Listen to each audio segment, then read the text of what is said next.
Hello, wishing you moments of comfortable entertainment. This is an engaging audio channel exclusively dedicated to your favorite audiobooks.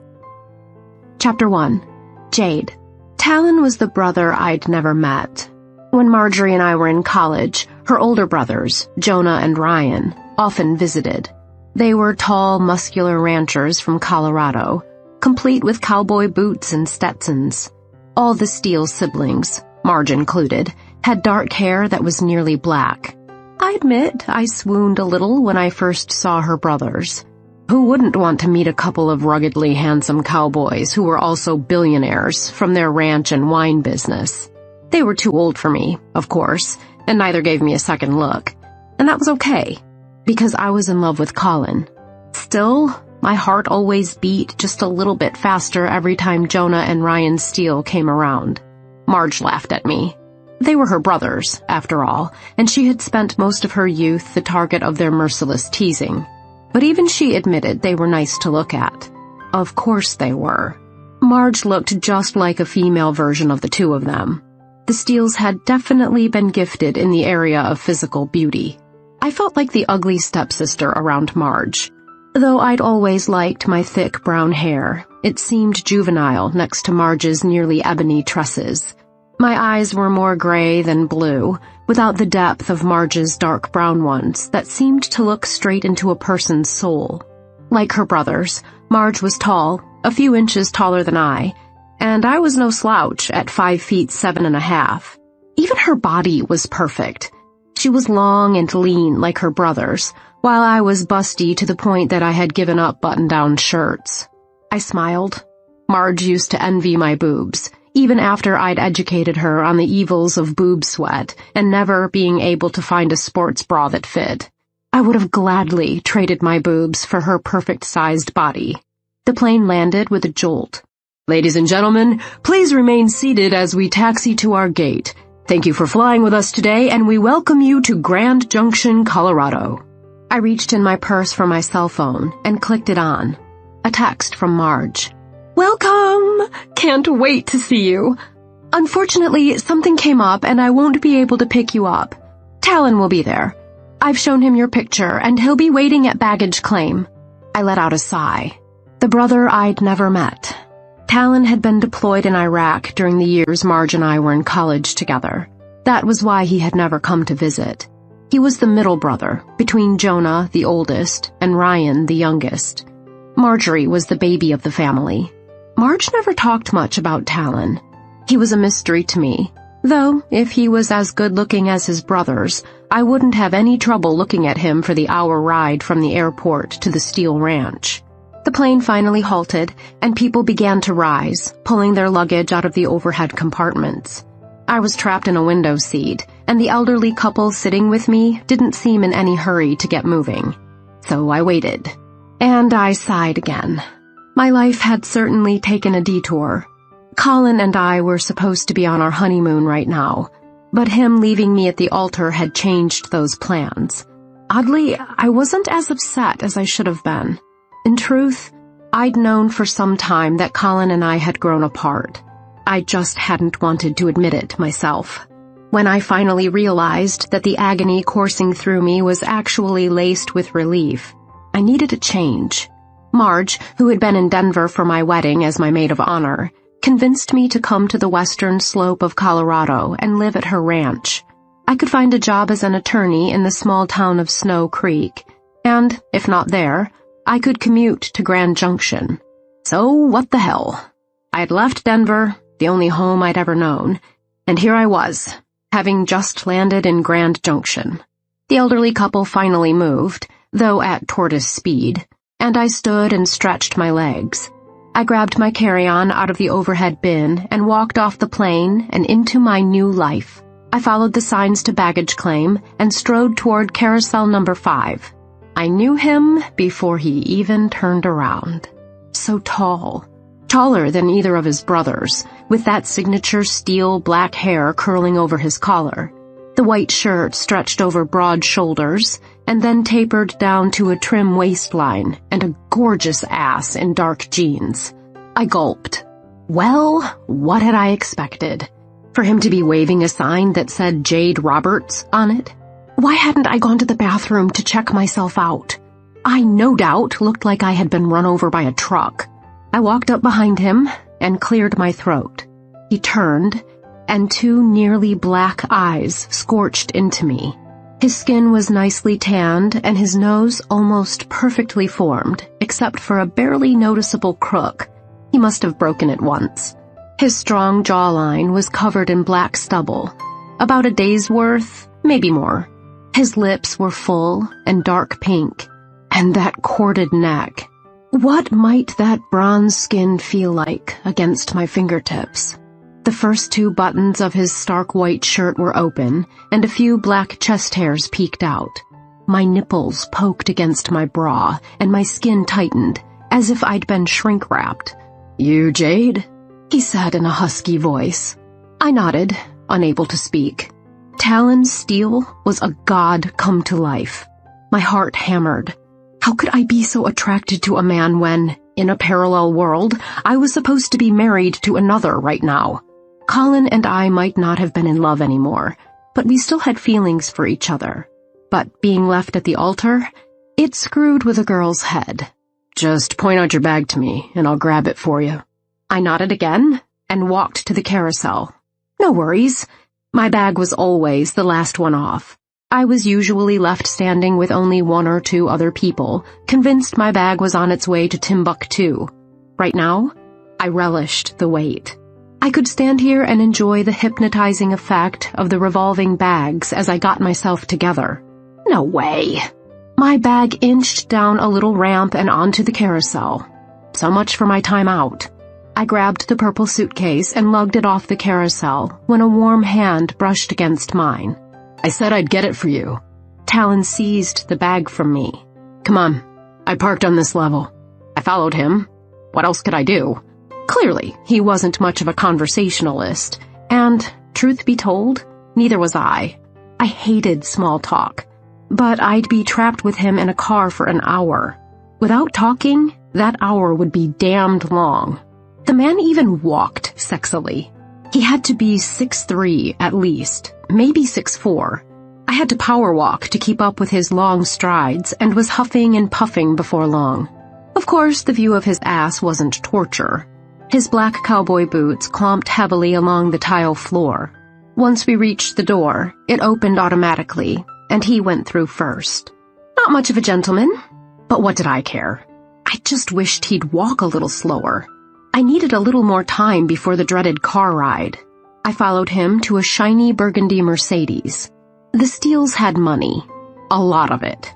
While I went home from college during the summers and did secretarial work for my father's construction company, Marge took whirlwind tours to Europe and cruises to the Greek Isles. One time, during spring break of her junior year, she invited me on a Caribbean cruise with her, all expenses paid. I'd had the time of my life, despite being separated from Colin. Talon deposited my suitcase in the trunk and then eyed my carry-on. "You want to put that in?" I nodded and handed it to him. Then I walked to the passenger door and let myself in. Talon opened his door and took the driver's seat. He turned to me. "You don't talk much, do you?" I couldn't help letting out a laugh. I hadn't said a word yet, had I? He must have thought I was some kind of mute. "Thanks for picking me up. I got a text from Marge saying she couldn't make it." "Yeah, she had to go on a job interview." "Really? I thought she was going to be working on the ranch." "We thought so too. Then it turned out that the local paper in Snow Creek just lost its star reporter, and Marjorie is gunning for the job." Good for her. Marge enjoyed journalism. She'd minored in it at school. Her major had been agriculture, as she figured she was destined for ranch work. Her real love, though, was cooking. I'd tried to talk her into culinary school scads of times, but something kept her from taking that leap. "So Marjorie tells me you're a lawyer?" "Yeah, I actually won't get my bar results for a few weeks yet, but I'm optimistic." Talon nodded, keeping his eyes on the road as he pulled out of the airport parking lot. A few minutes passed with no talking. I looked at my fingernails, picked at a piece of dry cuticle. I eyed my purse on the floor of the car and grabbed it, pulling out my cell phone. Normally, I hated when people hid behind their cell phones, but right now, I needed something to occupy myself. The awkwardness in this car was so thick, I could have cut it with scissors. Say something, Jade. Anything. The silence is deafening. But to say something, I had to actually have something to say. For some reason, Talon Steele paralyzed me. He was perfectly cordial, but not friendly. Impenetrable. Like a suit of invisible armor covered him from head to toe. He had been in the Marines. Most likely he had seen some pretty nasty shit there. Stuff I couldn't even begin to comprehend. He'd been back now for several years. Marge said he had been honorably discharged the summer after we graduated college. Still, who knew what he had experienced? I cleared my throat. Are there any positions open for attorneys in your little town? Talon shook his head. I sure wouldn't know. Marge said there might be. He let out a chuckle. I sure don't know how she would know either. Okay. That line of questioning hadn't led to anything. How's Marge doing? I've really missed her. I think you'd know how she's doing better than I would. Didn't you just see her last week at your wedding? Yes. I did just see her at my wedding that didn't happen. Thank you so much for bringing that up. So much for trying to make conversation. I didn't actually get married. I know the whole story. And even if I didn't, you're coming out here without a husband and without a wedding ring, so I could figure it out. Had he actually looked closely enough at me to notice I wasn't wearing a wedding ring? Didn't seem possible. All the Steele brothers would know of my humiliation by now. I fidgeted with my phone a little more, but the battery was about to die. I checked the clock on the dashboard. Damn, we had only been driving for about 5 minutes. How was I going to get through this? Are you hungry? I can take you through a drive-thru or something. Had he just spoken? Come to think of it, I was a little hungry. I'd refused to pay for the crappy, overpriced airplane food. Eating would give me something to do with my mouth, so I didn't have to talk. Yeah, if you don't mind. Anything's fine. A burger, whatever. He pulled into Wendy's and, without asking me, ordered 2 number 1 combos with Cokes. I nudged his arm a little. Without looking at me, he said into the speaker, Sorry, make 1 a Diet Coke. A little presumptuous. Truth was, I didn't drink soda. Never had. The carbonation bothered me. I nudged him again. Iced tea for me, please. He let out a huff. Sorry, nix the diet. Make it an iced tea. He turned to me. Does that satisfy you? I shook my head. Was this guy for real? As a matter of fact, no, it doesn't satisfy me. You ordered me a burger, not asking me what I wanted on it or anything. I could be a vegetarian for all you know. A partial smile curved the left side of his lips upward. You just said anything was fine. A burger, whatever, I believe were your exact words. My cheeks heated. Yeah, I had said that. Now I looked like a moron. Great. I played with my fingers until the employee handed Talon the bag of food and the 2 drinks through the window. He handed the drinks to me, and I checked to see which one was the iced tea. I set his in the cup holder next to the driver's seat and inserted the straw into mine. He tossed the bag on my lap. Unwrap mine for me so I can eat it while I'm driving. No, please. No, would you mind? Just an order. Well, he had been in the military. Maybe he was used to giving commands. Or maybe he was just rude as hell. I didn't know Marge's other brothers that well, but when I'd met them, they had been perfectly friendly. So what was up with this guy? Since I was still embarrassed about my burger blunder, I did as he asked, or rather told, me to do. The burgers were identical, so I didn't need to worry about which one was his. I unwrapped it, folded the paper over, and wrapped it back up so half of it was out and he could eat it easily while he drove. I handed it to him. He grunted.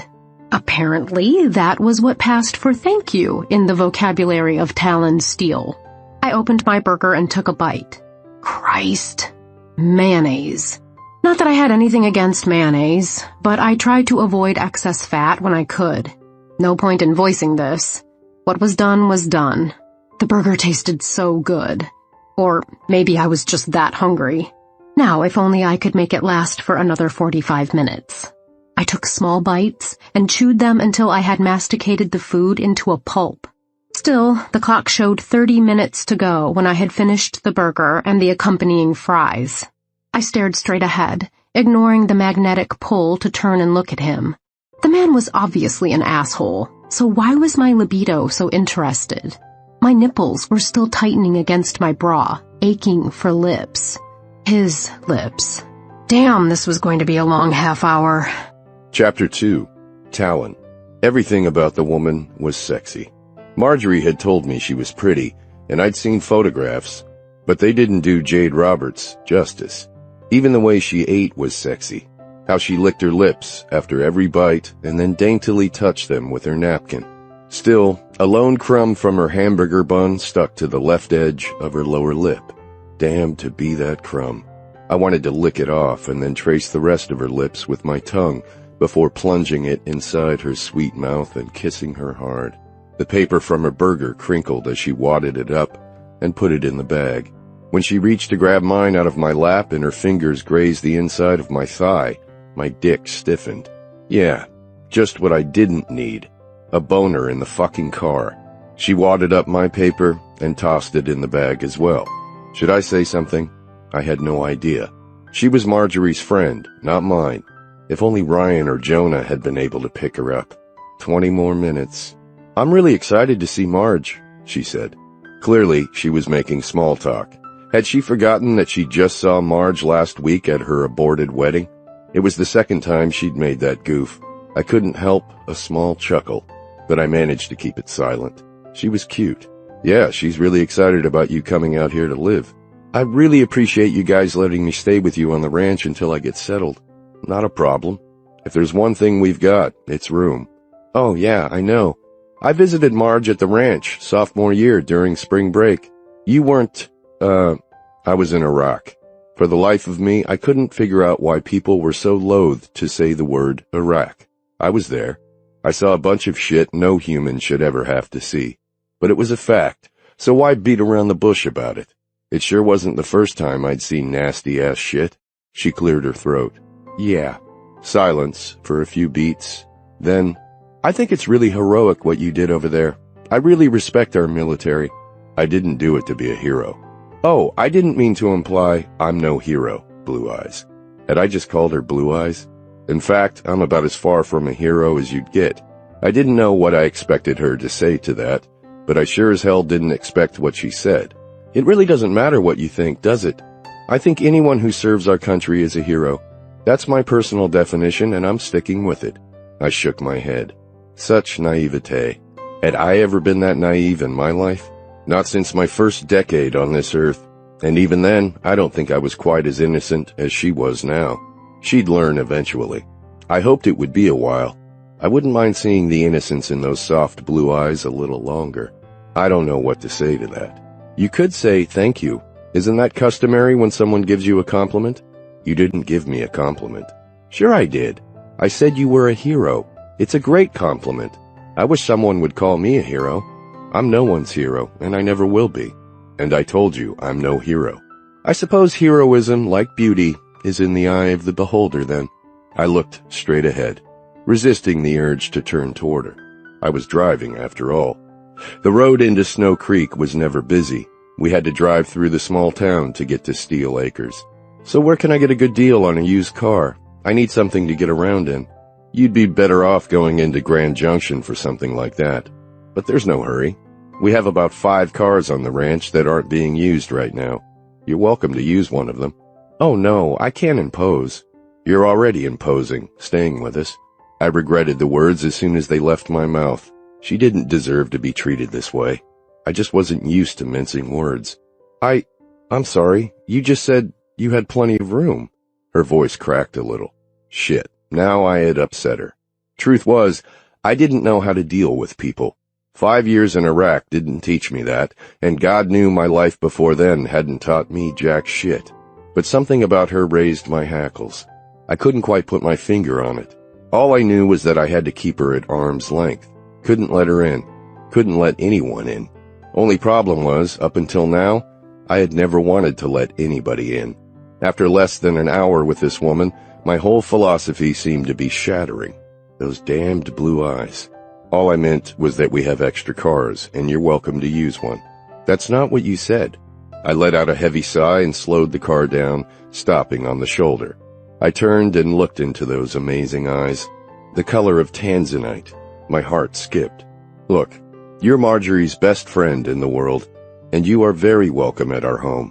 I didn't mean to allude otherwise. Why did I have such a hard time saying that one damned word? I breathed in and let the air out slowly. Sorry. Her smile lit up her face. Those cherry-red full lips, looking so kissable, gave way to big dimples on each side of her cheeks. Her blue-gray eyes sparkled. There, was that so hard?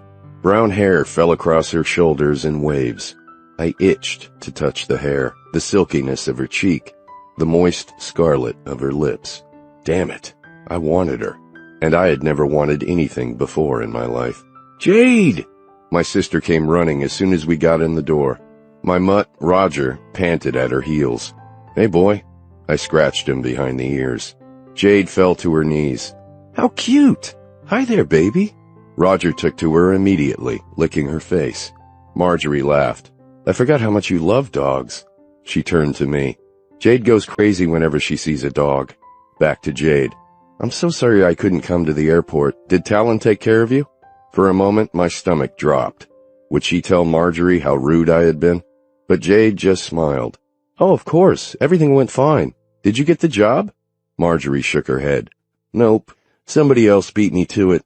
So I'm back to learning the ropes here. I guess 3 years of travel while you went to law school was enough. She laughed. I loved my sister, but she was a little spoiled. Okay, a lot spoiled. But she didn't shy away from hard work. I'd give her that. So how was the drive from the city? Marjorie continued. Just fine. Talon even treated me to a burger on the way home. I was starving. I'm so glad to hear that. Tal can come off a little abrupt sometimes, but he means well, don't you, Tal? Mean well. I'd do anything in the world for my baby sister, or either one of my brothers for that matter. But did I ever mean well? That was a damned good question. One I'd probably never find the answer to. So I just sidestepped it. Just like I'd been sidestepping for 25 years. I assume she's going to take the empty bedroom next to yours, right, Marge? I'll take her stuff up. Oh, you don't have to, Jade began. Oh, let him, Marjorie said. Might as well put all that good muscle to use. Jade's cheeks pinked. God damn it, did she get red over the rest of her body, too? On her chest? On those amazing, voluptuous breasts that I could see even under the shapeless top she wore? The girl was stacked. No doubt about it. A goddamned brick house. So, next to your room, Marge? Of course. It's a great room, Jade. It has a private bathroom and everything. You guys really don't have to go to all this trouble. Marjorie laughed. Trouble? The room is empty, for God's sake. As are 3 others. Jonah lives on his own ranch house down the way, and Ryan lives in the guest house out back. Tal and I are the only ones who live here anymore. Like I had a choice. When I got back from overseas, Jonah had already built himself a house, and Ryan had taken over the guest house. I was stuck in the main ranch house. I had the master suite, but still I felt closed in.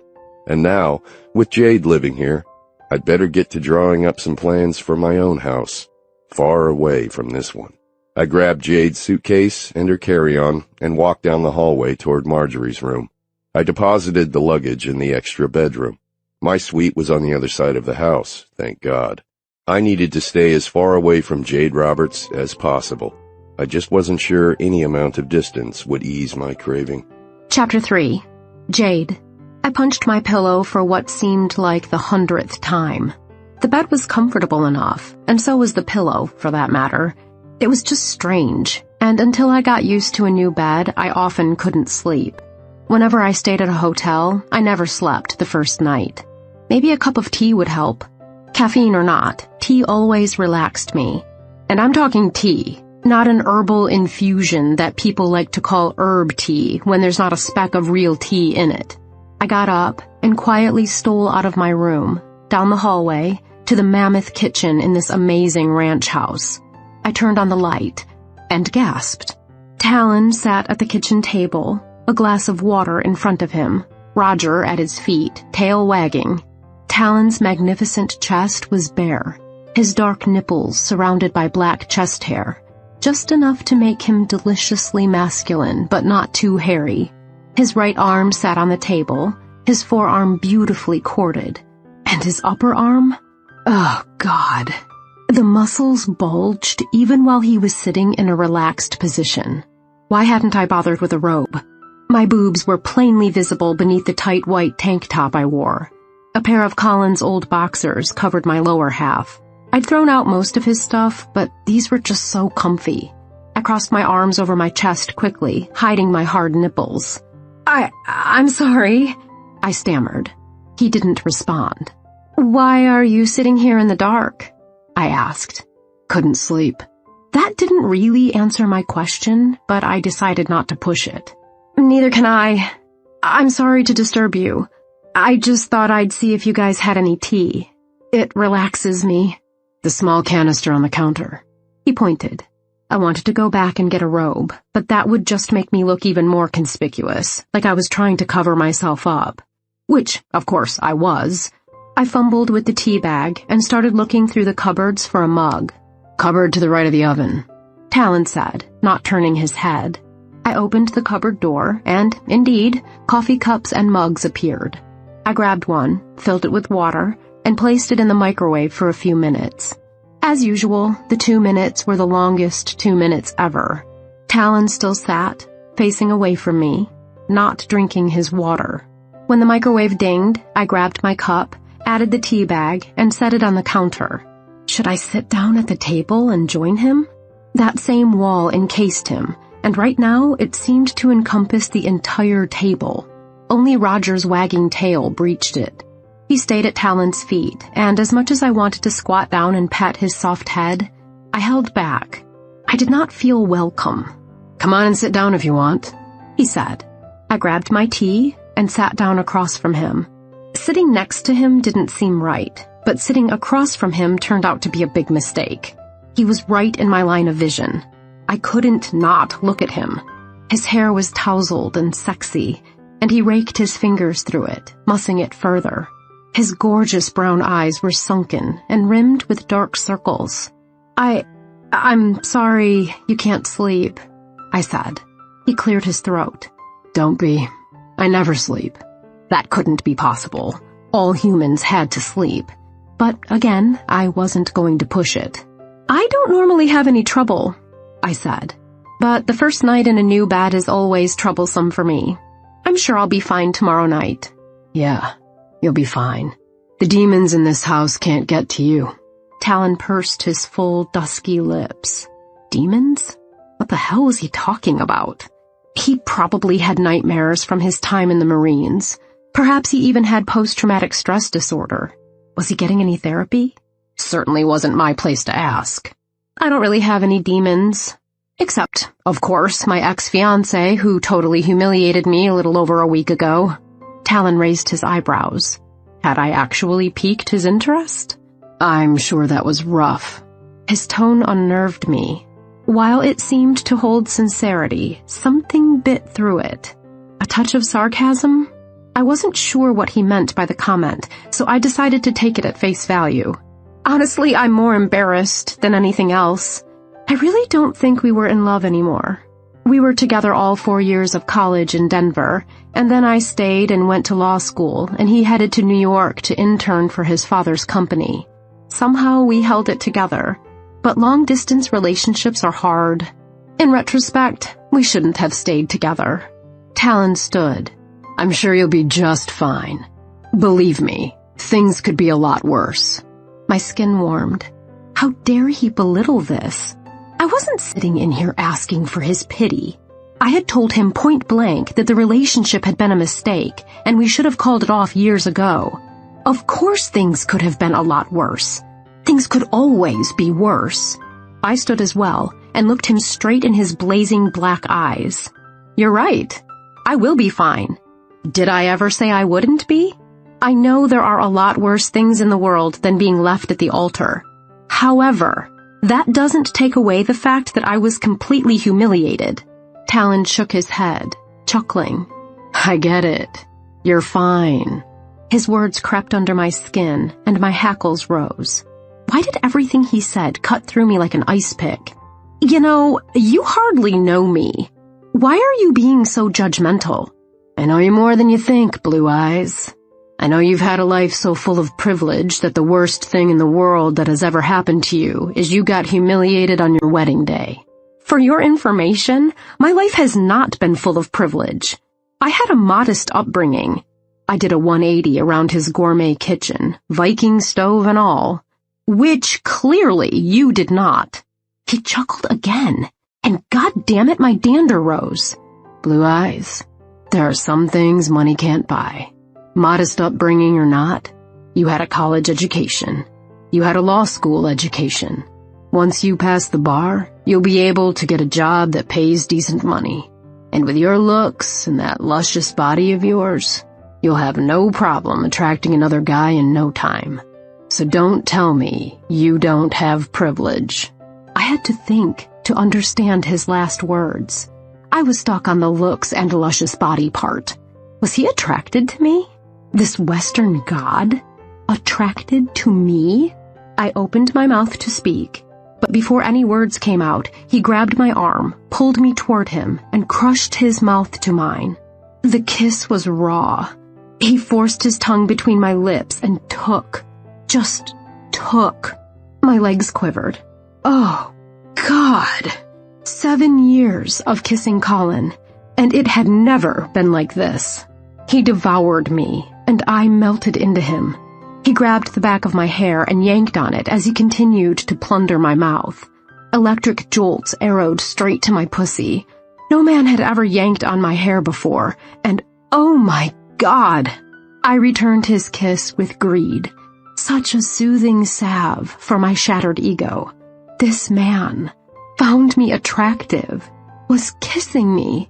He ripped his mouth from mine and sucked on my neck, trailing tiny kisses up to my earlobe. God, Blue Eyes. My legs nearly gave way, but he steadied me.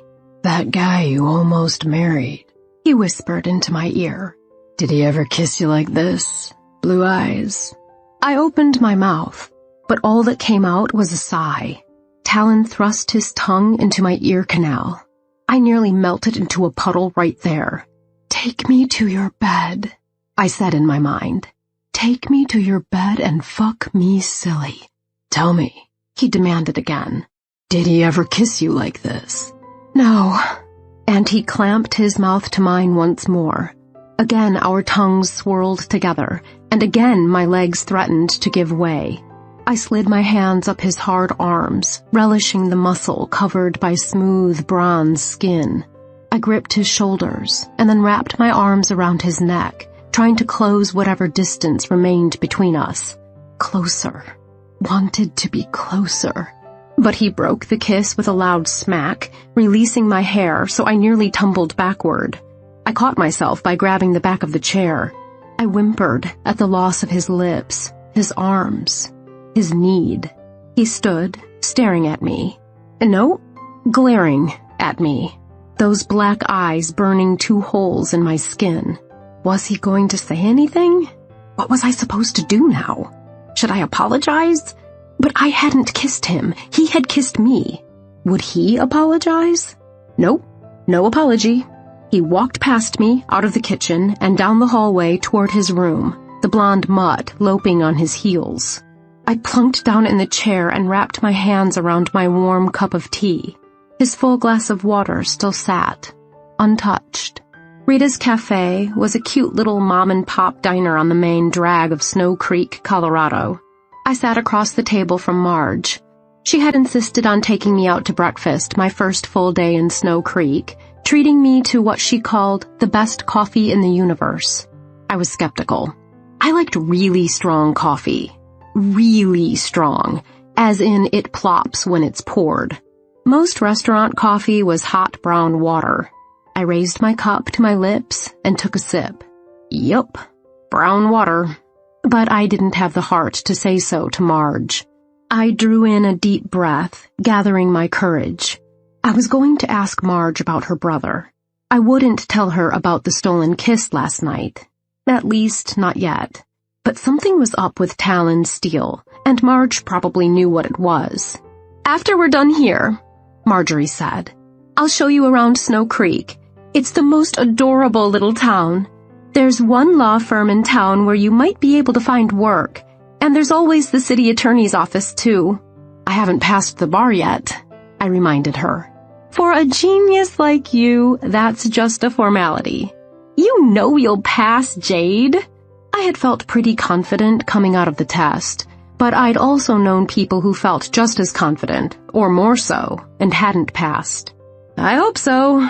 Otherwise, I'll have to wait another 6 months to try again. But no worries, I can always get a job waiting tables or something while I study. I'm not going to be a burden on you guys." "Who says you're a burden?" "Ah, good. The opening I was waiting for." "Well, your brother, for one." "Talon? Why would he say such a thing?" "He didn't say those exact words, but while we were driving home yesterday, he mentioned that I was imposing. Okay, so I fudged a little. He'd actually said I could drive one of their cars. I was the one who'd used the word imposing, and then he'd repeated it. I'm sure he was just kidding, Jade. Tal is, well, that's just the way he is." My curiosity was piqued. "What do you mean, just the way he is?" "You know, he was overseas with the Marines. He doesn't talk about that. The truth is, he's always been the kind of guy who keeps to himself. I'm much closer to Joe and Ryan than I am to Tal. He's definitely a loner." "Yeah, I can kind of see that. I got up last night in the middle of the night to get a cup of tea, and he was sitting alone in the dark in the kitchen. He has trouble sleeping. He gets up at night a lot." "But why does he sit in the dark? Why doesn't he turn on the TV or read a book or something?" Marjorie bit her lip and fidgeted with her hands. "Talon has always been a little bit off, but he's a good man, Jade. He just has issues. I mean, he was in Iraq. I have no idea what he saw over there, and he never talks about it, at least not to me, but it had to have some kind of an effect on him." "Do you think he has post-traumatic stress disorder?" I asked. Marge shook her head. "I've considered—" "Oh!" Her eyes widened as the door to the coffee shop clicked open. I turned around, and my heart nearly stopped. Talon Steele strode in, his ass looking delectable as ever in snug jeans, the sleeves of his black western shirt rolled up, his gorgeous bronze forearms visible. "Hey, Tal! Over here!" Marge gestured for him to join us. My skin prickled. All I could think about was that kiss last night, his tongue devouring me as if I were his last meal. I hadn't seen him since then. I wasn't sure how to react. "I'm just getting a coffee to go, but thanks." He walked to the counter. "Please, join us." Now, why in hell had those words come out of my mouth? Marjorie looked at me like I had two heads, her brow furrowing. "Yeah, come on over, Talon. You have a few minutes to hang out with your little sister and her friend, don't you?" Talon turned away from the counter, his dark eyes a mixture of fire and, was it sadness? "Yeah, sure, I guess I have a few minutes." "My brothers don't deny me anything," Marge said, smiling. "Of course, they're also overprotective as all get out. The price I pay for being the youngest, and the only girl." Yes, Marge was the youngest. I had never even thought to ask the ages of her brothers. "How old are all your brothers?" "Jonah is 38, Talon is 35, and Ryan is 32. Wow. Talon was 10 years older than I was. Of course, I knew he was older. I just hadn't considered how much older. Marge was 25, the same as me. Sounded like she was an afterthought. I guess I didn't realize they were that much older than we are. "Oh yeah, I used to chase after them when I was a kid and drive them crazy." "You must have had a fun childhood." "Well, I never knew my mother." I let out a breath. God, I was such an idiot. Her mother had killed herself when Marge was only 2. "I'm so sorry. I don't know why I said that." Marjorie attempted a smile. "It's okay. I mean, I did grow up on a gorgeous ranch with everything that money could buy, and 3 older brothers who adored me. Adore you? Talon sat down and set his coffee and the scone on the table. Why do you think we would adore you, Squirt? I let out a chuckle. The nickname Squirt did not fit Marge. She was model tall. So what are you doing in town today, Tal? Marjorie asked. Just had an appetite for one of Rita's scones. Talon took a bite of the confection, crumbs falling to the table. What are you all doing here? I'm just showing Jade around town. Had to introduce her to Rita's coffee. Yep, Talon agreed. Best coffee this side of the Rockies. They were delusional, but I smiled anyway. If that was what passed for good, strong coffee around these parts, I needed to stop at a store and pick up a coffee maker, grinder, and some decent beans. The city attorney's office isn't far from here, Marjorie said. I know the city attorney. His name is Larry Wade. We could stop by and you could introduce yourself if you like. I looked down at my Daisy Duke shorts and scarlet tank top. I was hardly dressed to meet a potential employer. Not today. I mean, look at me. Talon turned toward me and met my gaze, his dark eyes burning. The few clothes I had on were being melted off by his piercing stare. My nipples hardened under my bra and soon were visible. 2 pencil erasers encased in red. As well endowed as I was, I made a point never to wear padded bras. I didn't need any extra. Of course, the price was whenever I was cold, or incredibly aroused, my headlights flashed. Talon's lips trembled just a bit. Was he holding back a smile? He didn't smile a lot. He had noticed my nipples. I was sure. At least the warmth of my skin and my skittering heartbeat were sure. I crossed my arms over my chest, which made it pretty difficult to drink coffee. But the coffee sucked anyway. Talon finished up the scone and wiped the crumbs from the table into his hand. I've got a few errands to run, ladies. See you back home for dinner. Yes, dinner. The Steeles had a housekeeper and cook who came every day, Felicia. I wasn't sure when I would get used to being cooked for and cleaned up after. This was so far from how I had lived for so many years. My dad was in construction and made a decent living, but that was light years away from how the Steeles lived. We never even had a cleaning lady, let alone a housekeeper and cook who came daily. I couldn't help watching Talon as he walked out the door. He was one fine-looking man, with one fine-looking ass. My palms sweated, and I rubbed them on the denim of my shorts. My breath caught. I would never forget our kiss. Chapter 4. Talon. The boy huddled in the darkness. His worn t-shirt and the ragged gray blanket his only warmth, and they did little. His eyes had long ago adjusted to the darkness of the dank cellar where he was kept. Nighttime was the hardest, even though he was left alone then. Aloneness came with its own demons. Isolation, fear, vulnerability. Frigid air pricked at the boy's skin. Haunting squeaks drifted toward him. Cancerous blurs emerged against the walls, dancing eerily to a discordant violin. Black claws descended, and the cold concrete walls inched forward slowly. The boy's breath grew rapid, and he scooted backward, the concrete floor chafing his bare skin. Couldn't breathe. The ceiling descended, blackness engulfing him, and the walls continued forward. Always the walls, cold and hard and impenetrable. They laughed maniacally, their voices low and terrorizing, as they enclosed the boy. Breath. Need a breath. Air. Air. You are nothing, the walls taunted, their distorted faces appearing as they creaked closer. You will die here, used and abused and worth nothing more than the ragged blanket you sleep on. No one cares. No one is coming for you.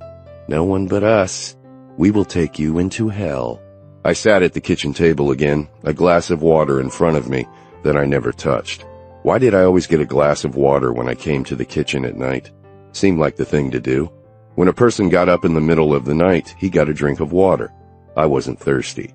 As usual, I hadn't turned on the light. I always sat in the dark. I was more comfortable that way. Didn't make sense. All the worst times in my life had taken place in the dark. Still, darkness gave me a cloak of comfort that I didn't understand. I had stopped trying to understand myself a long time ago. I blinked my eyes when the light came on. Jade again. Did that woman never sleep? She wore a robe this time. Too bad. Her body was a goddamned work of art. The most luscious rack I'd ever seen. And I'd had plenty of women. Women had been throwing themselves at me since I was 15. I took what they offered. Why not? I enjoyed myself, and so did they. I never really wanted any of them. They fulfilled a physical need, nothing more. Sorry, I didn't think you'd be here tonight again. Jade shuffled over to the canisters and pulled out a tea bag. I didn't think you'd be here again either. I turned back around and stared at my glass of water. Her nipples weren't visible tonight, though the robe she wore was skimpy, showing her long, shapely legs, her well-formed ass. My cock stirred. What the hell was wrong with me? I'd been around plenty of beautiful women. I'd had tons of women more beautiful than Jade Roberts. Okay, maybe only a few who were actually more beautiful than she was. She was a goddess. Still, I'd had beautiful women. So what was it about her? The microwave dinged, and Jade walked back over to the table with her mug of steaming tea. I don't want to disturb you.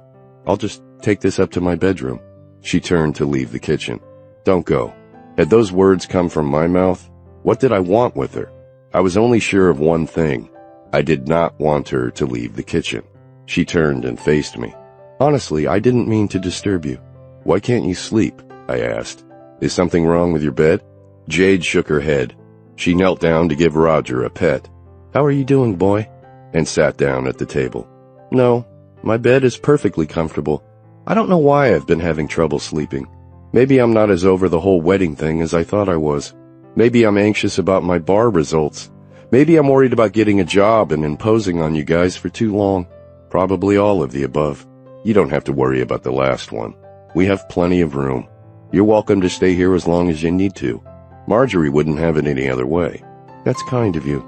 I appreciate it more than you know, but I'm just not the kind of person who can sponge off of others. Freaks me out. Freaks you out? What do you mean? Jade let out a sigh. My dad was always really adamant about making his own way in the world, and he transferred those values to me. We had a modest life, but we were always fed and clothed, and I knew he loved me.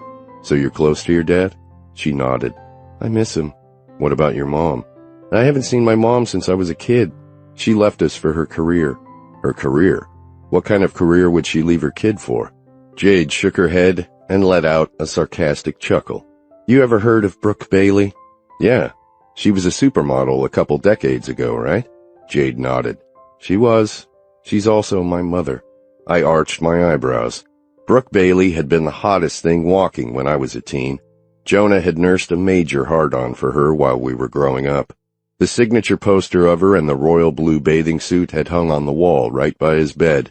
She was taller than Jade, and thinner, leaner, and not as buxom. Her hair was a dark blonde compared to Jade's soft brown. She must have gotten her father's hair. But Brooke's eyes, they watched you from the wall. Every guy fantasized that Brooke was looking at him, smiling for him, her nipples hardening and poking through that blue spandex for him.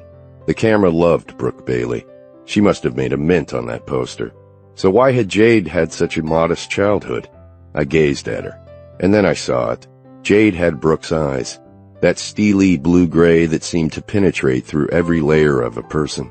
That's what had first drawn me to Jade, those eyes. I felt naked, like she could see right through me, into the very recesses of my broken soul. It scared the hell out of me. So why did I want her so much? I hadn't been able to get that kiss out of my mind. Her lips were so full, so red, and she tasted like champagne and strawberries. I had never tasted anything when I kissed a woman. Something about the kiss with Jade had been different, but I couldn't quite put my finger on it. All I knew was that I desired her, in my bed. She was my sister's best friend. I couldn't just bed her and forget her like I did with the others. Even more scary, I didn't want to. Those eyes.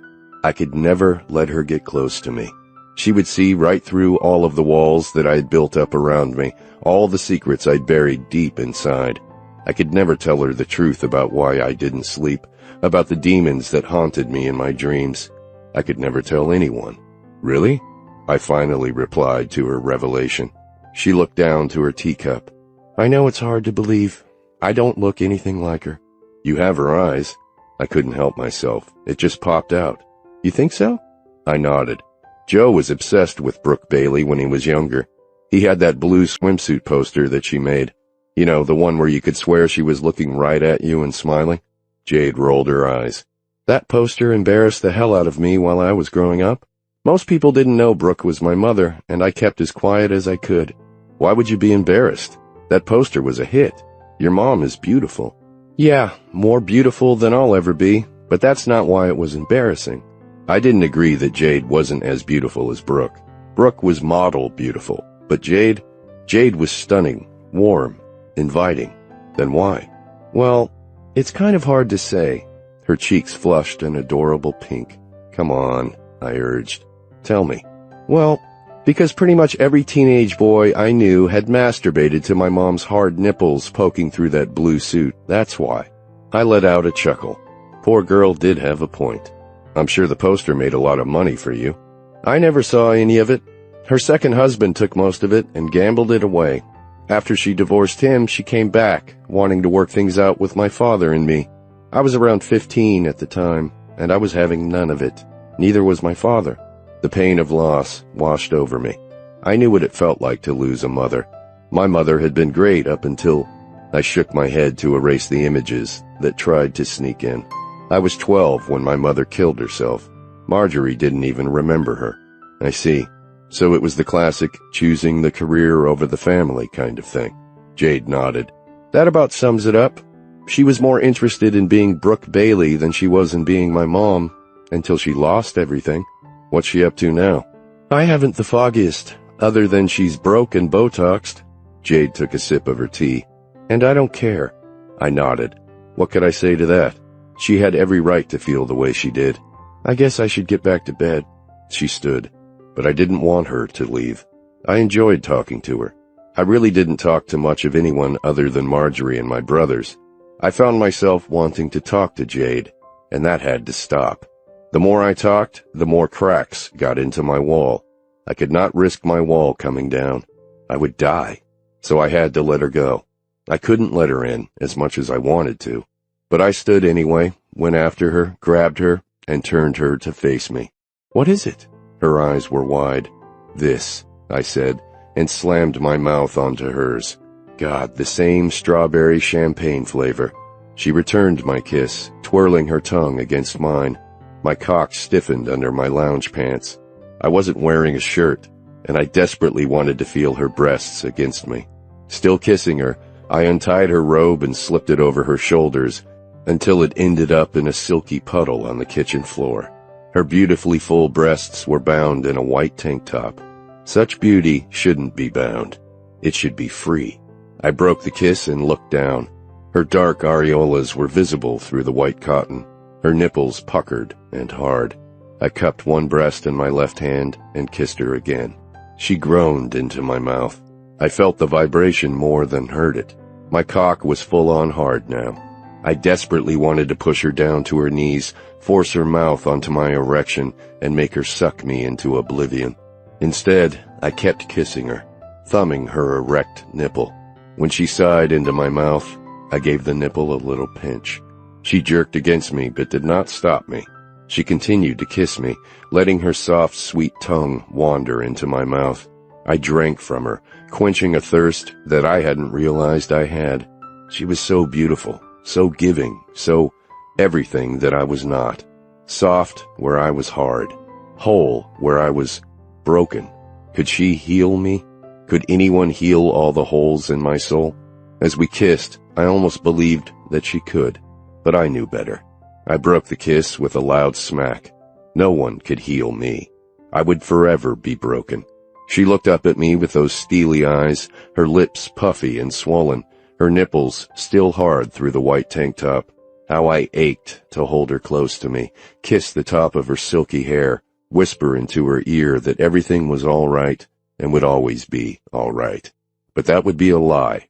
Nothing would ever be all right again. I walked around her, my cock still hard and aching, left the kitchen, and went back to my bedroom. Roger trailed at my heels, panting. Damn dog was always happy. Once in bed, I eased my desire with my own hand.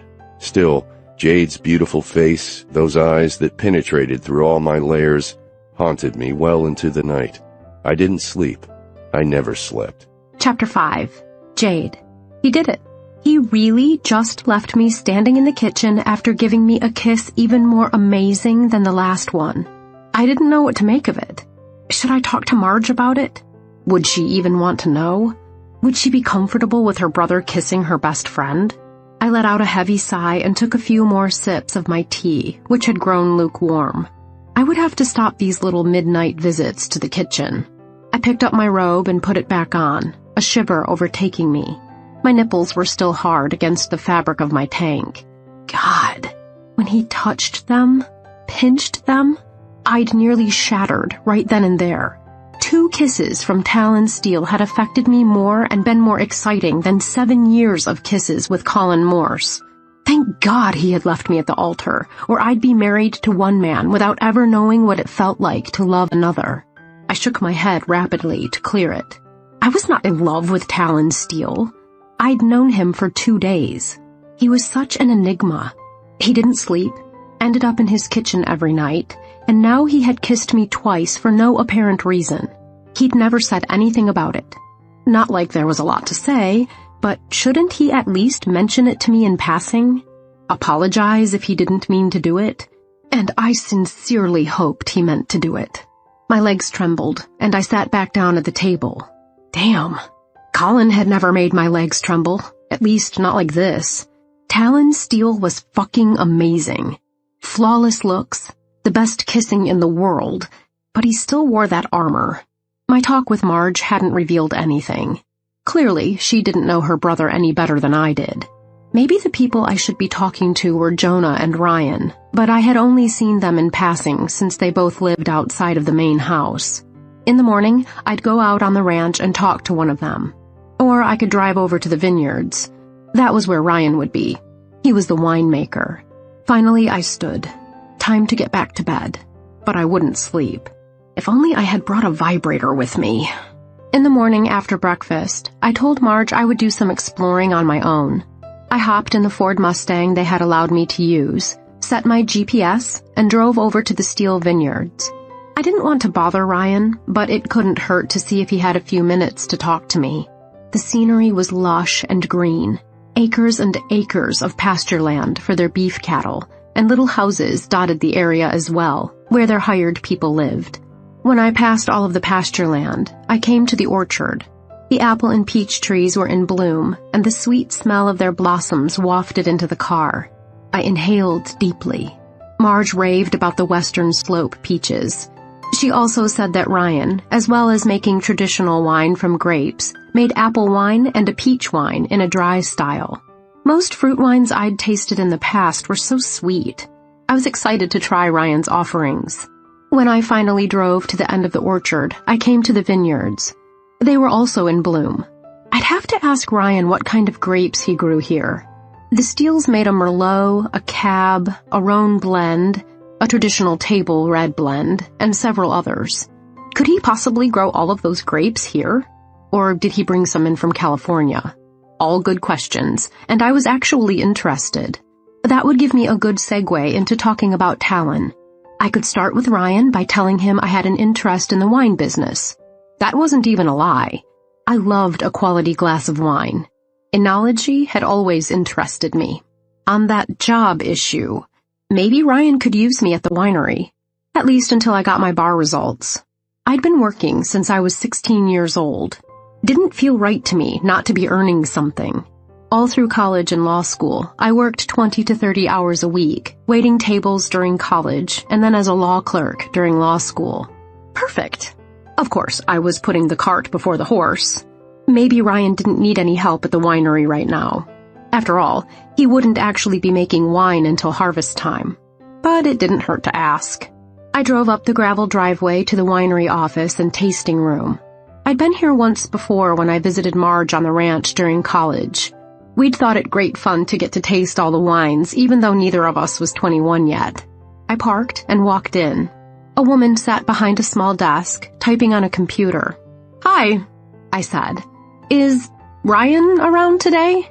"Yeah, he's over in the warehouse, tasting wine from some of the barrels." "Is he expecting you?" "No, not really. I'm Jade Roberts, Marjorie's friend. I'm staying at the ranch for a while until I get settled here. I was wondering if you guys needed any help here around the vineyards. I'm looking for work." "You'd have to ask Ryan about that. I don't really know." "Can I just go over and ask him?" The woman nodded. "I'm Marion, by the way. Tell him I said to go on over. You can see the warehouse from here." "Thanks so much." I left the office and walked toward the big warehouse where the barrels were housed. Steel Vineyards was a state-of-the-art establishment, but I still imagined Lucy Ricardo stomping grapes. I let out a giggle. I'd loved Lucy since I discovered the black and white reruns when I was a kid. What would grapes feel like between my toes? I hesitantly opened the door to the warehouse.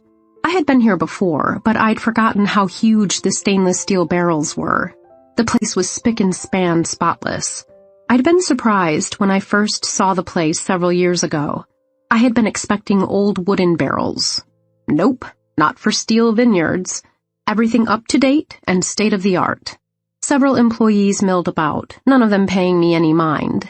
I looked around until I saw Ryan over in the corner with a wine glass, taking a sample from one of the barrels. I gathered my courage and strode over. "Hi, Ryan." He looked up. Same dark eyes as Talon, but not as brooding. "Oh, Jade! Hey, great to see you. Sorry I haven't been up to the house." "No worries. I've only been here a few days. I wanted to come by and say hi." "Great, I'm glad you did. Here, you want to taste this with me?" "Sure." I nodded. "What is it?" "It's my version of a dry rosé made with Grenache, Syrah, and Cinsault. Kind of like a French rosé." He handed me a glass of the pink liquid. I took a sip. Wow, it's really good. Here was my chance to impress him. It's very fruit-forward, raspberries on the nose, but I like the acidity. Makes it feel dry, even with the fruitiness. Ryan smiled. "Pretty good for an amateur. I'm getting all that, plus a little bit of plum, tiny bit of sweet pepper." Sweet pepper? Like red bell pepper? I definitely didn't get that, but I wasn't about to tell him. "Oh, yeah, now that you mention it. This will be ready for bottling come fall." Ryan looked around. "So, what have you been up to since you've been here?" "Not a lot. Marge showed me around the city. But until I get my bar results, which won't happen for a few weeks or so, I can't get a job practicing law." "Just relax then. We've got all kinds of stuff to do around here. You won't be bored." "It's not being bored I'm worried about. I like to be earning something, and I was wondering if maybe you could use some help around here. I love wine, and I'd love to learn more about it." "Well, we get the busiest around harvest time and bottling time. Both of those happen around the same time in the fall. Bottling goes into the winter sometimes. So there's not a lot to do around here right now. But I suppose you could always help Marion in the office if you don't mind busy work." "I don't mind busy work at all. I've been doing clerical stuff for my dad for years. I'd love it, but if you don't need the help." His eyes brightened. "Actually, I think Marion would appreciate it very much.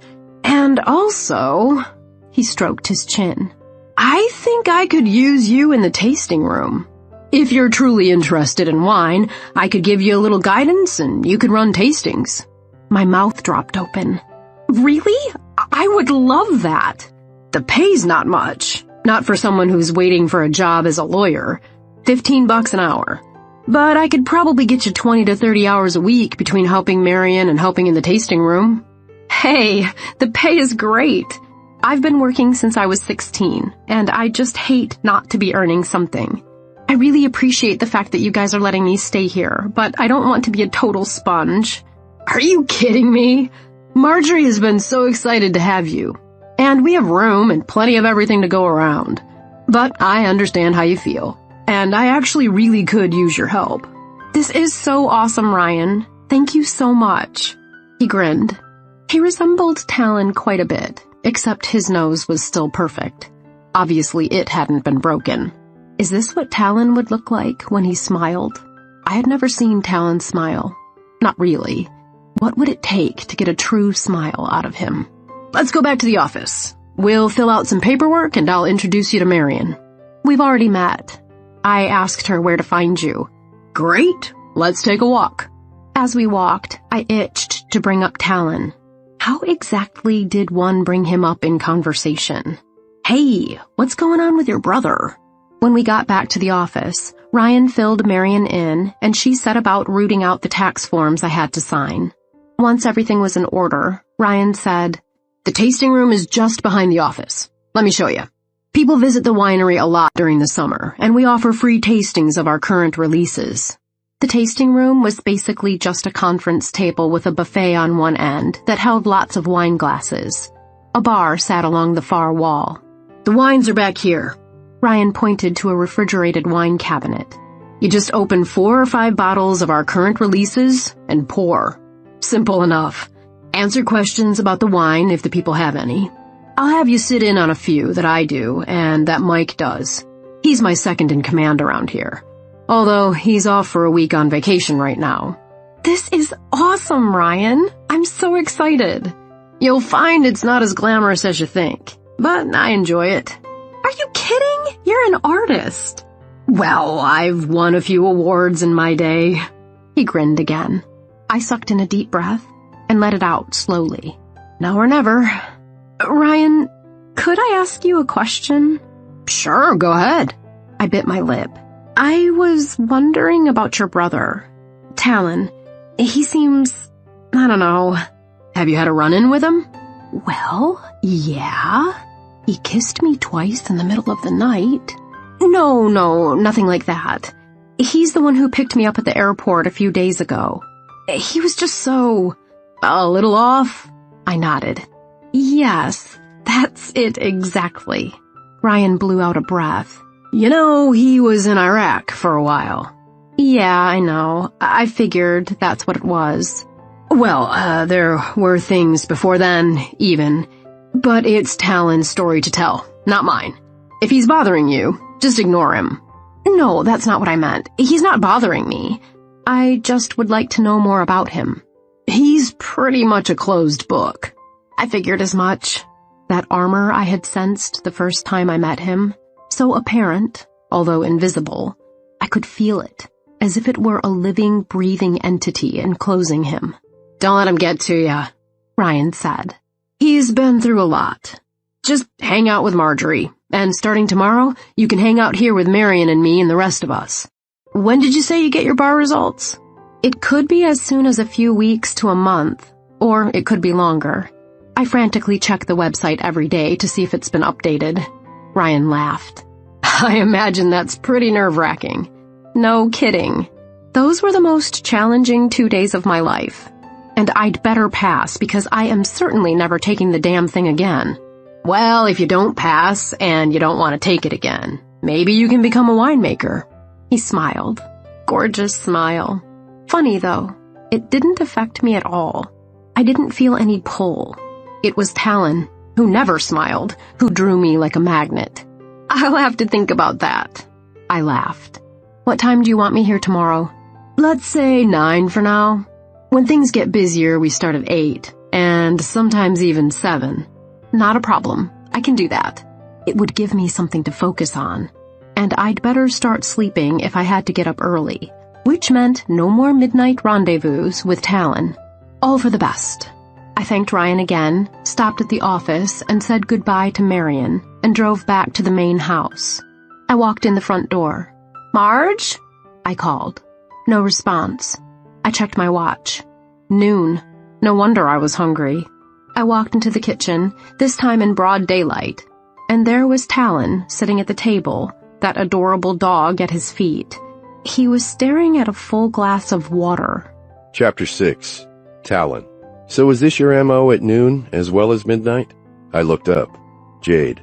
Well, what had I expected? She lived here now. Don't mind me, she said. I'm just going to make myself a sandwich. Felicia can make you something. Jade turned her head. Where is she? She ran to the market. If she's not here, how can she make me anything?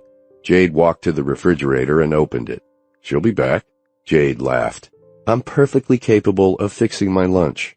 Can I get you anything? No, I'll wait for Felicia to get back. Suit yourself. Jade rumbled about in the kitchen, and within a few minutes, sizzling sounds and the robust scent of cheddar cheese drifted over to me. What are you making? Grilled cheddar and tomato sandwich, one of my favorites. My mouth began to water. Damn, that sounded good. But I couldn't ask her to. Sure I can't make one for you? Well, I don't know how long Felicia is going to be. I am kind of hungry. She clomped over to me and stood at the other end of the table, glaring at me with her steely eyes. I am more than happy to make you a sandwich. It is not a problem. It is not a bother. But you have to tell me that you want it. God, when she looked at me, I became defenseless. She could see right through those walls. I knew it, and somehow I could tell that she knew it too. I couldn't let her in. I'd already kissed her twice. If I let her make me a sandwich, oh fuck. It was a goddamn sandwich. I want it, I said. She pursed her pretty red lips. A please might have been nice, but I'll take it. She walked back to the counter and brought over a sandwich on a plate. You could have this one. I'll make myself another. I didn't mean to take your sandwich. It's no bother, she said through gritted teeth. You're letting me live in your house, Talon. And you know what? Even if I weren't a guest in your home, I would still offer to make you a sandwich. Do you know why? Was I supposed to answer? Or was it a rhetorical question? I arched my eyebrows. Because I'm a nice person. Because it's a nice thing to do. She walked back to the cooktop. I turned around and watched her create another sandwich for herself. She was at ease in the kitchen. I didn't have a lot of memories of my own mother, but of the few I had, none of them included her standing in the kitchen making a meal for me. For any of us, for that matter. We always had a cook and housekeeper. One of the benefits of being born as steel, I guess. There didn't seem to be many more benefits, at least not in my case. I turned back around and took a bite of my sandwich. Shit! Sorry, the cheese is going to be really hot. You might want to wait a few minutes before eating it. If only she'd given me that warning 10 seconds earlier. The skin on the roof of my mouth was bubbling. Once it cooled down, though, and I took another bite, the sandwich was really good. Delicious, even. Had Felicia been home, she would have whipped up some enchiladas or tamales for me. She was an amazing cook, and not just her native food either. But damn, even as I sat thinking of Felicia's prime rib, a rack of lamb with rosemary and mint, her roast pheasant with cherry and walnut chutney, I swear to God, nothing tasted as good as that damned grilled cheddar and tomato sandwich that Jade had made for me. A minute or two later, Jade sat back down at the table with her own sandwich. She pulled one of the pieces of bread up, and steam flew out from the melted cheese. This helps cool it off, she said. I took another bite of mine and swallowed. It's really good. Simple grilled cheese and tomato. Even better with a homemade tomato bisque. Where did you learn how to cook? I asked. I'd hardly call this cooking. I'm not Marge, but I do know how to make things other than grilled cheese. I told you that my mom left my dad and me when I was quite young. He's not a bad cook, but he worked so much that I had to learn to do the cooking once I was old enough. I learned most of it from my grandmother, my dad's mom, but she passed away by the time I was 10. I still had her old and worn-out Better Homes and Gardens cookbook. It's not gourmet, but it's good and edible. Well, this is a really good sandwich. I never would have thought of putting tomato on it. I actually came up with that one myself, although years later I found out that a lot of people like grilled cheese and tomato, which is why grilled cheese and tomato soup are so popular together. It's delicious. Thank you. The words sat on the tip of my tongue. Why couldn't I utter them? Jade had done something nice for me, and the sandwich truly was delicious. It had been so long since I'd said those words to anyone and meant them. Rather, I changed the subject.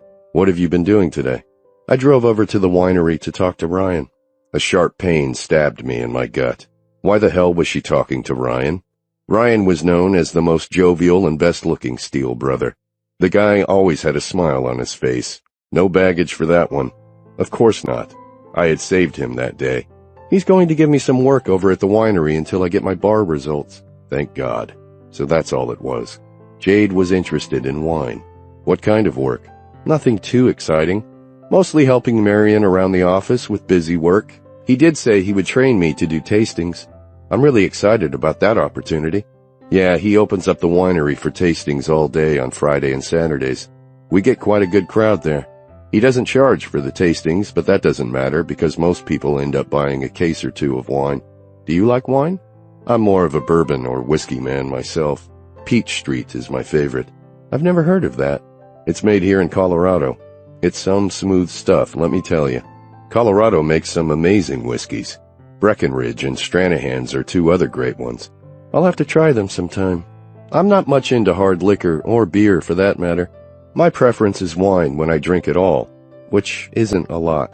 No longer scalding hot, the rest of my sandwich was amazing. The sharpness of the cheddar and sweet acidity of the tomato combined with the whole wheat bread into a succulent delicacy. I opened my mouth to say again how delicious it was, but decided against it. No sense beating a dead horse. Jade finished her sandwich just as I took the last bite of mine. She stood, grabbed her plate and then mine, walked over to the sink, and ran water over them. For an instant, I imagined we were husband and wife. She had made my lunch for me and picked up my plate. No one other than Felicia, or whoever the cook/housekeeper of the day was, had ever picked up after me. Not my mother, not my father, and certainly not my brothers or sister. Was I supposed to say thank you for that as well? Why was it so hard? Usually I said thank you to Felicia. That was impersonal. It was a trained response. I took Felicia for granted. I knew I did. I pretty much took everything for granted. Jade tussled around the kitchen, putting something in the microwave. I'm making a cup of tea, she said. You want anything? There she went again. For the life of me, I couldn't figure out why this was so amazing to me. No thanks. Although a cup of tea did sound good. I rose, walked to the cupboard, pulled out a mug, and filled it with water. When the microwave dinged, and she took her cup out, I put mine in. What in the hell are you doing? She asked me, her eyebrows arched. I'm making some tea. She shook her head. What? The tea I offered wasn't good enough for you? My cheeks warmed. No, I just didn't want to be a bother. She shook her head again, letting out a heavy sigh. I really don't get you, Talon. I was over here making a cup of tea. It would not have been any trouble to make another cup of tea. In fact, I could have put both cups in the microwave at the same time, and they'd be done by now. Great. Now I felt like a piece of shit. Of course, since I always felt like a piece of shit, this was really nothing new. Now you don't have to bother. Oh, for the love of God! She pounded her fist on the counter. Damn it, that hurt. These counters are solid granite. Yes. And I'm used to cheap formica. Well, you got that right. Enjoy your tea. She took hers and turned, walking toward the table. But she passed the table and headed for the hallway. Something stirred within me. I wasn't ready to let her go yet. I wanted to spend more time with her. But how? If I asked her to stay and drink tea with me, she probably would. So ask her, Talon. Just fucking ask her. But my lips stayed clamped shut. If I let her any more near me, the walls that were already beginning to crumble in her presence would come crashing down. What was it about her? Why did I want her so much? I had to stay away from her. Ryan probably didn't have room for me in the guest house, but Jonah might have some room in his house. I'd go over and see him this afternoon and find out. And then I'd go into town and start the process for a permit to build my own structure here on the ranch. I needed to get far away from Jade Roberts, for her own good as well as mine. Jonah was in his office, decked out in full cowboy regalia, ready to go out in the field and check on some steers. He looked up when I entered. Hey, Talon, what are you doing out here? It is 1/4 my ranch. Shouldn't I know what's going on from time to time? Sure, but you never come out here. I take care of the beef, Rye takes care of the vineyards, and you take care of the orchard. We don't bug each other. I didn't come out here to bug you, Joe. Actually came out to ask you a favor. Anything for you if I can, what you need. It's time for me to build my own house here on the land. I've got a spot in mind, and I wanted to go over it with you, make sure you didn't need it for pasture or anything. Then I plan to go into town and file the papers for the permit. I'll drive into Grand Junction and hire an architect later this week. Are you sure that's a good idea? That will leave Marjorie in the big house all by herself. She's a big girl, and she's got her friend with her now. I suppose. One of us is going to have to take over the big house eventually, though. And I figured it would always be you, Tal. I mean, I've got my own place already, and Ryan's comfortable in the guest house. Marjorie will probably eventually meet someone and move off the ranch. Is it a goddamn crime for me to want my own house? No, of course not. Calm yourself down, for God's sake. I just can't stay there anymore, Joe. Why? What the fuck is wrong with that house? It's beautiful. Felicia comes in every day and takes care of everything. You don't have to do a damn thing. You don't understand. I have to get away from what? Not Marjorie. Of course not Marjorie. She's my sister. I love her. Then, oh my God. Jonah raked his fingers through his dark hair that was beginning to gray at the temples. It's that friend of hers, isn't it? I looked down at my feet. I don't know what you're talking about. I knew there'd come a day. She's trying to knock down your walls, isn't she, Tal? No, at least, I don't think so. I mean, she's not trying to. Getting under your skin, is she? I sat down in the chair across from Jonah's desk. I didn't say anything. There was nothing left to say. I was an open book to my older brother. I had been since I'd come back. Are you ready to get some help, Tal? Help. Poor Joe didn't know this, but no help existed for me. I was a product of so many different hells, and no one could help me. I had to live alone. Nothing else would work for me. We've had this conversation before, I said. You couldn't help me. Dad couldn't help me. There's no way some stranger can. There are strangers who have the right training to help someone like you. In fact, oh fuck, never mind. If you want to build a house, build a fucking house. Maybe Marge will want the ranch house. Maybe she'll never marry. Or maybe she'll marry some poor pauper who wants to live big in the main house. Who knows? I unrolled the land plats I had brought with me. I'm looking at this place. I pointed to the beautiful area I had chosen to build my home on. It's right on the lake, and you don't currently use it for grazing land. Joe grabbed the plat and took a look. I don't see why you can't have it, but you know it's open grazing out here, so the animals could make their way to you.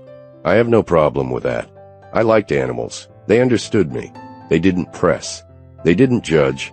They didn't ask questions I couldn't answer. That silly mutt Roger had come around about a year ago, begging for food. I'd fed him, and I'd made a friend for life. The little guy doted on me, followed me everywhere, and I loved it. I loved him, as much as I was capable. Animals were easy to love. All Roger asked was a meal every day, a warm bed at my feet, and a scratch behind the ear now and then, and he gave me his loyalty unconditionally. It's pretty far removed from the rest of us. And, Jonah shook his head, and nothing. I guess that's how you want it, Tal. One more wall you can lock around yourself. When you've walked a mile in my shoes, brother, you can judge me. I stood. Jonah stood as well. Talon, I would have gladly walked in your shoes to spare you the pain.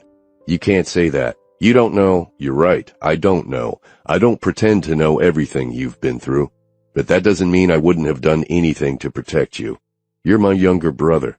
He let out a heavy sigh. It should have been me. We've been through this time and time again. There was nothing you could have done. I should have been there to protect you. You were there to protect Ryan, and I should have been there for you. And what would that have accomplished? You would have gone through the hell instead of me? Or maybe we both would have? Is that truly what you wanted? Of course not. What I would have wanted was for neither of us to go through it.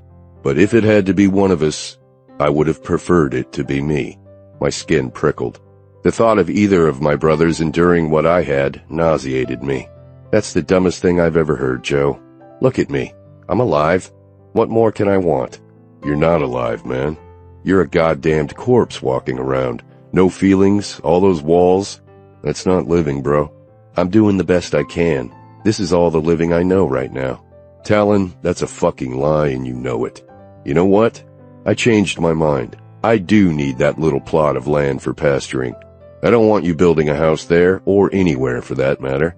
If Jade is getting inside your skin, I'm all for it. You won't let any of the rest of us in. If she can get in, maybe she can help you. Fuck you, I said through gritted teeth. I'm going to start the process for the permit. That land belongs to me too, damn it. My older brother sat down and threaded his fingers through his tousled hair once more. Fine. I turned and walked out the door, right into Jade Roberts. Chapter 7. Jade. The great wall of taloned steel stopped me in my tracks. Damn. Sorry. What are you doing here? He didn't smile. Of course, he never smiled. I came to see Jonah. Why is that any of your business anyway? Joe's getting ready to head out to pasture and check on some steers. And everything that happens on this ranch is my business, Blue Eyes. I doubted that, but why argue? Besides, my tummy was fluttering from the blue eyes. I had a feeling he could call me just about anything and I'd react. I haven't seen him since I've been here, and I want to say hi and thank him for letting me stay. I see. Well, don't let me get in your way. He turned and walked away.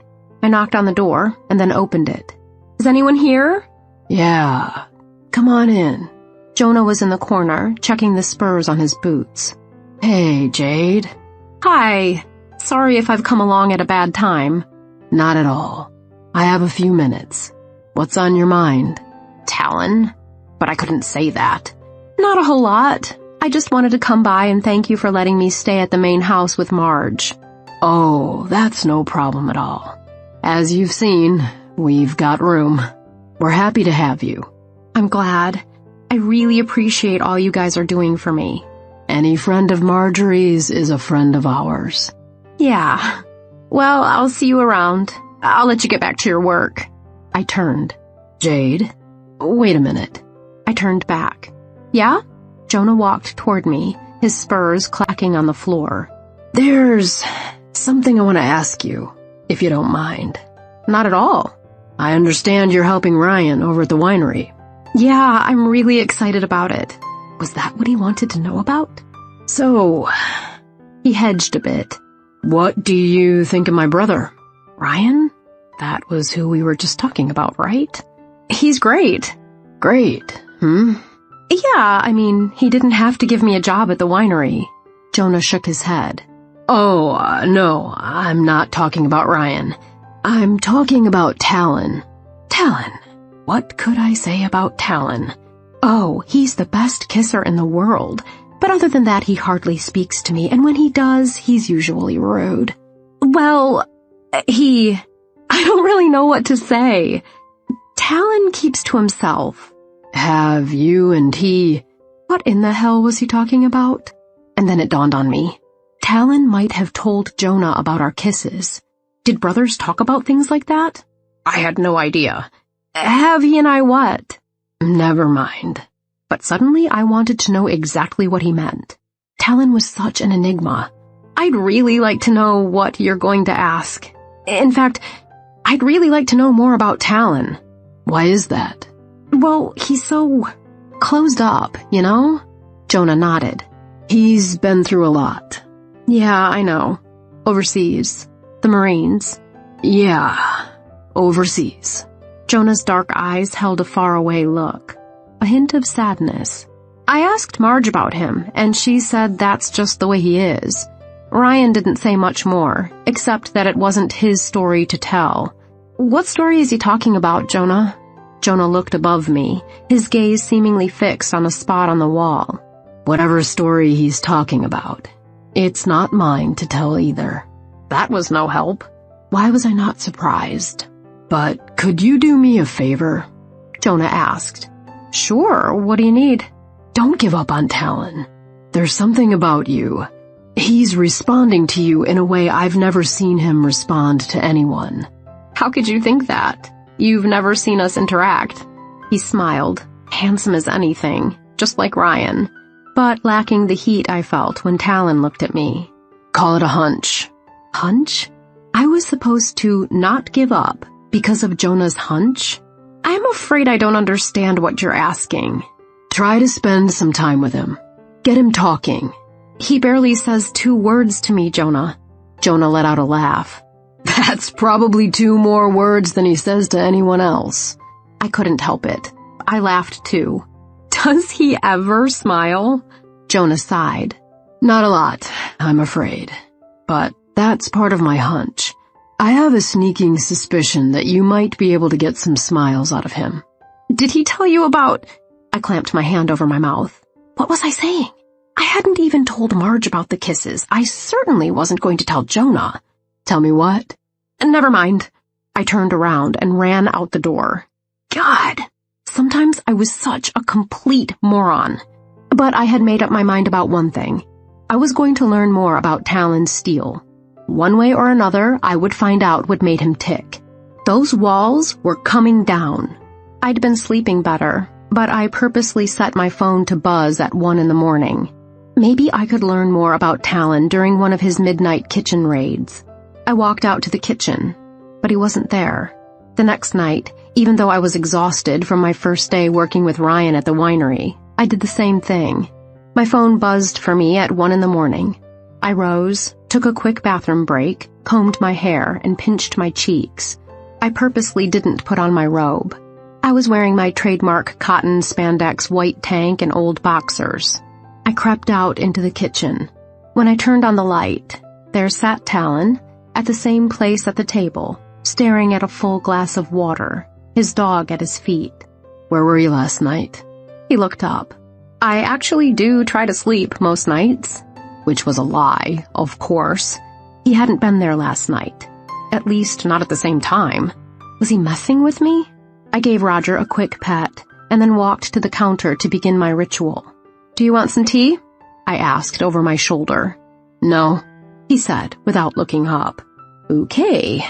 Evidently, things were going to continue as usual. What was I doing? I had to work in the morning, and here I was setting my damned alarm to go off in the night. This was ridiculous. When my tea was ready, I walked to the table and sat down in my usual spot next to Talon. "So, do you ever actually drink that water you pour for yourself?" He pursed his lips and then brought the glass to his mouth and took a drink. "Satisfied?" Satisfied? Seriously? Do you really think I care if you drink your water? Well, you appear to, since you asked. Unbelievable! I rolled my eyes and dipped my tea bag in and out of my water. What's unbelievable? How you can be so rude about something so insignificant. Rude? Me? You're the one who asked me about my water. Touché. He was right. While the content of my question was innocuous, my tone had been a little snide. Okay, I'll admit I might have used a slightly rude tone when I asked, but I truly am interested. You're here nearly every night. You pour yourself a glass of water, and then you sit and stare at it. What is that about? You wouldn't understand. I looked straight into his burning dark eyes. Try me. He picked up the glass, walked to the sink, and poured it out. He came back to the table and pounded it with a loud bang. There, I took care of it. And that is supposed to be significant? Trust me, it is. I turned my attention back to my teacup. If you say so. He stood and took the water glass to the sink. He stayed for a moment, his back to me, his ass looking delectable in his sleeping pants. His skin was tan, and the strong muscles of his back seemed tense. How I longed to massage all the tension out of him. Would I ever get that chance? I'd have to break down a lot of walls to be able to do anything for his tension. Was I ready for that? Having just come away from a broken engagement, I let out a soft chuckle. Whether I was ready mattered little. Talon was not ready, and probably never would be. He turned around and gazed at me. What's so funny? Shit. Had he heard my laugh? Nothing. He walked toward me, aggression in his demeanor. Are you fucking laughing at me? No, He pulled me up and out of my chair so I was facing him, our chests nearly touching. You think it's funny that I can't sleep? That I sit here with a glass of water? Is that why you get up every night to laugh at me? I trembled before him. From fear or arousal, I wasn't sure. He gripped my upper arms, his knuckles whitening with the pressure he was exerting. I should stop him. I should stop him now before this goes 1 minute further. But I didn't want to stop him. Yes, he was gripping me hard, harder than he should. But his touch on my skin, his hands on my flesh, it all felt right, somehow. Answer me, goddammit! I shook my head. Of course I wasn't laughing at you. I wouldn't do such a thing. He sneered at me. Yes, because you're such a nice person, right? Yes. My lips trembled. Are you, Jade? Are you really a nice person? Of course I am. He still gripped me firmly. Then you should probably stay the hell away from me. He released me quickly. I stumbled backward, catching myself by grabbing the back of the chair. This man was dangerous. Brooding, and dangerous, and sexy as hell. His dark walnut hair framed his face in soft, tousled waves. His onyx eyes gleamed, boring holes in my center as he stared at me. His muscles were tense, his whole chest clenched. He needed something, anything, to release the tension. I guess I'll go back to bed. I turned to leave, but he grabbed me again, this time pulling me right up to his chest, only the thin cotton of my tank separating us. "I'm going to tell you this once, and I expect you to listen," he said, his eyes burning. Was I supposed to nod? I simply arched my eyebrows. "Do not come to the kitchen in the middle of the night anymore." "Why not? If I can't sleep, the tea helps me relax." His lips slammed down on mine. Oh God. He forced my mouth open with his tongue and plunged inside. His kiss was feral, more feral and animalistic even than the previous ones. Oh yes, he needed to release tension, and I would willingly help. He gripped my shoulders, bringing us closer and closer together, as if he wanted to disappear inside my skin. I returned his kiss, not only because I wanted to, but because he seemed to need it so much. We kissed for several minutes until finally he eased up, and the kiss became softer. He unclenched his fingers from my shoulders and trailed one hand up my neck to cup my cheek. And I was lost. I could never resist a face toucher. I loved the feeling of being so treasured by someone. I wasn't laboring under any delusions that Talon's steel treasured me, but the touch of his calloused fingers on my bare cheek. I was in heaven, floating on a magical cloud. The kiss was still deep, and I still returned it passionately. But it was soft now, almost loving. He unclenched his other hand from my shoulder and slid it down my arm, my skin prickling in its wake. My nipples were so hard I felt sure they were poking him. I longed for him to slide his hand up my side and cup one of my breasts, but we were too close together for that. I ached for his touch. My sacs throbbed. I knew I must be dripping, and all I had on were those loose boxers. God, I wanted his fingers on me, in me, stroking me to completion while he continued to kiss me. Bravely, summoning all the courage in my arsenal, I clasped the hand that was holding onto my wrist and drew it toward my mound. He broke the kiss abruptly, forcing me backward, his dark gaze burning into mine. "You don't know what you're asking for, Blue Eyes." My courage still coursing through me, I regarded him. "I do, actually." "I will hurt you." Sadness laced his voice. Why would he think he would hurt me? Was he even talking about emotional hurt? Did he actually think he would physically hurt me? I'm a big girl, Talon. I can make my own choices. If I get hurt, it will be my own doing. "You don't know what you're dealing with. You have no idea how much I ache for your pussy right now. I want to stuff you so full of my cock that you can't see straight. I've wanted you since the first time I laid eyes on you, Jade. I don't know why, but you have a hold on me." My skin warmed, my pussy pulsing. Was this truly happening? Then take me to bed. I'm going willingly. "I'll never love you." Bam! A brick settled on top of me. At least he was honest. I could give him that. I responded the only way I knew how. "I'm not asking for your love." He let out a chuckle. "Sooner or later, all you women want love." I chuckled back at him. Seriously? Look where so-called love got me. Left at the damned altar. Humiliated in front of my family and friends. Why in hell would I want to repeat that? Maybe you don't want love today. And maybe not tomorrow. But you will someday. And who's to say you and I are going to be together someday? Another chuckle. I can guarantee you we won't be together someday. I don't love, Blue Eyes. I take what others are willing to give me. But I can't give anything in return. It's not in me. I think you're probably selling yourself short, Talon. But what does it matter? Tonight doesn't have to make a future, does it? Tonight can simply be about what it is. Two people enjoying each other's bodies and releasing some tension. I touched his shoulders, gently massaging them. And damn, you've got a lot of tension built up. I don't want to fuck you to release tension, Blue Eyes. Then why do you want it? Not because I love you. Yes, hit me over the head with it. You've made that clear. What you haven't made clear is why you want me. Because I crave you. I crave your lips, your tongue, your body pressed against mine. I crave your sweet little pussy, your lips around my cock. I want to take you, own you, possess you for a night. I want to fuck you and fuck you and fuck you until neither one of us can take it anymore.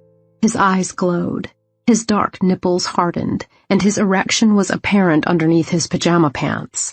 I'm so hard for you right now, like granite. And maybe, Jade, maybe if I fuck you and take you, I'll get this goddamned craving out of my system. My knees buckled beneath me. My skin was blazing and my pussy throbbing. He wasn't offering me love. He wasn't even offering friendship. What he was offering was a good old-fashioned fuck with his body that had been carved by artists in heaven. I didn't think about the consequences, about having to live under the same roof with him and what that would mean.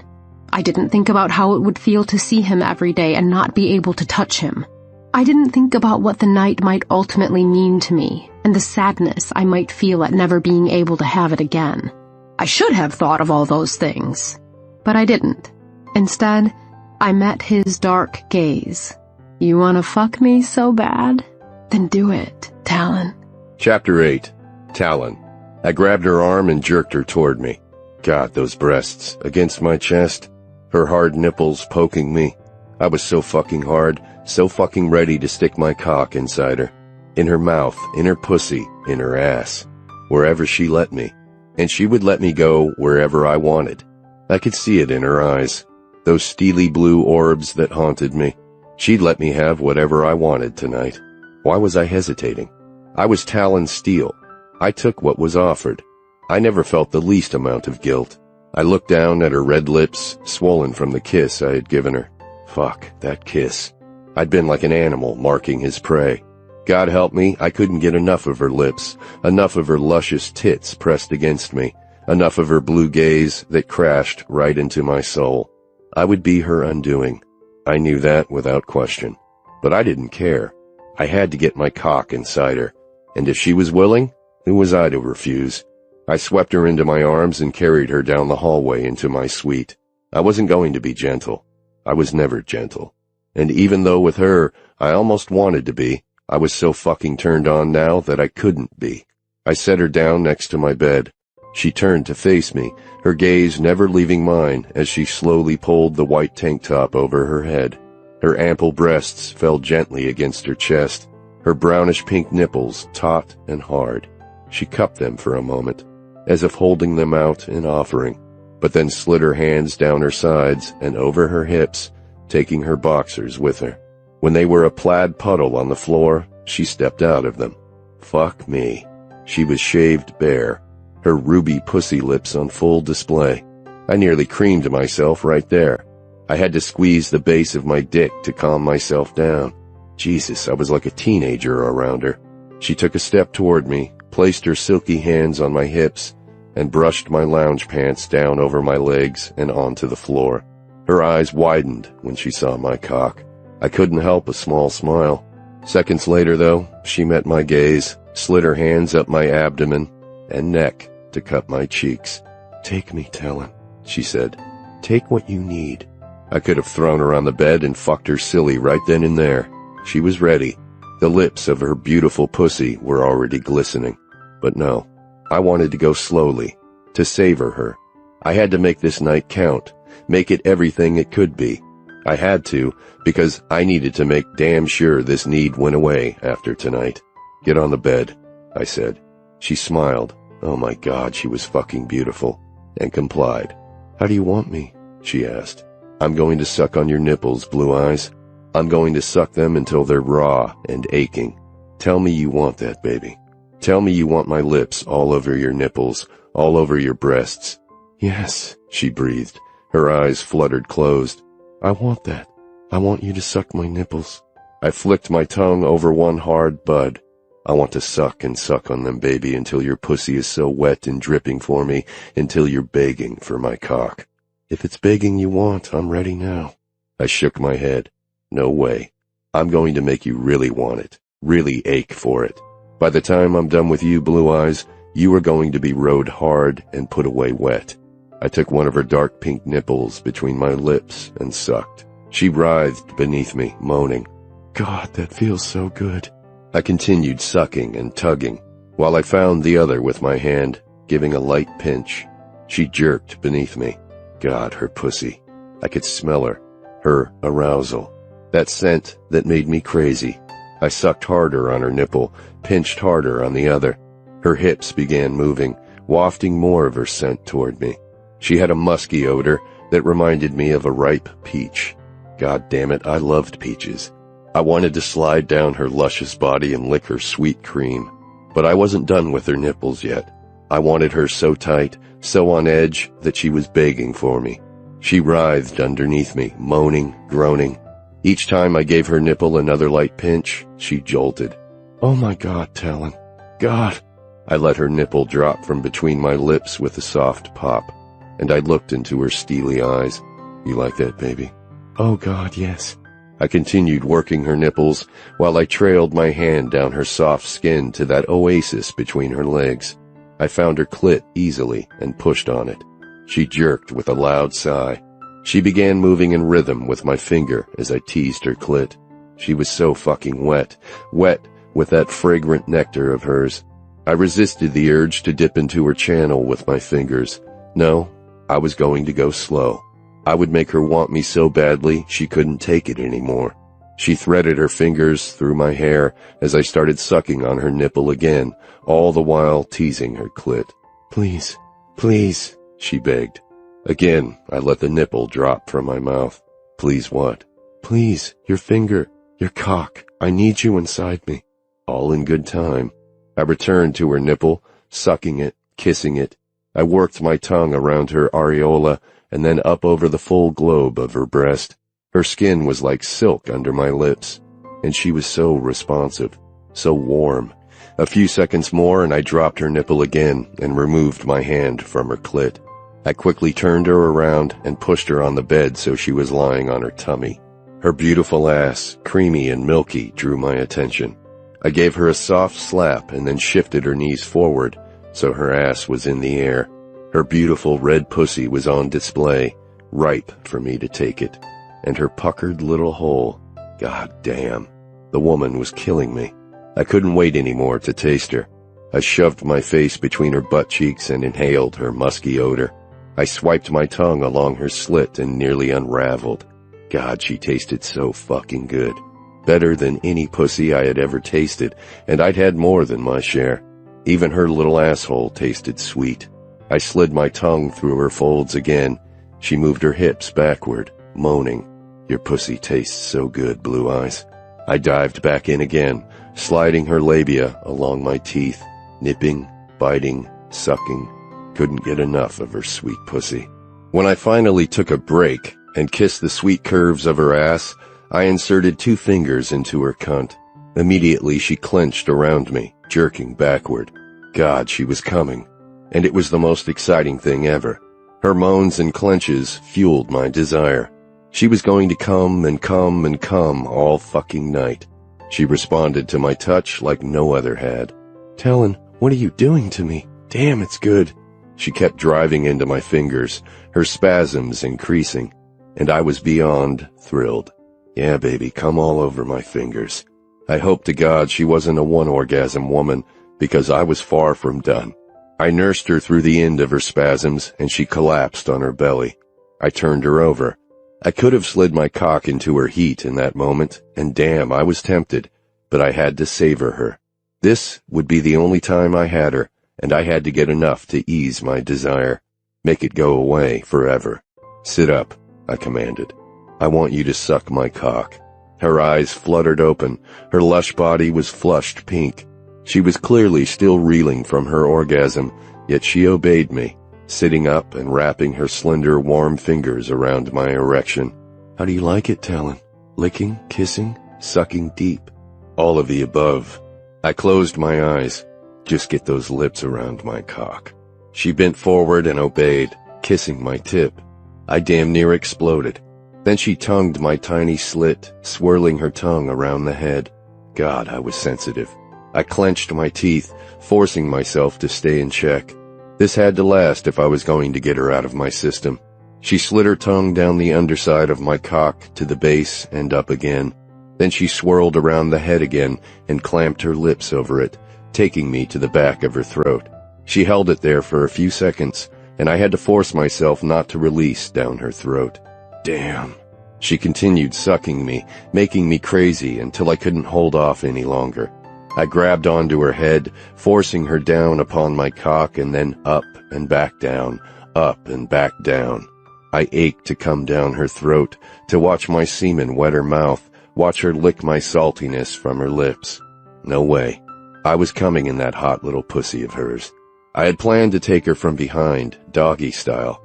That way I wouldn't have to look at her face, but suddenly I wanted more than anything to see those eyes when I came inside her and as she shattered again around my hardness. I grabbed her hair and forced her off my cock, and laying her down on her back, I spread her legs. Her red pussy lay beckoning, already swollen from her first orgasm. How easy it would be to slide right in, find my solace within her sweet body. But I wasn't looking for solace. Solace didn't exist for me. What I needed now was release, pure and simple, an end to my aching need. So instead of sliding into her, I thrust into her harshly, taking what she was giving me, what she had told me to take. And my God, she fit me like a fucking glove. The suction around me, every little ridge inside her cunt, the edge of her cervix, all of it had been created as a perfect mold to my cock. She was milking me, and I hadn't even pulled out and thrust in again yet. I was so on edge. I could spill at any moment.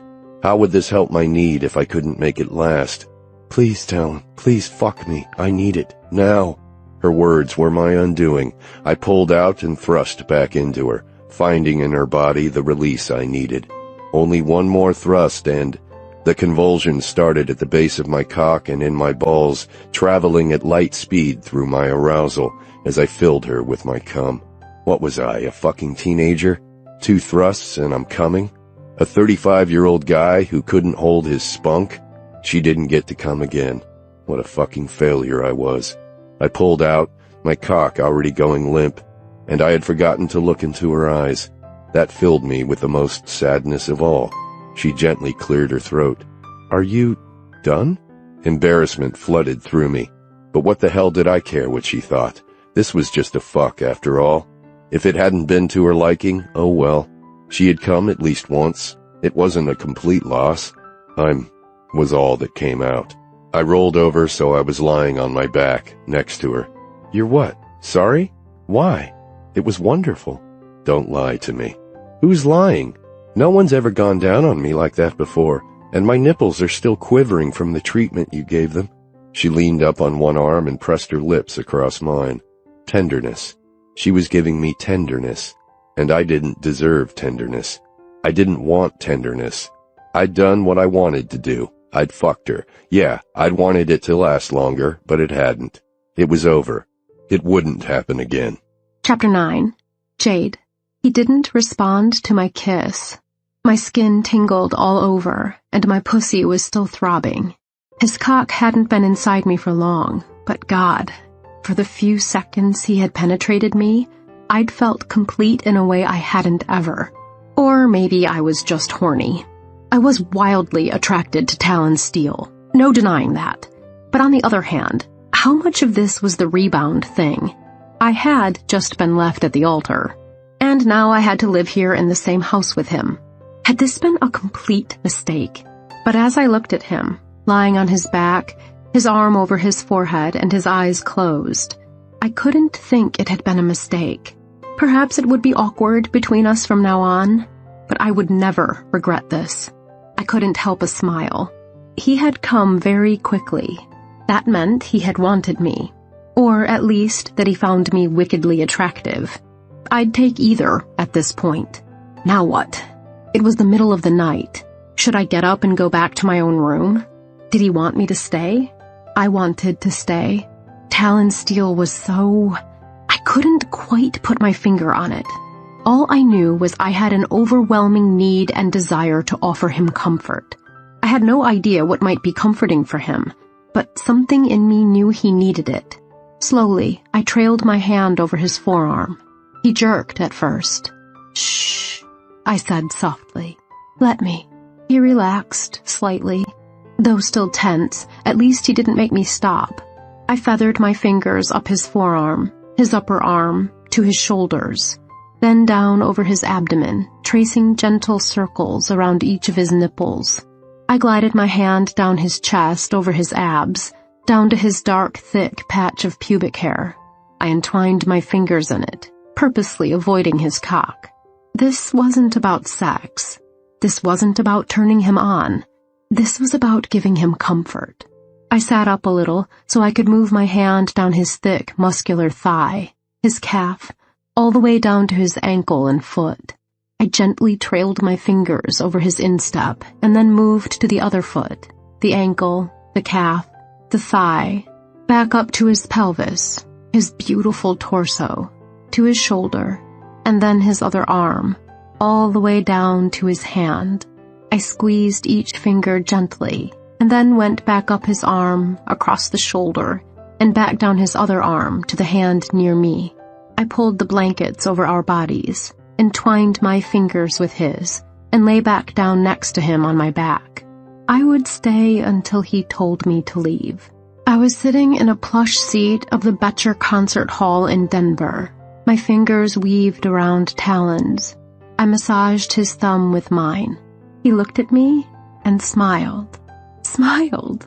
A symphony orchestra was playing Vivaldi's The Four Seasons. The music drifted toward me. The beauty and gentility of spring. Lovely. And then summer. The birds singing through the fields. The sweet summer breezes. And then the violent lightning storm of cellos. I opened my eyes. Oh, I was still in bed next to Talon. The music was coming from his phone. He must have set the alarm. Still he lay, not moving, his arms haphazardly strewn over his forehead. Our fingers were still intertwined. Roger lay sleeping at his feet. Now what? Should I wake him? Should I get my clothes on and leave? That would be the easiest course of action. Put on my clothes quietly and sneak out before he woke. But if I did that, he might never acknowledge that last night had taken place. So I gathered my courage, gulped, and gently nudged him. He shot up in bed. What? Calm down. It's just me. He turned to me, his eyes full of smoke. What are you doing in here? Don't you remember? We fell asleep together after we... He raked his fingers through his disheveled hair. Oh, shit. Not exactly what I'd wanted to hear. You sweet talker, you, I said. Talon grabbed the covers, tented them, and looked underneath. Fuck. He swung his legs over to the side of the bed, got up. God, his ass was great. Found his pajama bottoms and quickly put them on. Listen, last night never happened. You got that? Was he fucking kidding me? I hate to tell you this, Talon, but last night most definitely did happen. And, quite frankly, it was pretty awesome. He ambled across his bedroom, darting his gaze from here to there. Most likely he was purposely avoiding mine. Last night meant nothing. It was a mistake. You mean nothing to me. Nothing, you got that? His words cut through me like a dull butcher knife. He had wanted me. I had seen it in his eyes, felt it in his touch. Heck, he had said the words. It might have been a fuck, but it wasn't just any fuck. Maybe it hadn't crossed the line over to lovemaking, but it was more than just a quickie. Something had happened between us last night, and goddammit, he was not going to get away with this. I don't believe you, I said. Well, start believing. Last night meant nothing to me. I sniffed back some tears that threatened, rose, and stalked toward him, still naked. You wanted me as much as I wanted you. He still refused to meet my gaze. Wanting has nothing to do with anything. Perhaps not. And maybe I don't mean anything to you. If that's the truth, I will accept it. But you have to convince me with something other than your harsh words, because your body sang an entirely different tune last night. He huffed, saying nothing. He continued stomping around his room, looking for God knew what. I figured that was my exit cue, but damn it, no. If he wanted me to leave, he was going to tell me so. I walked back over to the bed, sat down, and then... crap. I had to work this morning. Ryan was expecting me over at the winery. What the hell time was it anyway? What time is it? I asked Talon. 6 a.m. 6 a.m.? Are you crazy? I didn't have to work until 9. What are you doing up so early? He turned, finally looking me in the eye. In case you failed to notice, I have a ranch to run. We start early around here. All this finery didn't just appear. We've all worked really hard for it. Damn! He sure as hell knew how to make me feel insignificant. Again, tears threatened, and I tried hard to will them back. To no avail. One trickled down my cheek.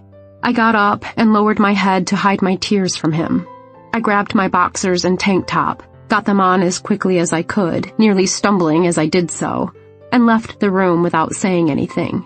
I couldn't say anything. I was too choked up. I walked briskly down the hallway, past the kitchen, and down the other hallway to my own bedroom, where I shut the door, threw myself on the bed, and cried into my pillow. Chapter 10. Talon. What had I done?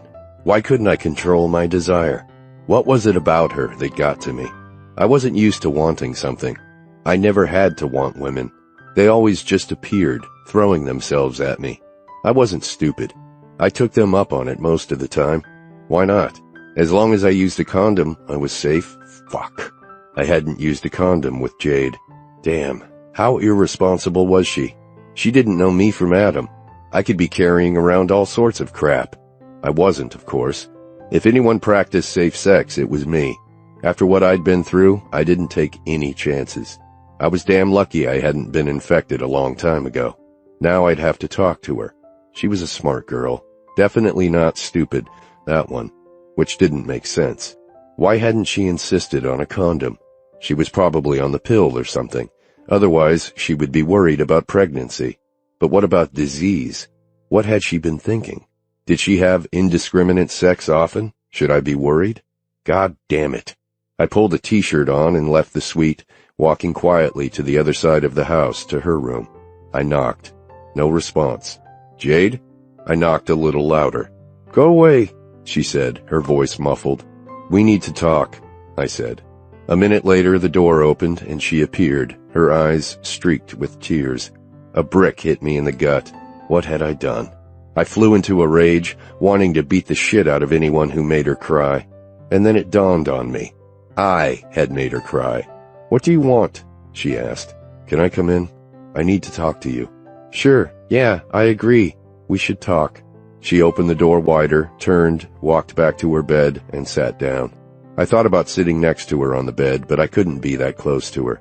I didn't trust myself, so I grabbed an armchair from the corner and scooted it toward the bed. So what do you want to talk about? She grabbed a tissue from her nightstand and blew her nose. Well, about last night. She nodded. Yeah? I want to apologize for... She arched her eyebrows. For not using a condom. Her eyes popped open into circles. That's what you want to apologize for? Yeah, it was really irresponsible. And I want to make sure... Let me guess, she cut in. You want to make sure I'm not harboring some disgusting disease that I might have infected you with. Well, yeah. Jesus Christ. She shook her head. What did you think I wanted to talk about? Oh, I don't know. The fact that we just had sex, perhaps? The fact that you basically told me it meant nothing? The fact that I know that's bullshit? So you're saying that safe sex isn't important? Oh, for God's sake, Talon. Of course, safe sex is important. You have nothing to fear from me.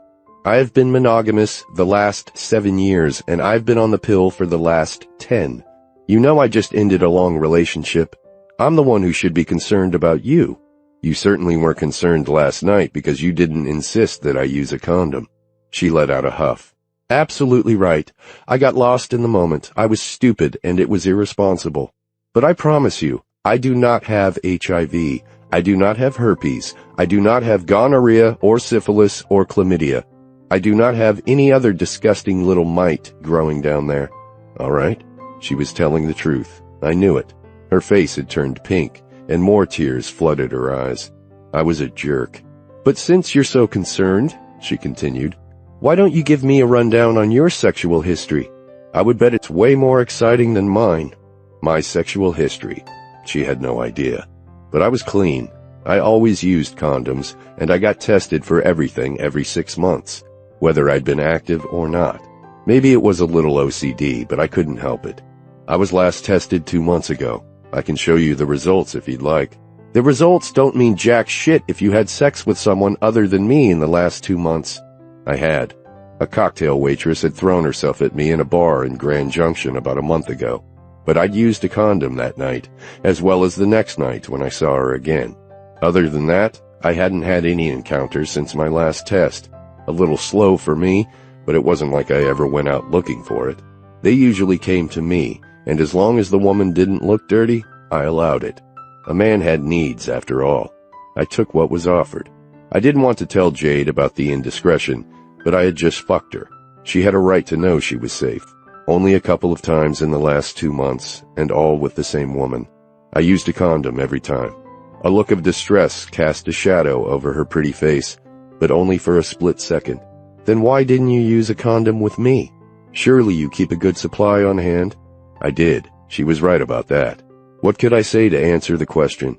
That I'd wanted her so badly I'd lost my mind? That I'd been so crazy with desire I had forgotten to be safe?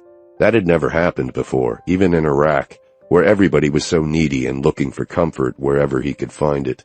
If I didn't have a condom on me, I didn't do it, no matter how beautiful or desirable the woman was, no matter how much my cock wanted release. I never had intercourse without a condom, ever, until last night. I guess I just forgot. She nodded. I see. And I understand. No, you don't understand. You think I just wanted you so much that I forgot. That's not the case at all. It's not? I readily admit that's absolutely the case with me. I knew I was safe from pregnancy, and knew I was disease-free, yet I knew nothing about you. But I will admit to you, Talon, that I wanted you so much. I was so star-crossed with desire for you that I forgot to be careful. I don't condone it. I'm embarrassed to say it. But that is the goddamned truth. My cock stirred. She had worked up quite a head of steam, and her body flushed all over a shade of pink so perfect. I wanted her again. How was this happening to me? I knew. I had come so quickly that I hadn't had enough of her to ease my ache yet. I would have to fuck her again. Now seemed like an opportune time. I stood and stalked toward her. What are you doing? What we both want right now. I bent down and kissed her lips. She turned away from me, my lips sliding across her cheek. How dare you?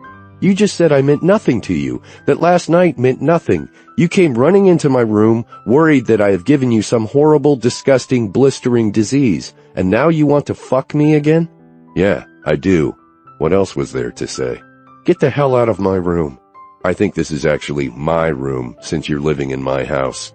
Had I really just said that? Christ, how petty. You're going to play that card, huh? She rose. That's fine. I feel like I'm imposing on you guys anyway. I'm making a little working for Ryan, and as soon as my bar results come in, I'll find a job as an attorney. If not here, in Grand Junction. I think maybe I'll go into town this morning and find my own place to live. Now what had I done? The thought of her leaving tore me in half. Look, Marjorie wants you here. But clearly you don't. The ranch is 1/4 mine, but it's also 1/4 Marjorie's. So if she wants you here... If she wants me here, what? You'll put up with it? How noble of you. I want you here, I whispered under my breath. She kept moving about the room, so I knew she hadn't heard. Thank God. She walked into her adjoining bathroom and said over her shoulder, I need to get ready for work. Please let yourself out. The whoosh of the shower sailed into the bedroom. She was naked now, rivulets of water meandering over her perfect body. My cock was granite. God, I wanted her. I was going to take her. I quickly strode to her bedroom door and locked it. Then I took off my t-shirt and pajama pants and walked into the bathroom. God bless my father for installing clear glass shower doors. None of that frosted glass in his house. I could see her clearly, her mahogany hair wet and slick, pasted over her shoulders and breasts. So beautiful. I had to have her. I opened the shower door. She gasped, nearly losing her footing. I grabbed her forearm and steadied her. "Get out of here! What do you think you're doing?" "Joining you." I stepped into the shower. "I'll scream, Talon. I'll wake up the whole household." Felicia's not here yet, and Marjorie could sleep through World War III, as you probably know. "Still, I'll—" I crushed my lips to hers. She opened for me almost immediately. Yes, she wanted this as much as I did. A quickie in the shower, and then maybe a nice long romp on her bed. After that, I would be sated. I could go on with my life, and she hers. I thrust my hard cock against her soft belly, wanting so much to be inside her, but not quite yet. I needed her soft lips on me. I brushed my fingers up her arms to her shoulders, softly gripping them. "Get on your knees. Suck me." "You're kidding, right? After you just—" I stopped her with a finger to her lips. "Please," I whispered.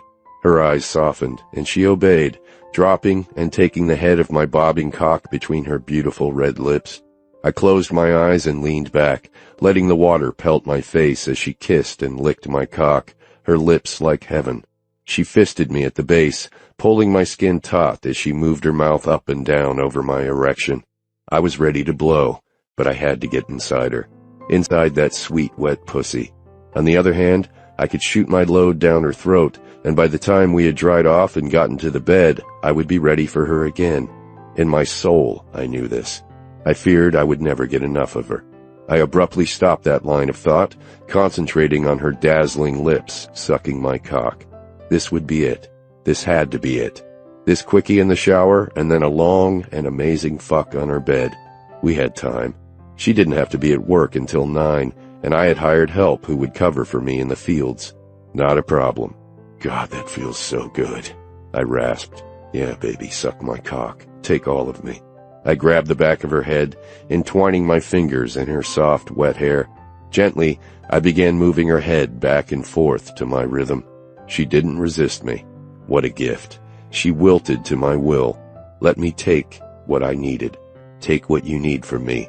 The words she had said to me last night. Baby, I need to fuck you now. Come here." I drew her to her feet and then lifted her, setting her down on my cock. Oh! The sigh left my lips in a groan. "So good. You fit me like a glove. A perfectly fitted glove." She sighed into my neck, giving me little nibbles. I trembled, my legs threatening to give way, but I stood firm. Had to have her. Now, in the shower. So good. I lifted her and brought her back down upon my cock. Up, down, up, down. Oh God, what a good little fuck she was. "Talon," she said into my neck. "Take me, Talon." "Yeah, baby, I'm taking you. I'm taking you into the goddamn stars." "I feel so good.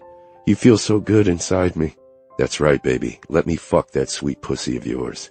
So good." I lasted longer this time, but damn, not by much. When my balls tightened, I knew I was about to explode. No condom again, but who the fuck cared? We were both clean, no chance of pregnancy. "God!" I cried out as I filled her with my semen. She sighed against my neck. "Yes, Talon, inside me, inside me." When I finally regained my senses, she was weeping against my neck. Had she even had an orgasm? How selfish was I? She released her legs from around me, and I set her gently on the shower floor. "Why are you crying?" I asked. Because... I wasn't going to push it. "I'm sorry, Jade. I should have let you come first." She shook her head. "I don't care about that." "You don't care if you come?" "Well, I care." She bit her lip.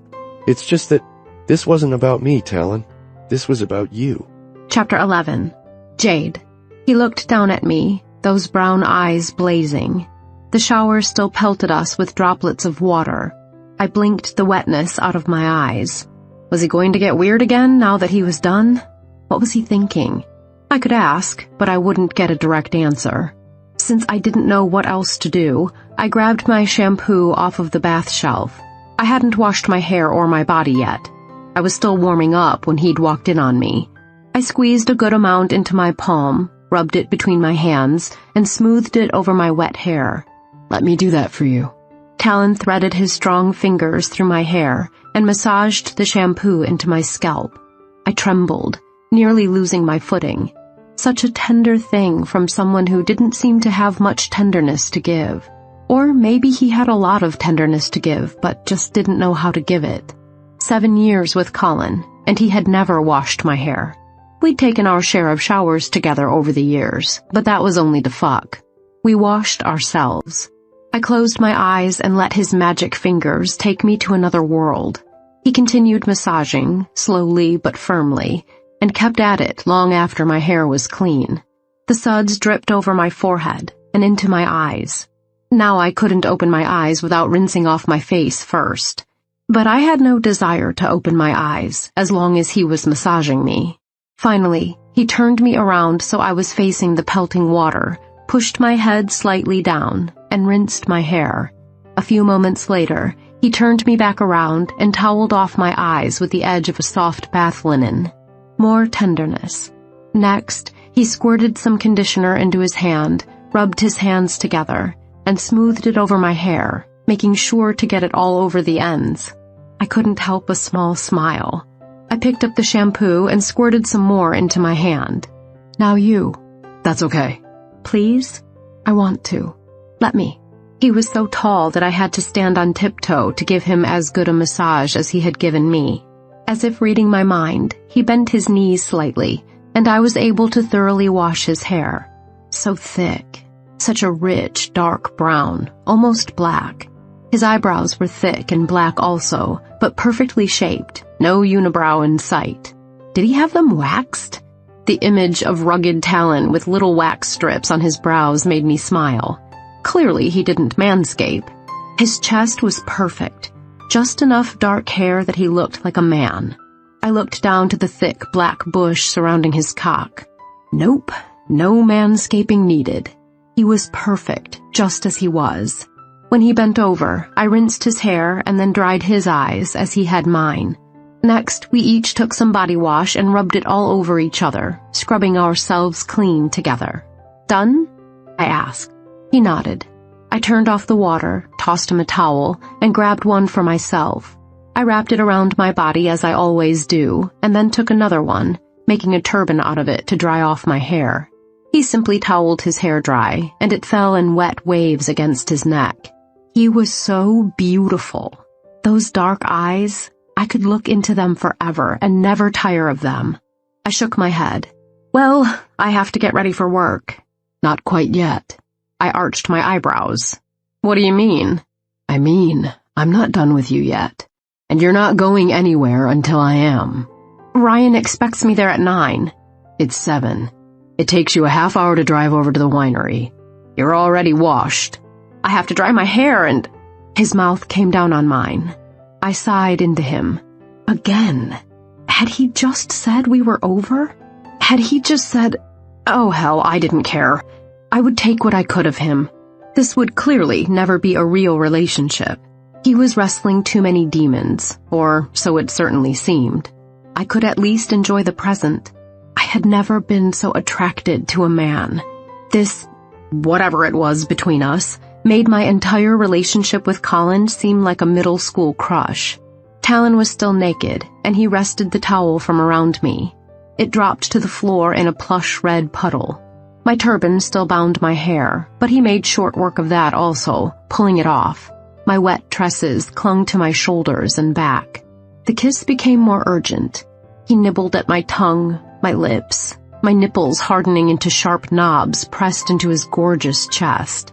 My pussy was throbbing. I wanted him so badly. Our mouths still melded. He began walking forward, forcing me backward into the bedroom, until the back of my knees hit my mattress. He pushed me down, still kissing me, his body on top of mine. He braced himself on his elbows so his weight wouldn't crush me. And still we kissed. A drugging kiss. A kiss that left nothing unsaid. A kiss of want, of ache, of desire and passion. He took from me with that kiss, and I opened my mouth to him and took from him as well. When he broke the kiss and inhaled, he clamped his lips onto my neck, sucking on me, kissing me. "Mine," he growled. Did he even know what he'd just said? I wasn't sure, but I didn't rightly care at the moment. He continued kissing down the front of me until he reached one of my turgid nipples. He sucked it into his mouth hard, and I squealed. The pain lasted only for a moment, and then unbridled pleasure coursed through me, landing right in my pussy. God, I must be soaking wet. This was so crazy, but what was happening seemed so right. Just go with it, Jade. Enjoy. As he sucked on one nipple, he pinched the other between his thumb and forefinger. The pleasure shot straight between my legs. I fluttered my eyes closed. I needed this so much. Needed him so much. I opened my eyes quickly. No, you don't need him. Just enjoy. Savor this moment. It probably won't happen again. I closed my eyes again and let the feelings take me. He released my nipple and rained hard kisses down my belly to my vulva. So hot, baby. I love how you shave down here. So fucking hot. He flicked his tongue over my clit. I nearly shattered. He plunged 2 fingers into my heat. I want to fill you up, baby. I want my cock everywhere. In your mouth, in your pussy, in your ass. I want to take you everywhere. Want to mark you. Mine. And I exploded against his fingers. Yeah, baby, come for me. He jammed his fingers against my G-spot, rubbing.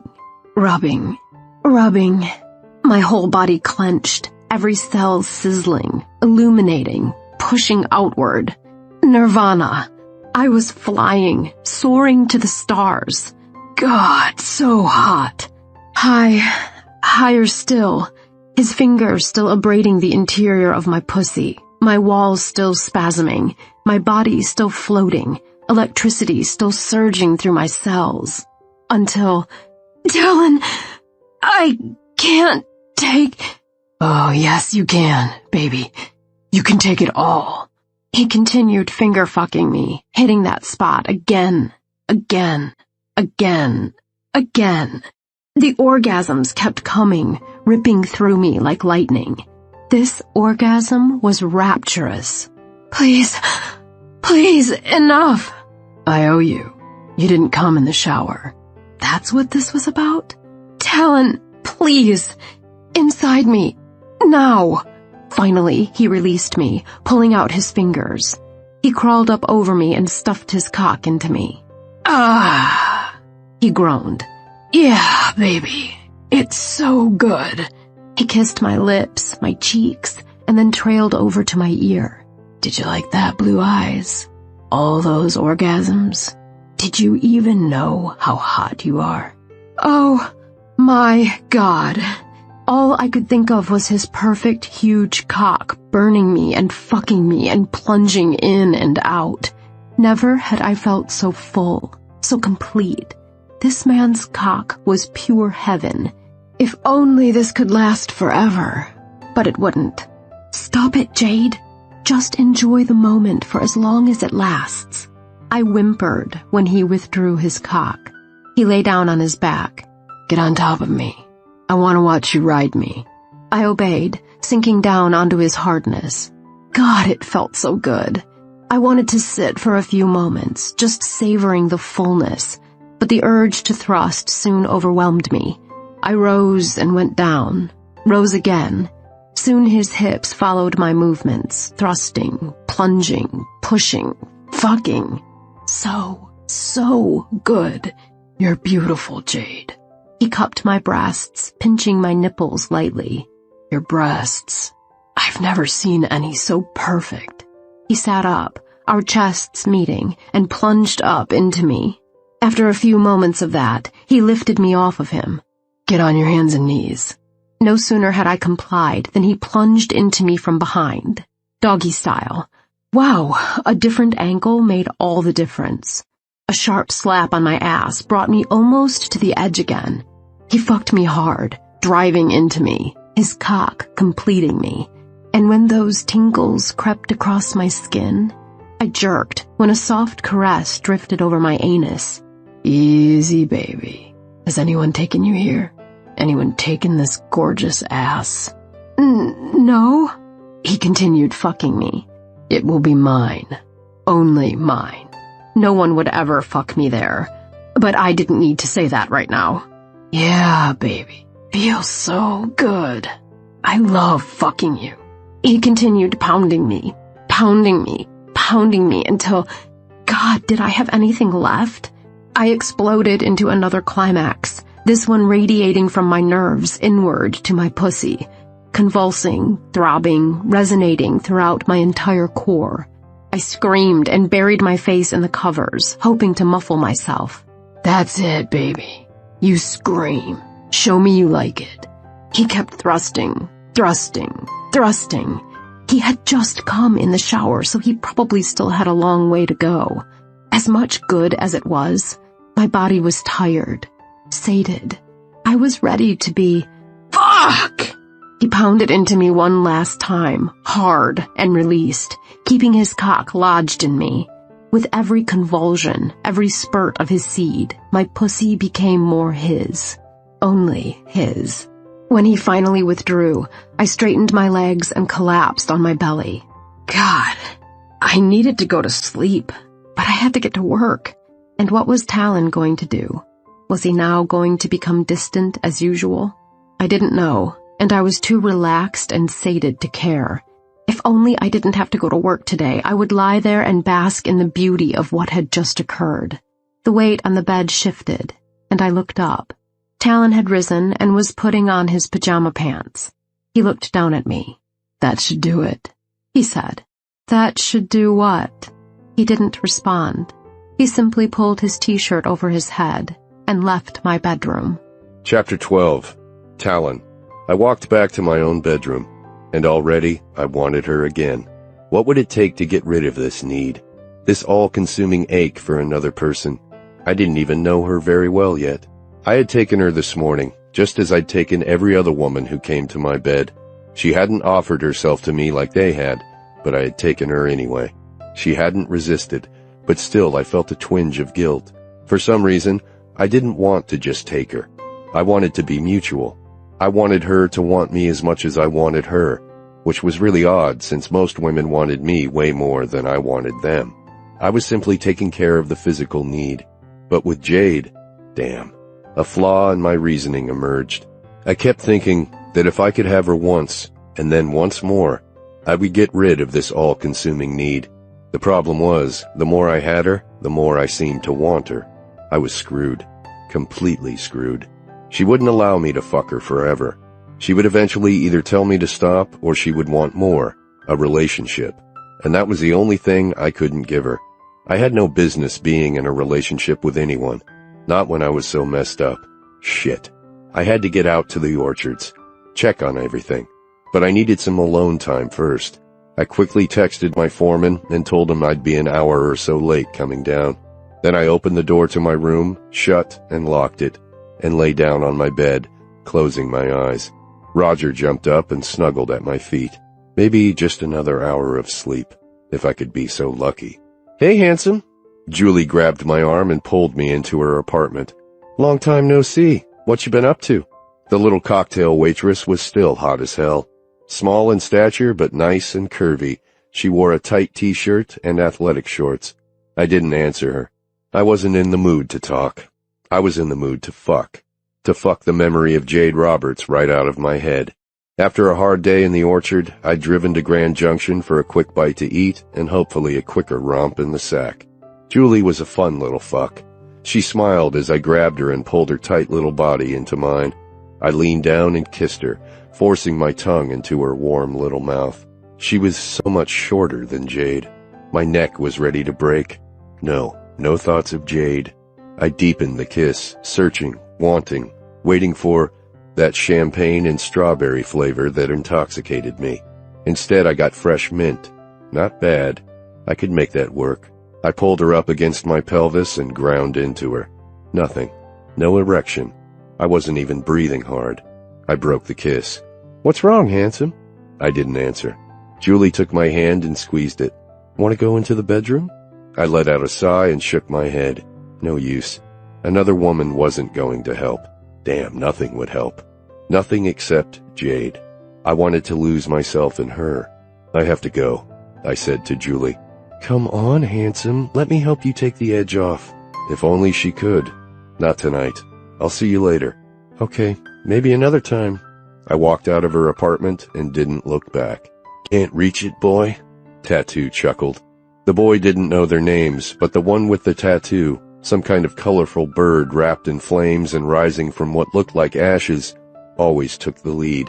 The glass of water sat less than an inch from the boy's reach, full with ice, and the boy was dying of thirst, his mouth parched. His lips were so dry the bottom one had cracked in the middle, and he tasted the tang of blood on his tongue. Look at him reach, the one with the low voice laughed. This was a game they liked to play, and even though logically the boy knew he would never be able to reach the glass of water, still he tried, stretching his arm as far as he could, thinking maybe, just maybe, today was the day his arm had grown a little bit, or that he could stretch his muscles those few more millimeters necessary. It didn't happen. The three men laughed at him, taunting him. Thirsty boy? You want that water, boy? Their devilish laughter echoed in his ears. If only he could reach just a little farther. He imagined the cool, crisp water flowing down his throat, soothing the dryness, easing the ache of hunger that was always present, hydrating his dry lips, healing them. Always that glass sat there, always slightly beyond his reach, always. A new memory. How could I have forgotten? That fucking glass of water still tormented me. Again, I sat in the kitchen, staring at it, never drinking it. Only that tiny sip that had barely wet my tongue the other night when Jade bothered me about it. The sip had felt wrong, like I deserved punishment for taking it. I didn't know why. I drank plenty of water. I didn't get dehydrated at all. But that midnight glass of water, the one that I poured myself, added ice to, and sat on the table before me, that was the one I couldn't touch. I hadn't seen Jade since this morning, yesterday morning, since it was after midnight, when I left her bedroom. I assumed she went to work and then came home. I hadn't gotten home from Grand Junction until nearly 11. Julie's words rang in my mind. Okay, maybe another time. But I knew then, and I knew now. There would be no other time with her or with anyone. Until I got Jade Roberts out of my system, I wouldn't be with other women. Fatigue gripped me. God, I was so fucking tired. Always tired. If only I could get one whole night of sleep. I looked over at the full glass of water, condensation forming on the outside of the glass, and again the maniacal laughter. I could still hear all three of them in my ears, laughing at me, taunting me with that glass of water. I stood. Damn it, I said aloud. I picked up that fucking glass of water and hurled it onto the floor where it shattered into hundreds of little pieces. Then I sat back down in the chair, letting the darkness take me, my head in my hands. Melancholy enveloped me. Sadness overtook me, but I didn't cry. You want that water, boy? The boy nodded. It would do no good, but he nodded anyway, as he always did. Maybe this would be the one time when they felt sorry enough for him to give him the water. I'll give you the water if you cry, boy, Tattoo said, his eyes glowing beneath his black mask. Go ahead, cry for it. Cry like the little pansy you are. The boy was all cried out. There probably wasn't enough water in his body to make tears, but that water, that tall, clear glass of water, pulsed like a heartbeat. It was laughing too, ridiculing him, jabbing at him. You can't have me. They'll never let you have me. The boy closed his eyes, squeezing them together, desperately trying to conjure just one tear, even knowing that he still wouldn't get the water if he cried. He bore down, clenched all his muscles, trying. Come on, boy, just cry for me. Cry one tear and I'll let you have the water. The boy didn't cry. The next morning I rose early and walked into the kitchen to clean up the mess I'd left. I didn't want anyone slipping and getting hurt. Leaving the shattered glass and water on the floor had been self-indulgent. 2 others lived in this house, and I had no right to put them in danger. To my surprise, the kitchen floor was spotless. Felicia hadn't come in yet, so either Jade or Marjorie had cleaned it up. My sister wasn't known as an early riser, but she was used to my outbursts every now and then. I hoped it had been her. Otherwise, Jade would come to me asking a bunch of questions I didn't want to answer, that I couldn't answer. It was 5:45, and I wanted to head out to the orchards early since I'd spent all yesterday morning shirking my duties. I had been pretty lax about the orchard lately, and I figured Jonah was due to stop by any time to give me one of his big brother lectures on pulling my weight. I sure as hell wasn't in the mood to listen to him, especially since he would be right. I was rinsing out the coffee carafe when Marjorie loped up behind me. "I cleaned up your mess earlier." Thank God. I didn't turn around. I measured coffee out of the grinder. "You might have left a note or something. I could have cut the hell out of my foot, you know." I couldn't argue. She was right. I shouldn't have left that mess. What if she, or Jade, had slipped and fallen on the broken glass? It could have been pretty nasty. I turned. "You're right. I hacked the dreaded word from my lips as it kicked and screamed to stay put. "Sorry. I'm just glad I found it this morning instead of Jade. It would have freaked her out. She should be up pretty soon. I think she meets Ryan over at the winery at 9. I poured water into the coffee maker and pressed start. Today's Saturday. True. I don't know if she's working over there on Saturdays. What are you doing up, sis? You're not usually an early riser, especially not on the weekend. Hey, there's a first time for everything. I thought I'd head over to the orchards with you. I guess it's about time I started earning my keep around here." I let out a chuckle. "Suit yourself. It's pretty boring right now. Lots of busy work." "I don't mind busy work." "Good thing." I wanted to ask her about Jade. Had she confided in Marjorie about what had happened between us? My guess was no, or Marge would have come to me by now. "Marge?" "What?" "Your friend, Jade. What about her?" "I was wondering about her ex-boyfriend." I wasn't, but it was a good way to find stuff out about Jade without asking more personal questions. "Colin? He's an ass." "Well, yeah, sure. He left her at the altar. But what kind of relationship did they have?" "They were together all the time during college. He's a trust fund kid. His dad's a financial guy in New York, but they come from old money. Not that they have steel money." She smiled. "Anyway, after graduation she stayed in Denver and went to law school, and he went to New York to intern at his dad's office, so it was long distance. But they kept it going, determined to make the wedding date they had actually set 3 years before at college graduation. Obviously, it didn't quite work out that way. Do you think this Colin messed with her head?" "Maybe a little. I mean, she was totally humiliated, but she seems okay. I think the relationship just ran out of steam, and neither of them wanted to admit it. I think, in the long run, she's just as happy that they didn't get married. She was just really embarrassed that day. I felt so bad for her. I was standing next to her as the maid of honor, waiting to walk down the aisle, and we were waiting. The best man, the groomsmen, and the ushers were all there, but no one seemed to know where Colin was. We tried to keep it from Jade for as long as possible, but finally we couldn't put it off any longer. She was a trooper. She went up and told the congregation there wouldn't be a wedding, that Colin hadn't shown up. My heart nearly broke for her right there in the kitchen. If I ever saw that Colin. Like you said, she seems okay now. I poured 2 cups of coffee and handed one to Marjorie. "I think she is. She's a little tense right now, waiting for her bar results. They should be here pretty soon. Of course, she's brilliant, so I know she passed. But it will be a load off her mind when she knows for sure." Yeah. I wanted to know so much more about Jade, but I didn't know how to ask Marjorie. "You think she's happy out here?" "She's only been here for a couple weeks, Tal. But she likes working with Ryan at the winery, and I know she'll be happy once those bar results arrive. She'll be able to find a job here or in Grand Junction." I nodded. She told me about her mom, that she's that supermodel. "Brooke Bailey? Yeah. What a shallow bitch." I nodded. That was for sure. People who didn't want to stay and raise their kids shouldn't have kids, which was exactly why I would never have kids. I'd be a terrible father. All in all, she seems pretty well adjusted. Marjorie nodded. "Jade's the best. Best friend a girl could have. She has certainly helped me through some hard times, like any BFF would." I took a few more sips of my coffee. "I'm going to shower. Meet me in about half an hour, and we'll drive over to the orchards." Marge smiled. She looked so much like my mama, a woman she didn't even remember.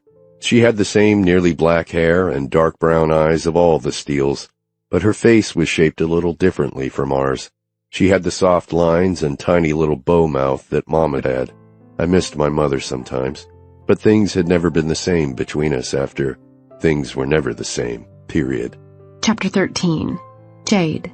I slept late. It was Saturday, and I didn't have to go to work. I wanted to make sure I got up well after Talon had risen and headed out. At 10 a.m., I finally rose. I knocked on Marjorie's door, but she wasn't there. Maybe she was in the kitchen or in the family room watching TV. Maybe outside?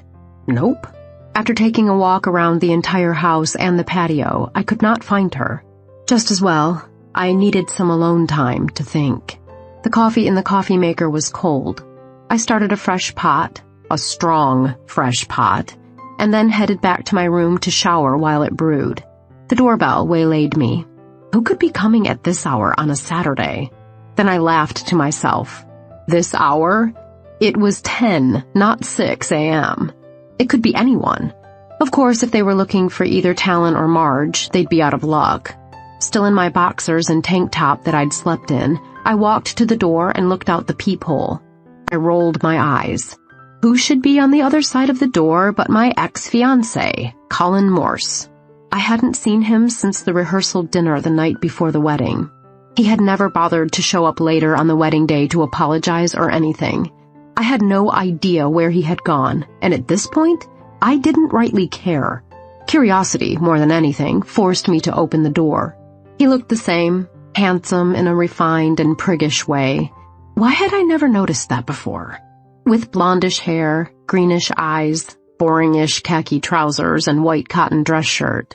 His gaze zeroed in on my breasts. I crossed my arms. "What are you doing here, Colin?" "Can I come in?" "No." "Come on, Jade." "Fine." I stepped backward. He strode into the foyer. "I took the red-eye to Grand Junction. I've been here since 6 this morning. It took me a while to find this place. It's not exactly on the map. The Steele property is pretty big, I'll say." "So what are you doing here?" I want to tell you how sorry I am." "You know, Colin, if you'd had the balls to tell me this before the wedding, or at least at the rehearsal dinner, we could have saved a little bit of money by canceling. Not a lot, mind you, but a little." "I didn't really think this was about the money." Unbelievable. Colin had grown up with a silver spoon shoved so far up his ass he didn't know reality. "You didn't? You know my dad lives a modest life. You know I do too. He spent 20 grand of his hard-earned savings to give me the day of my dreams, and we weren't able to get any of that back. Not a freaking penny." "I intend to pay your father back, Jade." "Great. I'm sure he'll appreciate it." I tapped my bare foot. "Did you really come all this way just to tell me that?" His cheeks reddened. "No. I came to tell you that I think I made the biggest mistake of my life." He could not be serious. "Yeah? And what might that be?" "Letting you go?" I shook my head, laughing. "This is rich." "I'm serious, Jade. I still love you. I never stopped loving you." "Then why in the hell didn't you want to marry me?" "I got scared." "Scared? Okay. And you think I wasn't scared? Binding yourself to another person is a pretty scary thing, Colin. But we had 7 years under our belts." "Yeah, I know. You were my first and only serious girlfriend. I just started wondering if..." "If what? If something better was out there?" He bit his lip. That fucking bastard. "Well, here's news, Colin. We are over. You blew it." "Come on, Jade. We should be back from our honeymoon by now, settling in together. Both of us starting our careers at Dad's Denver satellite." "Yeah, we should. But you know what? I'm here, hanging out with Marge and her brothers, and I'm having a great time. I'm really glad to be here. My bar results are due any day now, and in the meantime, I'm working for one of Marge's brothers at the winery. I'm learning lots of stuff that I'm becoming passionate about. All in all, I'm glad we didn't get married. I think it really would have been a mistake. So, I should thank you." His lips trembled. "Please don't say that." "Why not? You embarrassed and humiliated me in front of all our family and friends, Colin. At the time, I didn't think I could ever forgive you for that. But I can now, because I think it was the right thing in the long run. Jade! I don't want to hear it. Now, if you'll excuse me, I have lots to do today. I took his arm and started walking him out the door. He turned and grabbed me, pulled me into him, and pressed his lips to mine. I gasped, and he slid his tongue into my mouth. Everything about this kiss felt wrong. I tried pushing him away, but his strength defeated mine. What the fuck is going on here? The voice came out of nowhere. Heavy footfalls. Toward us. Powerful arms wrenched me away from Colin's grasp. Talon stood, glaring, his eyes afire. Who the hell are you? Colin stumbled backward. It's okay, I'm her fiancé. Her what? Talon said through clenched teeth. Talon, it's all right, I said, wiping Colin's taste from my lips. He was just leaving. You never touch her again. Colin stood his ground. He wasn't as tall as Talon, but he was buff, a great athlete. Or what? In an instant, Talon jammed his fist into Colin's cheek. Caught off guard, Colin fell against the wall. Talon grabbed him by the neck and punched him again, this one landing square on Colin's nose. Blood oozed from his nostrils, while Talon gripped his shoulders and threw him to the floor, kicking his stomach. Colin groaned, covering his nose. Talon! I yelled. Talon, stop! Please! He kept kicking Colin, who lay on the floor doubled over. I grabbed Talon around the waist, my heart thundering. Please! You're really going to hurt him! No change. Please! For me! Talon froze mid-kick. His facial features went blank, and he backed away. I bent to Colin. Are you okay? He nodded. I'll be fine, I think. He choked out. I've taken worse on the football field. I'll show you worse. I looked up. Talon's dark eyes were glazed, ferocious. Oh, no, you don't, Talon. Don't just stand there. Go get him an ice pack for his nose. Talon hesitated for a minute, but then walked to the kitchen. A few seconds later, he came back with a plastic bag filled with ice. I held it to Colin's nose. Does he need an ambulance? Talon asked. Colin coughed.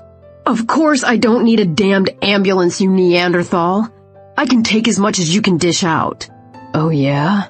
Talon's eyes lit with fire again. You two stop this right now. I stood and faced Talon, my hands on my hips. You owe Colin an apology.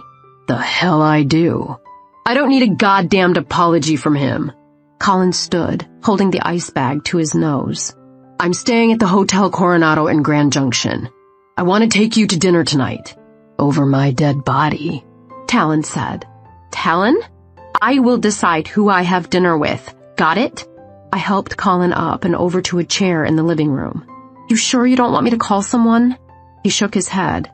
Just give me a few minutes to collect myself. I'll be fine. I've been in worse shape than this. Back in the foyer, Talon seethed. I looked away from him. What I had just witnessed disgusted me and unnerved me. I did not want to see him right now. After about 15 minutes, I walked with Colin to his car. Text me when you get to Grand Junction safely. He nodded. I still hope you'll meet me for dinner tonight. I shook my head. No, Colin, that's not going to happen. I'm sorry. He drove away. I walked back into the house. Talon was in the kitchen, sitting at the table with that goddamned glass of water again. He looked up at me when I walked in. What the hell was that all about? I said. He was kissing you. Why is it any of your business who I kiss? Well, he walked out on your wedding, so he shouldn't be... I clenched my hands into fists. For God's sake, Talon, do you have feelings for me or not? How did it make you feel to see him kissing me? I don't know. You don't know. You nearly beat him to death. I can't believe you got so violent. I don't know why either. Were you jealous? Of course not. Just as well. Anger boiled within me. Because whatever this little thing was between us, it's over. I mean really over. I don't want anything to do with you. I'm going to talk to Marge about moving out. Marge is out at the orchard, and she wants you here. Either I'm leaving or you are, and I don't think you are. But what about what? We shared a few kisses, a few romps in bed. It was beyond great. But you are so screwed up that I can't get through to you. I just witnessed you nearly beat the life out of a man. Frankly, Talon, you scare me. I walked back to my bedroom. Leaving was my only alternative. There was no getting around it. Something lived inside Talon. Something poisonous. Something I might never understand. And as long as he kept himself closed off from me and everyone else, I couldn't risk being around him. I refused to lose my heart to someone who was incapable of giving me his. Chapter 14. Talon. I wanted to go after her. I wanted to with everything in my body and soul. I wanted to grab her, kiss her, make her forget how angry she was. God. When I saw that man with his hands on her, something in me snapped. Green rage boiled through me. I had to get him off of her, off of my woman. But she would never be my woman. I had nothing to offer. Nothing but a few midnight kisses and romps, as she called them. I would still be beating the guy if she hadn't stopped me. I'd been crazy, unable to stop. I wasn't even thinking, and my hands and feet were acting of their own accord. A primordial need to pummel him into soup had consumed me, and all logic had fled. I could have done serious damage to him. He deserved it, for humiliating Jade the way he had, but I knew better. Knowing better hadn't stopped me, though. It never did. Icy chills gripped the back of my neck. This couldn't go on. I wasn't ready to give up. I wanted to live.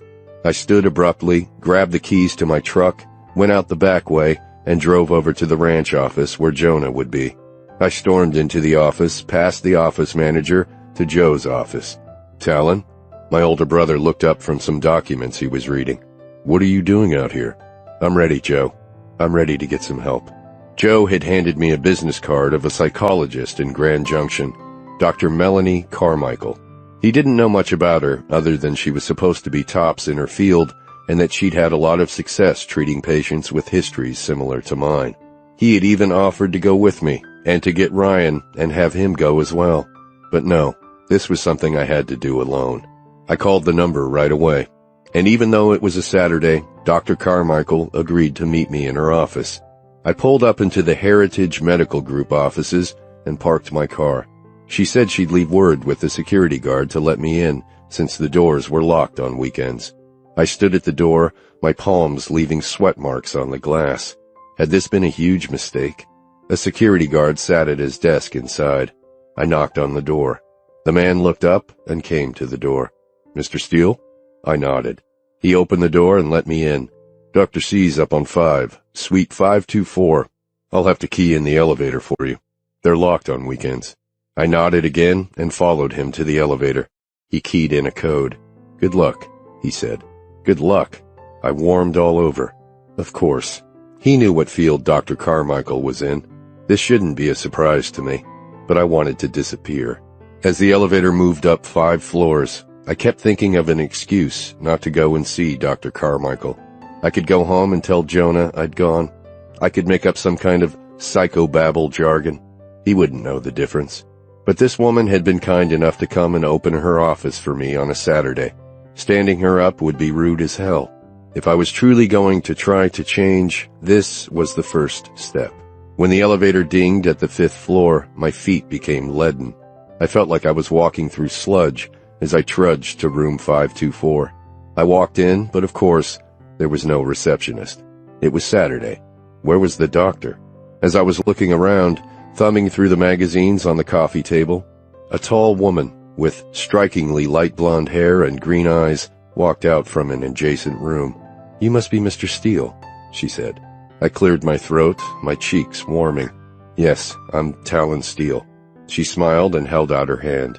Dr. Melanie Carmichael, so nice to meet you. Would you like to come on back? I swallowed. In for a dozen? I followed her into her office. Her desk was in a corner, and the requisite couch sat against one wall. I was so not lying on the couch.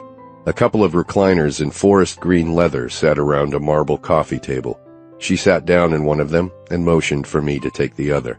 Moving slowly, I did. So what can I help you with today, Mr. Steele? She crossed her legs and smiled. I sighed. Where did I begin? I didn't have enough hours left in my lifetime to explain what had brought me in here, and most therapy sessions only lasted an hour. So I figured I'd start with what had prompted me to call. I beat the shit out of a guy today. She nodded. I see. Why do you think you did that? Wasn't she supposed to tell me why? He was kissing my sister's friend. All right. And that kiss bothered you? I nodded. Why did it bother you so much? Is your sister's friend your girlfriend? I shook my head. No, I don't have girlfriends. You don't? Handsome man like you? Why not? I'm just not wired that way, doctor. Wired that way? Do you mean you're gay? I shook my head. No, I'm not gay. The whole gay line of questioning gave me a chill.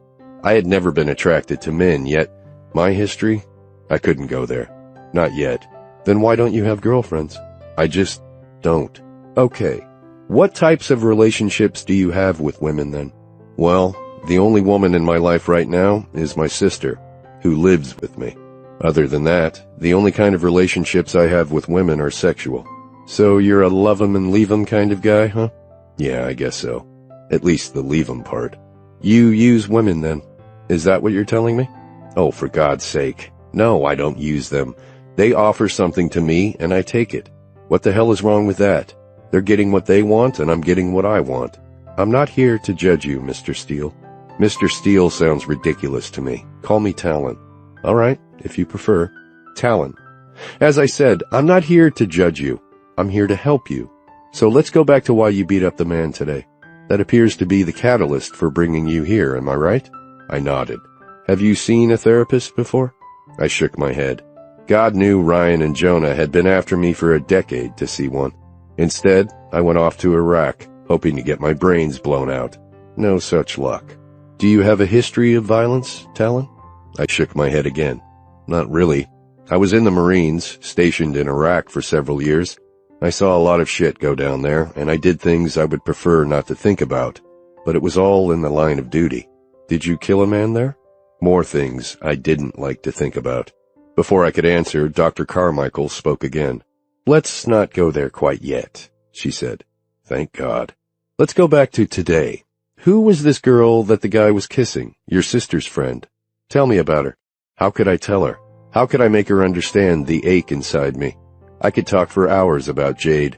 I could talk for 30 minutes on those steely blue eyes of hers alone. They gripped me, tore at me, drew me to her. Emotions were rising to my surface, emotions I thought I was incapable of having. She's my sister's best friend, and she moved out here to our ranch after she got left at the altar on her wedding day. Oh my gosh, Dr. Carmichael said. That's terrible. She seems to be handling it okay. The guy kissing her was her ex. He showed up this morning. Are they reconciling? Doesn't look that way. I mean, he totally humiliated her. But they probably still have some feelings there. I tensed up in my chair, gripping the arm, my knuckles whitening. So you have feelings for this Jade. What makes you say that? Well, first, the fact that you beat up her ex. Second, because you've got the arm of that chair in the devil's clinch. I let out a breath and consciously relaxed my hand. Yeah, she was good. Tell me what you were feeling while you were beating him. It was like I wasn't myself. Almost like my arms and legs were acting on their own. The rage was so real. It took me over so that I wasn't even there. Just the rage was. Why did you stop beating him? Jade asked me to. So Jade got through to you, through the fog. She had. Through the fog. The words Dr. Carmichael used resonated with me. It had been like a fog. A thick, hazy fog. A red sickness that simmered within me. So is the man okay? Yeah. I was pretty hard on him, broke his nose. He'll have a few bruises, but he'll live. Dr. Carmichael nodded. For the first time, I noticed that no notepad sat on her lap. No pen. I was one patient of many. Why aren't you taking any notes? I asked. She smiled. I like to focus on the patient during the session. I'll make notes afterward. What if you forget something? She laughed. I've been using this system for the 10 years I've been in practice. Trust me, it works for me and for my patients. I nodded. So how are you and Jade now? She's pretty pissed. Pissed enough to leave the ranch. A dagger jabbed me in the stomach. I can understand that. After what he did to her, I don't know why she didn't want me to beat him to a pulp. Part of her probably did. But she was being rational, Talon. Rational. The word hung in the air, ridiculing me. In other words, I had not been rational. Couldn't really argue there. So how did you leave things with Jade? And again, the dagger. She doesn't want to have anything to do with me. She says she's moving out of the ranch house. And how does that make you feel? How could I answer that? I hardly knew Jade Roberts, but I had been more intimate with her in these last weeks than I had ever been with anyone in my life. I had a constant need for her, a constant ache, a craving. Talon, she leaned forward, her eyes serious. This is only going to work if you open up and are honest with me. I nodded. She was right. Rationally, I knew she spoke the truth. I cleared my throat and looked down at my lap. Do you think you might be more comfortable with a male therapist? I have several colleagues who are excellent. Honestly, I don't know. I'm not sure I'd be comfortable with any therapist, but my brother Jonah says you come highly recommended. That's kind of him. I nodded. I was nodding a lot. Her gaze turned serious again. Talon, I know you didn't drive all the way here into Grand Junction on a Saturday to not talk to me. Obviously, Jade and your feelings for her are what caused the issue this morning. Are you in love with her? My whole body tensed, and I stood and walked over to the desk and back. How could I be in love with her? I've only known her a couple of weeks. Then how do you feel about her leaving? Will you miss her? Miss her? Those words didn't even begin to encompass how I would feel if she left. Not having Jade around would be like a Colorado summer without the sun, a meadow without columbine, the Rocky Mountains without ponderosa pines and aspens. I will miss her. Dr. Carmichael nodded. Why do you think it was so hard for you to voice that? I don't know. Isn't that your job? To figure me out? Talon, correct me if I'm wrong, but I think things inside you run a heck of a lot deeper than you're letting on. These feelings for Jade that are troubling you. There's a reason why you can't admit them. Tell me, were you close to your mother? Christ, my mother. Time for a Freudian analysis. My mother died when I was 12. I'm very sorry to hear that. Were you close to her before then? When I was really little, yeah. But then she changed. How did she change? She got very depressed. My sister was born prematurely when I was 10, and she almost died. Maybe my mother had postpartum depression. I don't know. That's quite possible. Are you saying she took her own life? I nodded. She might very well have had postpartum depression, but that wasn't why she took her own life. How about your father? Were you and he close? I was surprised she didn't ask me anything further about my mother's suicide. Wasn't that a shrink's wet dream? No, not really. He was closest to my older brother, Jonah. Come to think of it, he was pretty close to my younger brother, too. And of course to Marjorie, the only girl. She was Daddy's little girl, if there ever was one. I see. Tell me about your family dynamic. You say you have an older and younger brother. Yeah, Jonah is 38, I'm 35, and Ryan is 32. Marjorie didn't come along until a lot later. She's 25. So she doesn't even remember her mother. That's right. So back to your father. How old is he now? He died 7 years ago, right after Marjorie left for college. Heart attack. I'm very sorry about that. I bit the inside of my cheek. Well, like I said, we weren't all that close. Let's talk a little bit about your childhood then. Were you and your brothers close growing up? Yeah, when we were little. What do you mean by that, when we were little? I guess I mean up until about the time I was 10. So what happened when you were 10? I stood up, my heart pounding out of my chest. The walls, dank, concrete walls, surrounded me, closed in on me. I drew in a deep breath. I have to leave now. We still have a lot of time. I'm happy to stay and help you as much as I can today. No, don't worry. I'll see that you're paid for your time. Double for coming in on the weekend. Talon, that's not I walked out the door quickly, beads of perspiration emerging on my forehead, my heart beating a rapid staccato. Before I had gotten to the door, my legs turned to gelatin and gave out from under me, and I fell. Dr. Carmichael came running out of her office. What happened? Are you all right? Purple haze, and then the concrete walls again, closing in. I tried to breathe. Air. Needed air.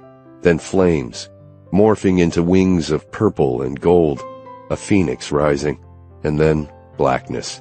Chapter 15. Jade. Jade, you can't leave. Marjorie unfolded my clothes as quickly as I was folding them. You just got here. Between you working for Ryan at the winery and me working around the ranch, we've hardly spent any time together. I swallowed. My heart was breaking, and not just because I would be leaving Marge.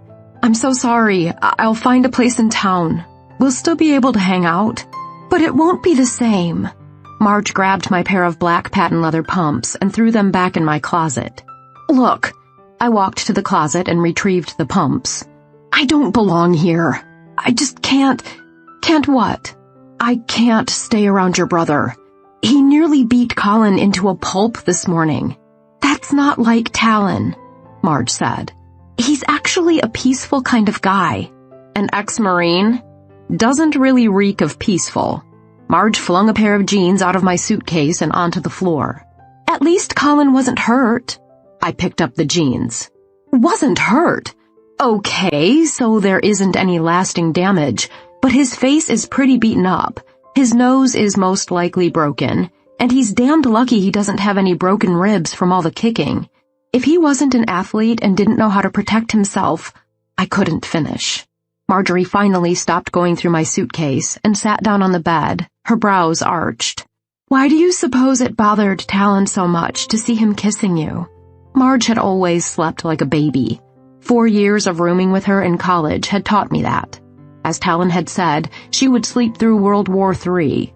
So it was no surprise that she had no idea what had gone on between Talon and me. Just as well. How exactly was I supposed to bring the subject up? Oh, by the way, I've been having a little midnight fuckfest with your brother. Really didn't think that would go over too well. Talon's been a little off lately, Marge continued. Off? The man was way beyond simply off. This morning, I woke up early, came to the kitchen, and found a broken glass. Water and shattered glass all over the floor. I cleaned it up. Thankfully, I'd put my slippers on this morning. Shattered glass of water. Do you know what happened? She didn't need to answer. Talon had been sitting at the table with his glass of water, as usual, and for some reason he decided to break it. Or maybe it was an accident. But why would he have left it there for anyone to walk into? I'm pretty sure Talon threw the glass. Marge bit her lip. It wouldn't be the first time. What did Marge know? So you know that he goes out to the kitchen most nights and sits with a full glass of water? Marge nodded. I rarely get up during the night. I sleep the sleep of death, as you know. But every once in a while I get up and walk around. Talon is usually in the kitchen, sitting with a glass of water. Sometimes I sit down with him and we chat for a few minutes. This morning was the second time I've woken up to a broken glass of water in the kitchen. It's possible that it's happened other times and either Felicia or Talon himself have cleaned it up. I frowned. Is this something new since he got back from overseas? As far as I know. At least breaking the glasses. He's always gotten up at night, ever since I can remember. He's just a really light sleeper. He's had insomnia most of his life. Has he seen a doctor? Honestly, I don't know. I was just a kid for most of the time, and then I went off to college and then travels.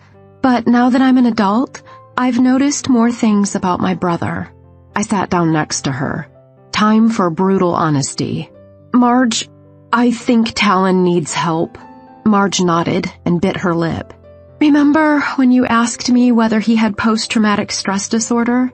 I think he does, from being in the military. Yeah, that would make a lot of sense. Have you talked to him about it? She shook her head. No, but Joe and Ryan have. Talon refuses to see anyone. Talon. He'd already shown me so much, and even though I had to leave, part of me wanted to stay. Part of me wanted to help him, be with him, show him that everything would be okay. But I had no training in psychology. Lawyers were trained to analyze and argue, not delve into someone's emotions and psyche. Look, Jade, you don't have to leave because of Talon. He's harmless. Harmless? Anyone could have slipped and fallen on that mess you cleaned up this morning. And you didn't witness his attack on Colin. In Talon's defense, Jade, Colin is an ass. I couldn't help a slight chuckle. She had the right of it. Well, I'm afraid I still can't. A fist pounded on the door. Marjorie? You in there? She's here, I said. Come in. The door burst open and Jonah rushed in. Marge, thank God I found you. We need to leave. Talon's in the hospital.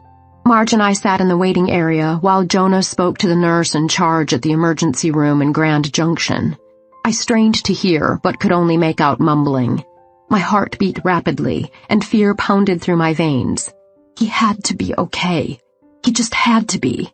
He'd come to mean so much to me in so little. But no, we could not be together. That poison inside of him, that unknown, and he didn't want me anyway.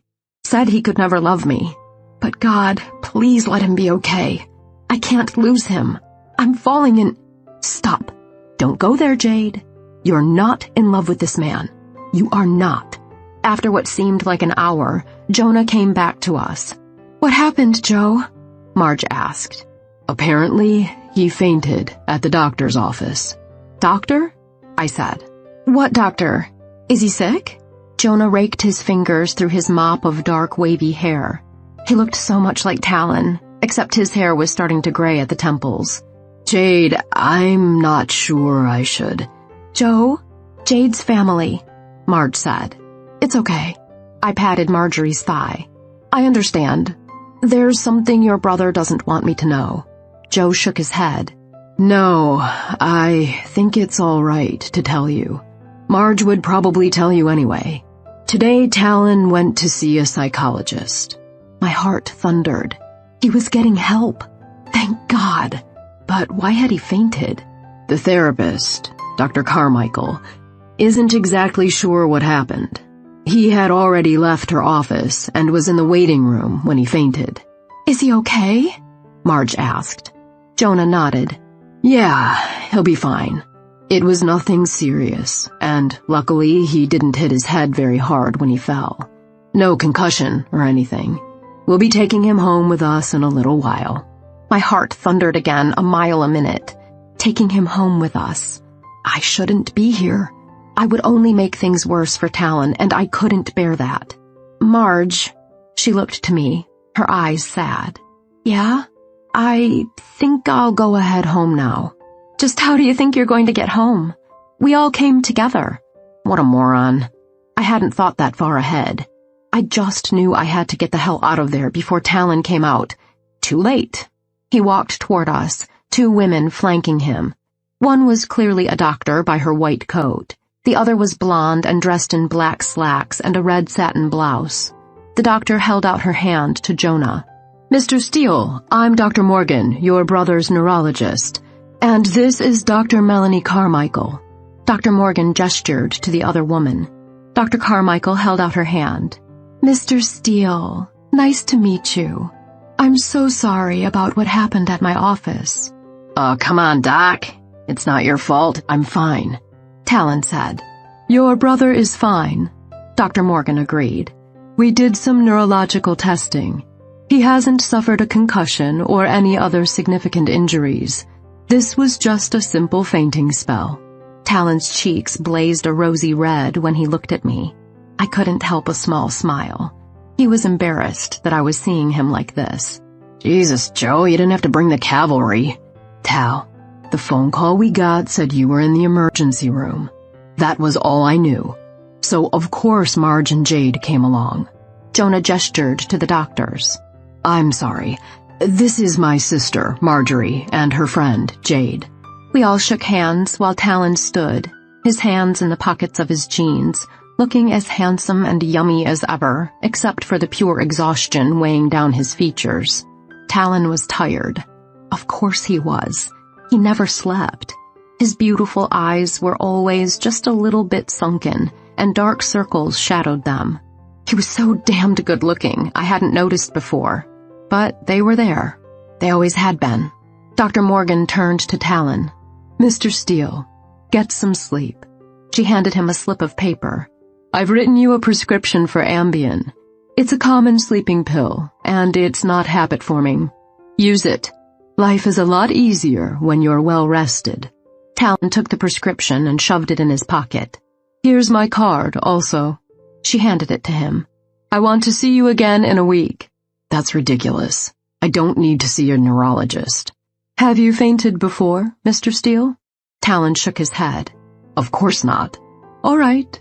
But if this happens again, I want to see you. In the meantime, I suggest you continue seeing Dr. Carmichael. If possible, Talon's cheeks reddened even further. I don't need therapy. Dr. Morgan sighed. Well, you can lead a horse to water. It's been very nice meeting you, Mr. Steele. Please, take the Ambien. Get some rest. Physically, you're fine. All of your test results were great. Your blood counts are normal. Everything looks good. It was nice meeting all of you. Dr. Morgan turned and headed back down the corridor. Talon, Dr. Carmichael said, I'm so glad you're feeling better. You have my number if you need anything. It was nice meeting all of you. She left as well. I don't see what all the fuss is about, Talon said.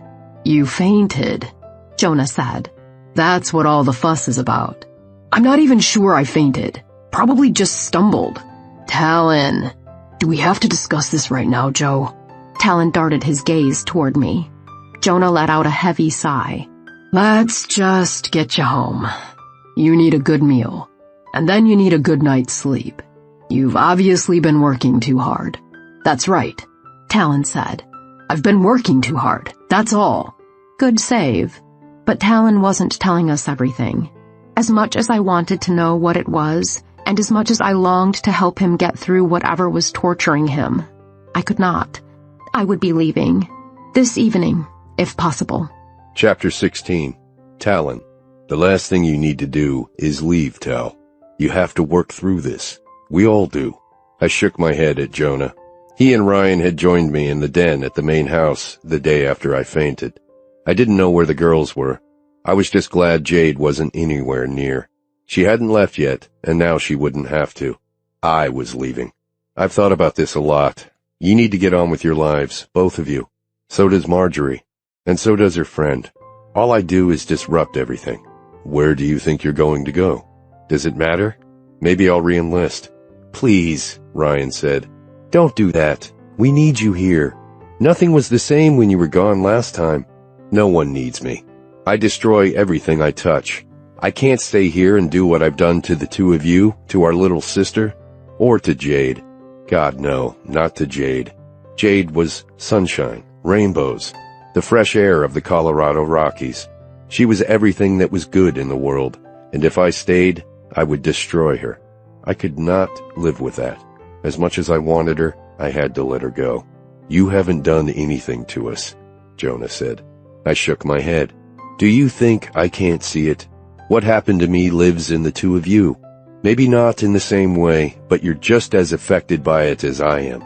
Talon, Jonah began. Don't start, Joe. You blame yourself for the whole ordeal. I know you do. I've heard you say it time and time again. It should have been you. You should have been there to protect me. Well, you weren't there. I've never blamed you for that, so you need to stop blaming yourself. He turned to Ryan. And Ryan, you got away. That was a good thing. I only got away because of you, Ryan said, casting his gaze downward. So what? The fact is, you got away. I wanted you to get away. I would do it again tomorrow if I had to. You were stronger, bigger. You could have run, Tal. Why didn't you run? Why did you sacrifice yourself to save me? I shook my head. I was thankful my little brother had been spared, and my older brother as well. Why can't the two of you just be happy? Be happy this didn't happen to you. I sure as hell am. Jonah sighed. Talon, it's not that you what? Why are you afraid to say it? Just say it, god damn it. I'm glad it didn't happen to me. You should be fucking glad. You should be down on your knees thanking whatever deity you believe in that it didn't happen to you. It's okay to say that. It's okay to be happy that you didn't go through the horror I went through. Talon, Ryan said. Say it, both of you. I want you to fucking say it. Say, I'm fucking glad none of that shit happened to me. My brothers both remained silent. Not that I expected anything else. I sure as hell was glad that it hadn't happened to them. It was understandable why I was having a hard time letting the whole damn thing go. Them? I really couldn't understand anymore. Maybe I didn't want to understand. Maybe I was just waiting for the day when all of this would go away in a puff of smoke. But I knew better. That day would never come. This was my burden to bear. I would never be free of it. I didn't think you could say it, and that's okay. But I do need to leave. Try to understand. I walked toward the door and then through it, leaving my brothers behind. I headed toward my suite and then, on a whim, turned around and headed back the other way, to Jade's bedroom. It was Sunday. She might be sleeping in. I hadn't seen her or Marjorie yet that morning. I knocked gently. No response. I knocked harder. A few seconds later, Jade opened the door. Her hair was tangled and sexy in a messy disarray around her shoulders. She wore her signature white tank and boxers, white cotton socks on her feet. Her nipples poked through the white fabric, red-brown and luscious. My groin tightened. "Did I wake you?" She yawned. "Not really. I was kind of in that alpha mode, you know, hovering between asleep and awake." No, I didn't know what she meant. "Can we talk for a minute?" I asked. "I suppose so. Although I don't think we really have anything to talk about." I walked through the door and shut it behind me. "Just a few minutes." "Sure, come on in," she said sarcastically. Her duffel bag sat at the end of her bed, packed. A suitcase lay open on the floor, filled with clothes and shoes. She really was leaving. Now she didn't have to. "I just wanted to tell you that I'm leaving the ranch," I said. "You? Why are you leaving? It's your ranch." How to put this? My being here, it's affecting my brothers, and I don't want it to affect you and Marjorie. "You don't have to worry about me." She gestured to her duffel bag and suitcase. "As you can see, I'll be leaving later today. But now you don't have to. You can stay here with Marjorie. That's what she wants. I should be the one to leave." She shook her head. "What is this about? Why all of a sudden do you want to leave?" I sat down on the bed. I had told her all that I could. Like I said, my being here isn't good for my brothers. "So they asked you to leave?" "No, not exactly." "Then why are you leaving?" "I just have to." Jade slowly brought her arm upward and cupped one of my cheeks, her thumb lightly massaging my upper lip. Oh God. Classic "I feel sorry for you" pose. I couldn't take it. I hated pity. I didn't want pity from anyone, and especially not from her. I yanked her hand away. "Don't do that." "Talon, please. I want to help." "Help me with what?" "Just help." "I don't need any fucking help." She cupped my cheek again, and I couldn't bring myself to tear her arm away this time. Her touch soothed me, warmed me, gave me something I couldn't put into words. This unquenchable hunger for her. Was it because she had something I needed? But how would I have known that when I first laid eyes on her? Had her soul spoken to mine? I was talking nonsense. My cock was hard, and I wanted to fuck her. That was all. I'd thought one time would ease my ache for her. All it did was make the ache worse. The second time, the same. By that logic, if I fucked her again, I'd want her even more. "Go, Talon. Leave this room and don't look back." But I couldn't. I placed my hand over hers, still on my cheek. I grasped it, brought it to my mouth, and kissed her palm, her skin so soft and sweet beneath my lips. I gazed into her blue-gray eyes, so haunting, with a touch of sadness. Had I put that sadness there? I brought sadness to everyone I touched. But then her lips, those beautiful, full, ruby-red lips, curved upward into a smile. She smiled at me, her steely eyes crinkling in the corners. Her smile. My God, I'd sell my soul to the devil himself just to keep that smile on her face for all time. Her lips began to move. "Kiss me, Talon. Please, kiss me." I stood and pressed my lips to hers. She opened for me immediately and slid her soft, sweet tongue into my mouth. I wanted to be gentle with her. I truly wanted to, but something about Jade Roberts brought out the animal in me. I wasn't used to being gentle. I wasn't used to thinking about my partner at all. I normally just took what she gave freely, unconcerned about whether she was happy with how I did it. I slid my tongue into her mouth slowly, differently from how I usually dived straight in. My cock strained against my jeans. The urge to grind into her was great, but I held back, determined to take things slow this time. But Jade had other ideas.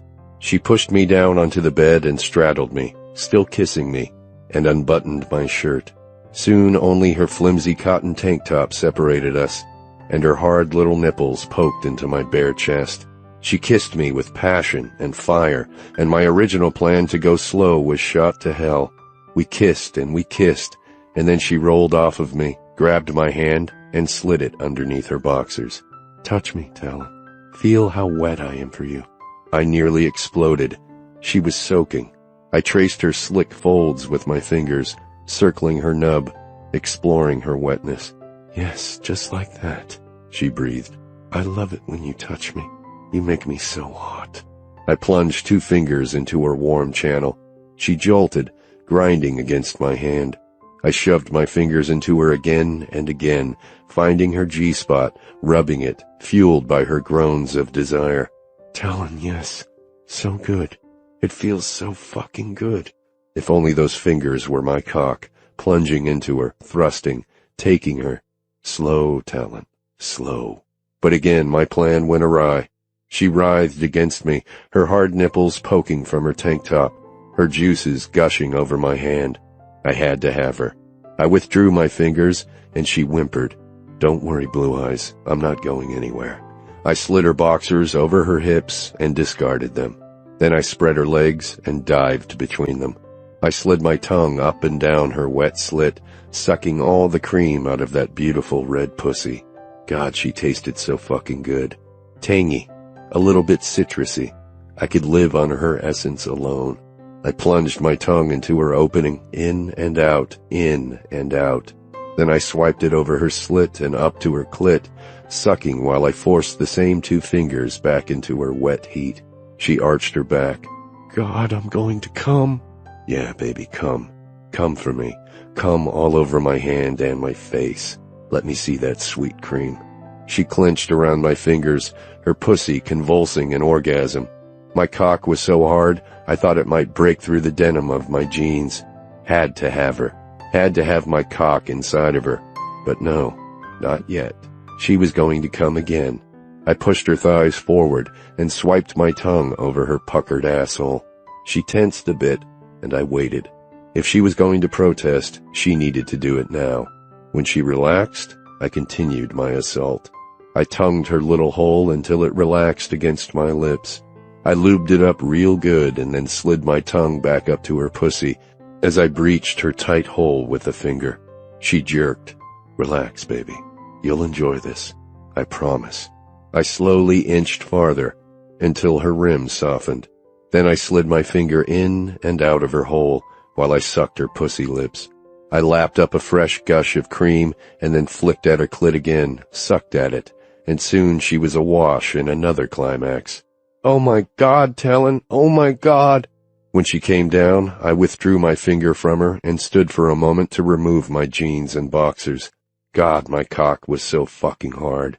I fisted it, grasping the base to stave off my imminent climax. Her body was flushed pink from her orgasms, her pussy garnet red and puffy. "Take off your tank top," I commanded. She obeyed, and soon she lay before me, naked and ready, and oh so beautiful. "I'm going to fuck you now, Blue Eyes," I said. "I'm going to fuck you so long, so deep, and you're going to come again and again around my cock." I thrust inside of her heat. God, she held me so snugly. I could have blown then, but I truly wanted to go slowly, to make it good for her.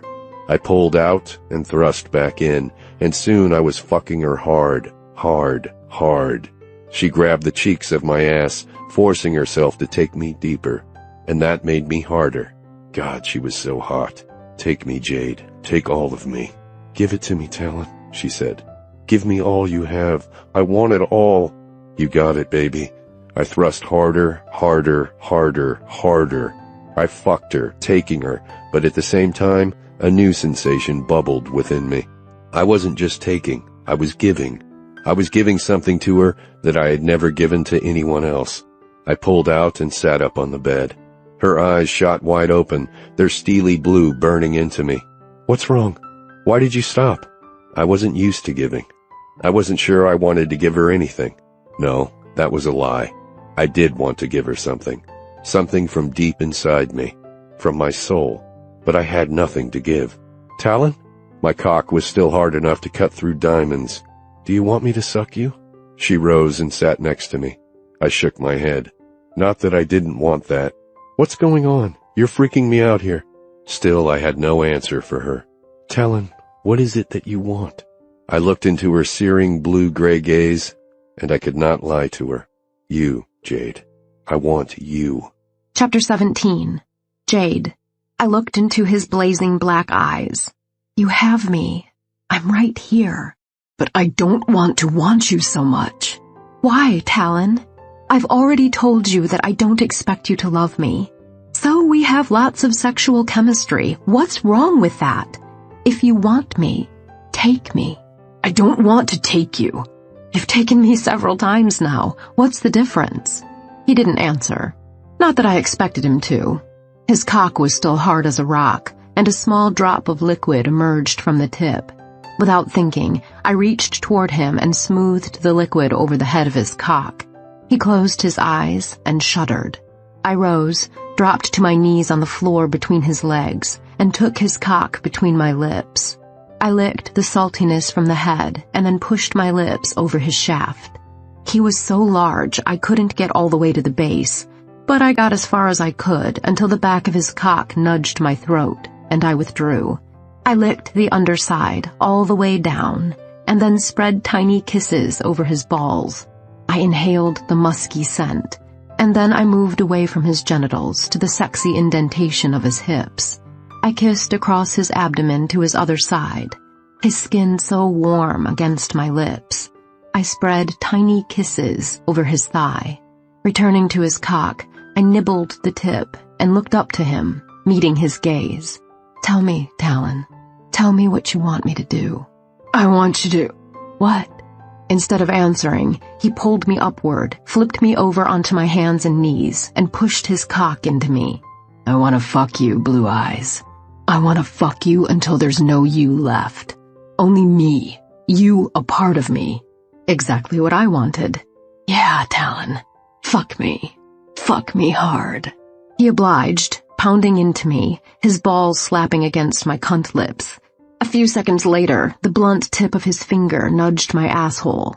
Yes, he was going to do it. He was going to finger my anus again. And I would not stop him. I hadn't stopped him the first time. And it suddenly dawned on me that I would never stop him. Never. He could do what he wanted to me, to my body, and I would welcome it. I would welcome it all. I arched when he breached the tightness, his fingers sliding in and out in a different rhythm from his cock. "That's it, Blue Eyes. I'm taking you. Taking your pussy and your ass.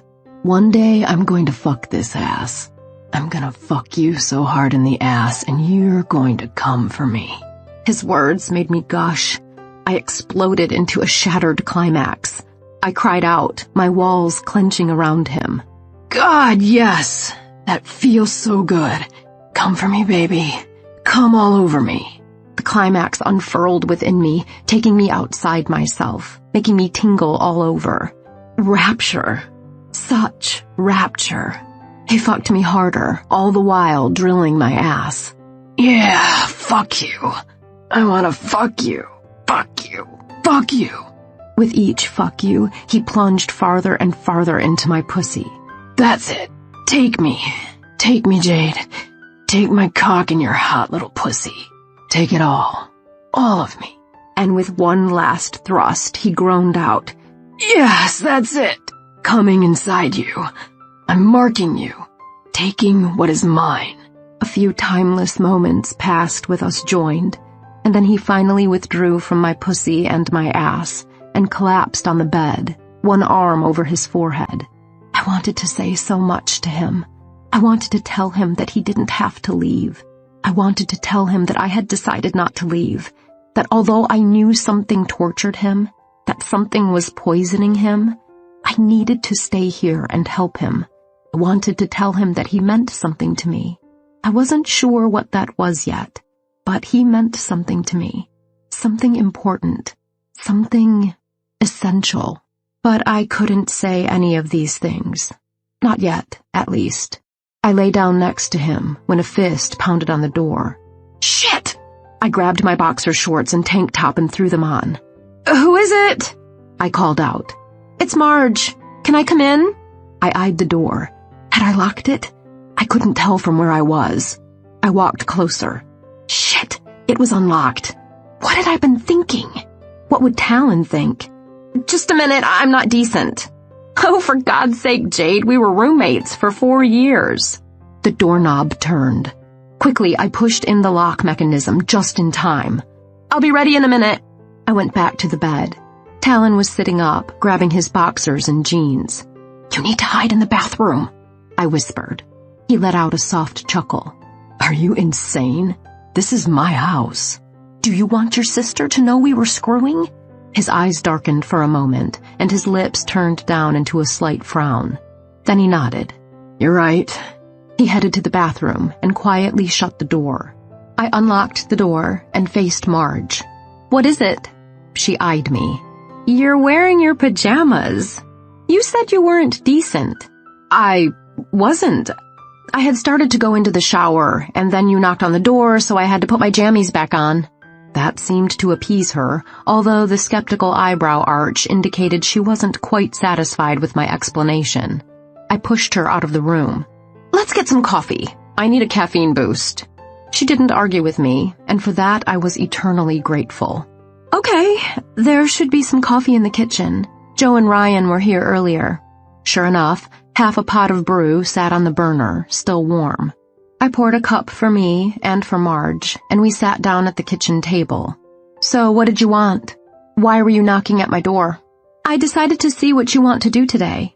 It's Sunday, and in the small town of Snow Creek, that means everything is pretty much closed. It's Felicia's day off, too, so I thought maybe we could have some fun." "Oh?" I raised my eyebrows. "Yeah, let's make something. Let's cook today."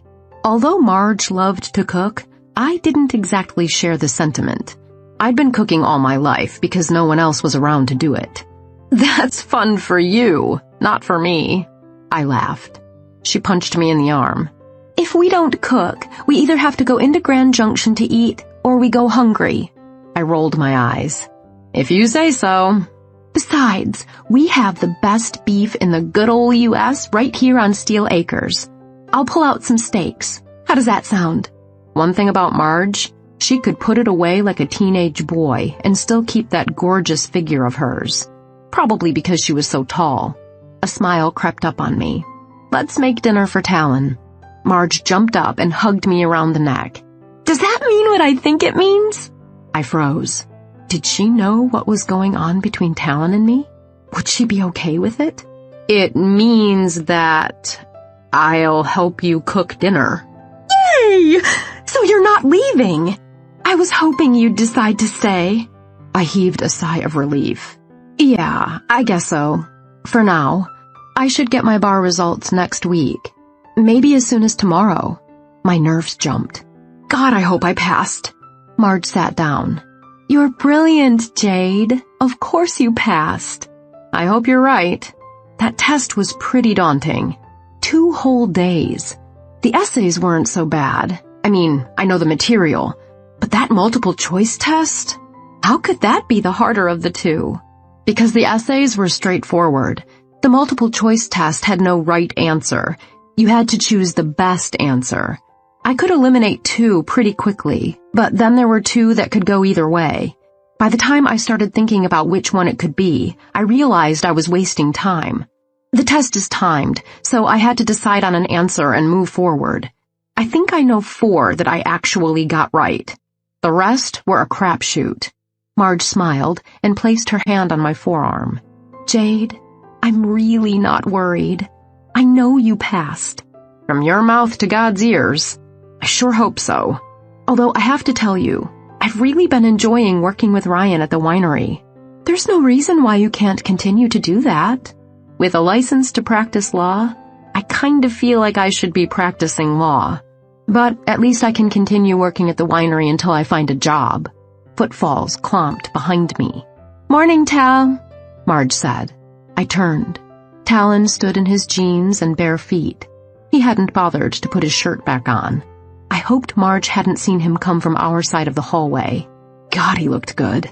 His hair tousled and sexy, just hitting his shoulders, his long eyelashes fringing his dark-as-night eyes, his lips red and swollen from our kisses.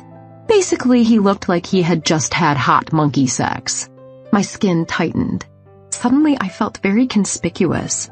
If he looked like he had just had amazing sex, what did I look like? "Hey," was all he said. He walked toward the coffee maker and poured himself a cup. "Sit down with us for a few minutes," Marjorie said. "Can't. Got work to do." "Talon, it's Sunday. And you were just in the hospital yesterday. Take a load off, for God's sake." Talon visibly tensed. "I'm fine. And the trees don't stop growing just because it's Sunday, Marjorie." Marge rolled her eyes. "Fine, then. Go tend to your trees. But be back here by 6 p.m. sharp, because Jade and I are going to make a gourmet feast tonight." "Oh, you are?" He turned to me. "Hey, don't look at me. This is her idea. My contribution will be grilled cheese with tomato." His cheeks reddened. Just a bit, but I noticed. "We're having ribeyes, Tal. 100% steel-raised beef." That got a dimple out of Talon. "Best there is." "See if Joe and Ryan can come too. I'll get out 5 steaks." "Sure, whatever." Talon took his coffee and walked out of the kitchen. I sighed. He sure is a man of few words. Except for when he was in the middle of hot monkey sex. But I kept that to myself. That's just his way. Although, I am a little worried about yesterday. I nodded. I was worried about him too, but I didn't want to voice that concern to Marge just yet. I still didn't know how she would take the fact that I was sleeping with her brother, and not just any brother, the tortured one. Why didn't Marge see what I saw? And then it came to me, like a concrete block hitting me on the head. Talon must have been this way since Marge was born. She didn't know any other Talon, but Ryan and Jonah knew. I had seen the awareness, the sadness in their eyes when I had talked to them about Talon. They knew something they were keeping well hidden. Ryan had said it wasn't his story to tell. Marge didn't know, or she would have told me. She and I didn't have secrets. Except now we did. I hadn't told her about Talon and me. A wave of guilt washed over me. I should tell her, but I couldn't. It wasn't just my story to tell. It was Talon's too, and I had to consider his feelings. She chatted on and on about nothing in particular while I sipped my coffee. Man, I needed to teach these people about brewing strong coffee. And listened with only one ear. "So what do you think?" she asked. I had no idea what she had asked me. "I'm sorry, what?" "Jade, you have not been listening to a word I've said." I sighed. "I'm sorry. My mind has just been other places, I guess. What did you need?" I said, "What do you think about asparagus spears and twice-baked potatoes with our steaks tonight?" "Sure, that sounds great." "I thought I'd grill the asparagus outside along with the steaks. Have you ever had grilled asparagus? It's to die for." I smiled and shook my head. "Nope. At least, not that I know of." "Well, you're going to love it. What do you think we should make for dessert?" Why was she asking me? My idea of dessert was opening a carton of Ben & Jerry's, which sounded pretty darn good at the moment. I don't know, something chocolate? Yes! Perfect! I'll make my famous French silk pie. I just hope we have all the ingredients in the pantry since the grocery stores aren't open today. I don't want to drive all the way to the city for graham cracker crumbs. Marge rose and walked across the vast kitchen to the walk-in pantry. Sugar, check. Unsweetened chocolate, check. Crumbs, check. She came out of the pantry and walked to the fridge. Butter, check. Eggs, check. No heavy cream. That's okay. I can substitute this half and half. It will be great. And we have plenty of asparagus and 10 pounds of potatoes in the pantry. She opened the freezer and pulled out a couple packs of meat wrapped in white butcher's paper. And ribeyes. Jade, tonight you will eat the best steak of your life. I laughed. I've had steel beef before, remember? When I visited during college? And that's exactly what you said to me then. She laughed. Well, it's still true. I'm so excited to cook. You've been home for a while. How come you haven't cooked? Well, I love Felicia's cooking so much. To tell you the truth, I don't really know. I should do more cooking. Have you reconsidered enrolling in culinary school? Marge tilted her head. That's my dream, but I'm expected to stay here and help with the ranch. I mean, it is 1/4 mine. I nodded. I understood. Why should she walk away from this empire she lived on? I sure as heck wouldn't. Here I was, saddled with loans from college and law school, and currently living off Marjorie and her daddy's money. I hoped I could find a job as an attorney. Until recently, I'd been planning to join the legal team at Colin's father's Denver satellite office. Those plans had blown up on my non-existent wedding day. But this wasn't about me. It was about Marjorie. If that's really your dream, why not talk to your brothers about it? Surely they'd understand. Yeah, I should. It's just easier staying here. I don't have to worry about anything. Easy. Yeah, Marge did have it easy. I bit back a surge of envy.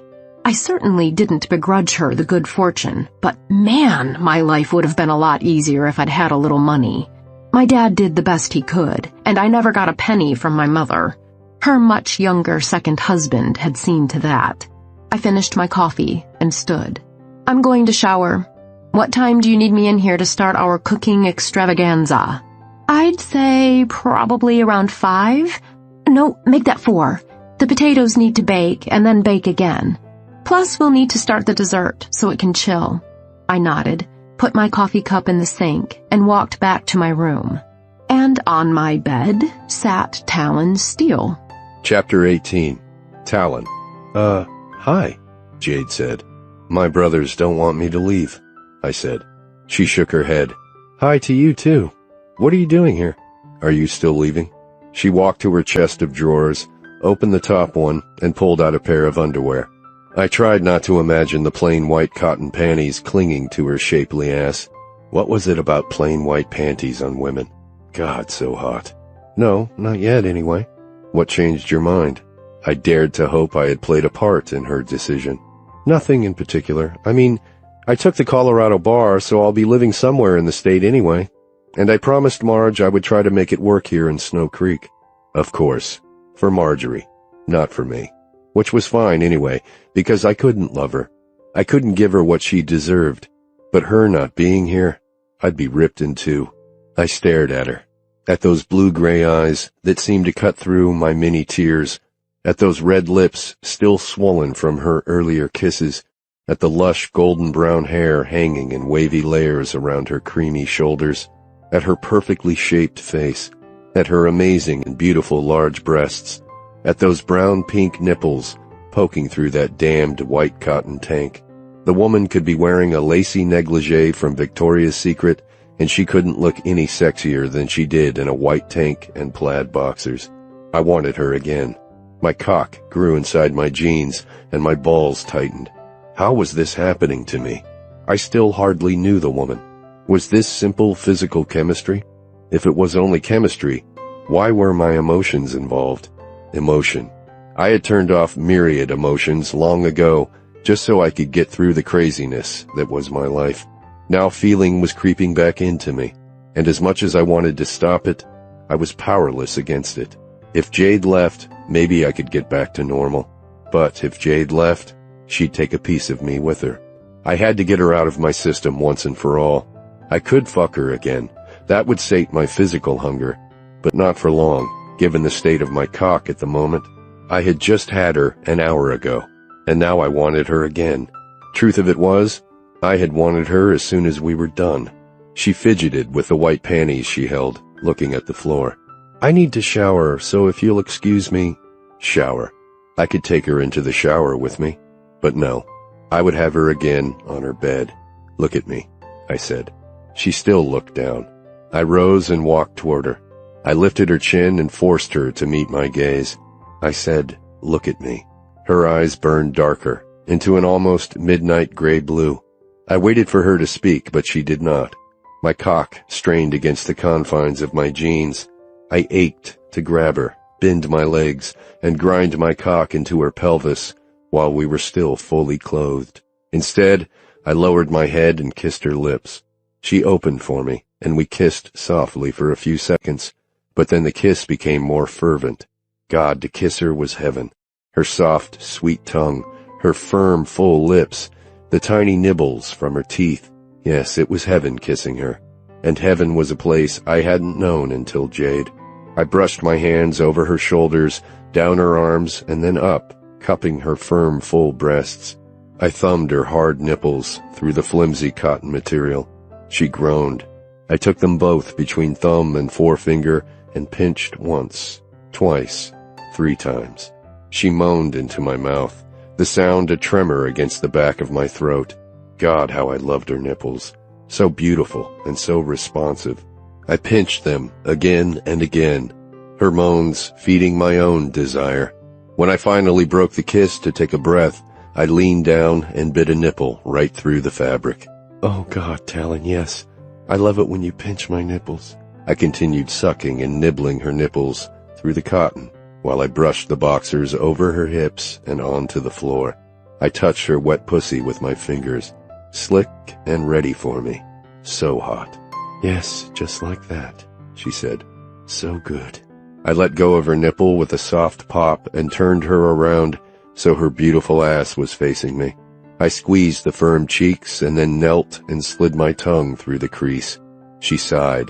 Her pussy was red and swollen, dripping with her sweet nectar. I buried my face in it, rubbing my cheeks, chin, and lips in her juices, sucking her clean. She tasted so good, like citrus and sex. I had to have her. Again. I stood and removed my jeans quickly. My cock stood at attention, as hard as ever. I ached to be inside her. I sat down on the bed and motioned her toward me. Come sit on my cock, baby.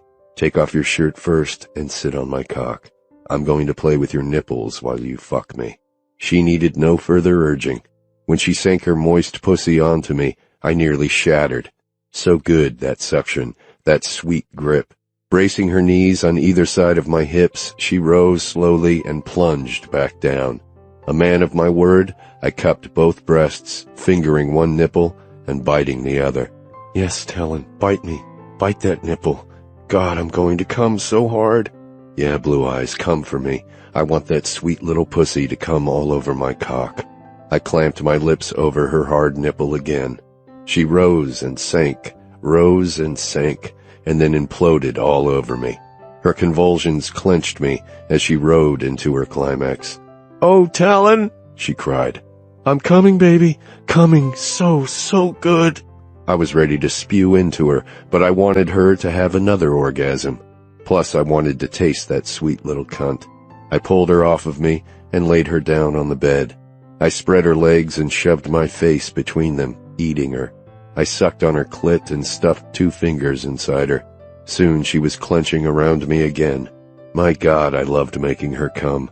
Her responses drove me insane. I had never been so concerned about a lover's pleasure before. I liked for them to come, but if they didn't, I didn't worry about it too much. But with Jade, every orgasm that shattered through her shattered through me as well. Our pleasure was joined somehow. One more climax with my fingers curled inside her, and I could take it no longer. I climbed atop her and thrust into her. Sweet, sweet home. She gripped me like no other, and as I pushed into her, bit into her neck as I fucked her, she moaned under my touch. 2, 3, 4 more thrusts, and I was coming all over again, squirting into her, coming home. I rolled over onto my back and closed my eyes, breathing hard. A few minutes later, I opened my eyes. She was on her side, her head resting in her hand, her gorgeous hair falling over those creamy shoulders, staring at me. I waited for her to speak, but she didn't. I opened my mouth to speak, but nothing came out. She looked at me expectantly. I'm glad you're not leaving, I whispered. She smiled. Not for the time being, anyway, as I said. I nodded and closed my eyes again. Talon? I recognized the tone of her voice. She wanted to talk about this. I didn't know what to say to her. Talon, she said again. Now or never. What? What exactly is this thing between us? I could more easily explain the meaning of life and the existence of God. It's sex. She punched me in the arm, but at least it was a friendly punch. Or so I thought.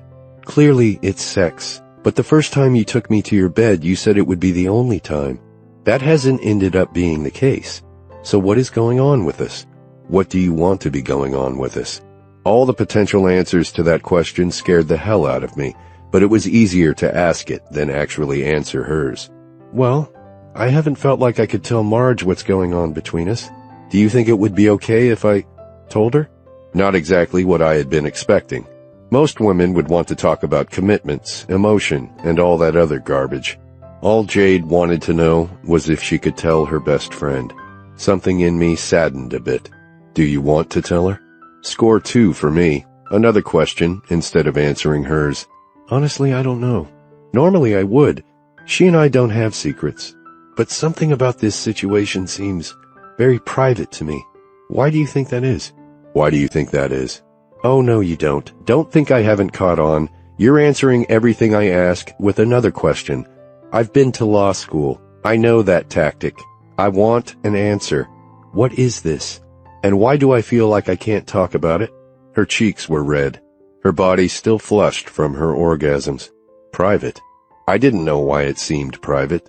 I had no answer for her, and right now, I was longing for her again. I want your pussy again, I said. You can't be serious. I've never been more serious. I moved downward and spread her legs. You're so beautiful down here, especially after you've come. So red and swollen and juicy. I could eat you up. You've done that several times. Oh! I slithered my tongue over her wet folds. Delicious. Perfect. I pushed her thighs forward, tongued her tight little asshole, and then sucked her entire labia into my mouth and pulled. God, that's good. Between her legs, I met her blue-gray gaze. Her nipples were hard and puckered. Touch your nipples for me, baby, I said. Pinch those hard little nipples for me. She brought her hands to her breasts and cupped them, fingering them lightly. That's hot, baby. Now pinch them. Pinch those hard little nipples while I suck your cunt.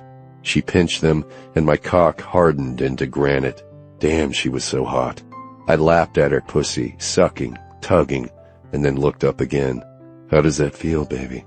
How does it feel when you pinch your nipples like that? She moaned, writhing, grinding into my face.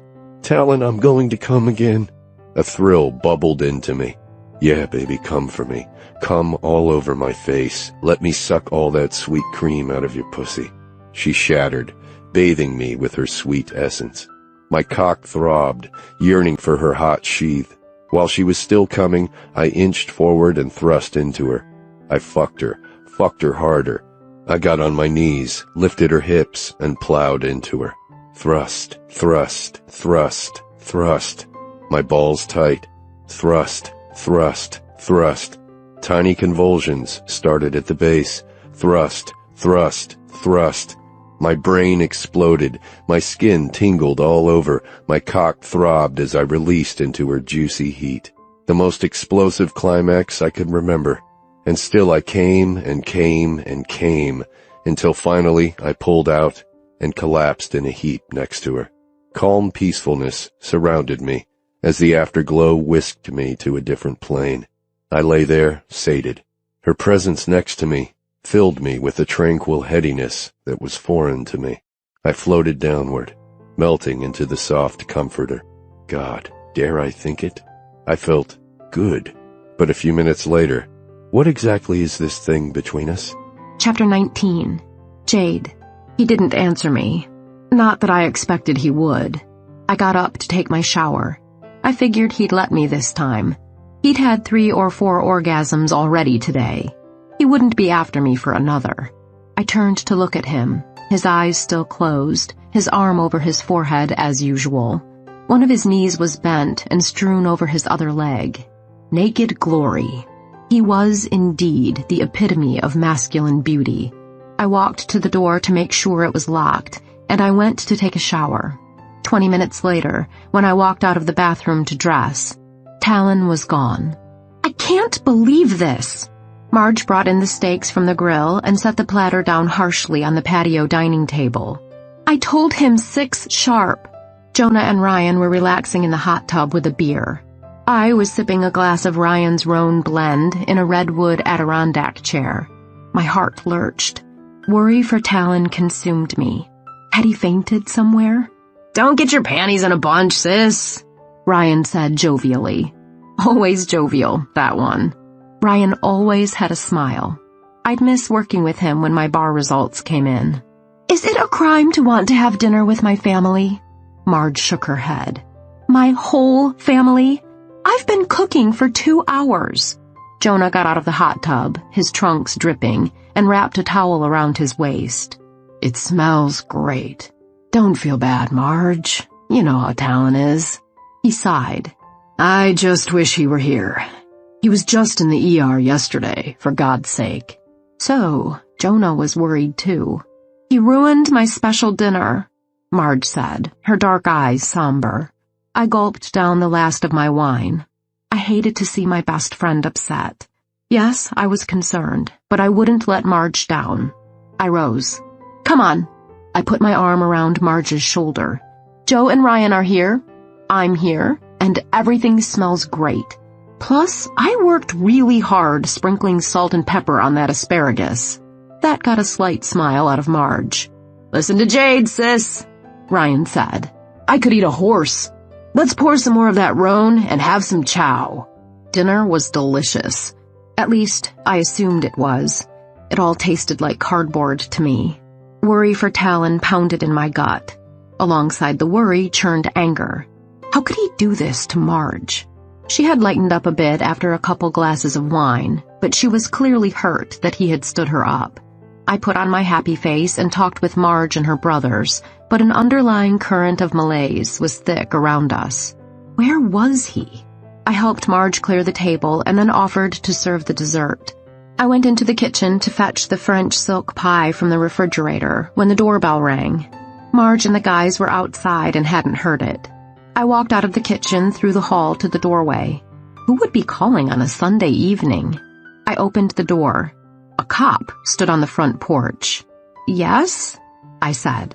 The cop cleared his throat. "I'm Officer Steve Dugan, ma'am. Is Mr. Steele at home?" "Which one?" "Talon Steele." I shook my head. "No, he's out. But his brothers are here." I held out my hand. "I'm Jade Roberts, Marjorie's friend. Do you want me to get Jonah and Ryan for you?" Dugan nodded. "Yes, if you don't mind." "Sure."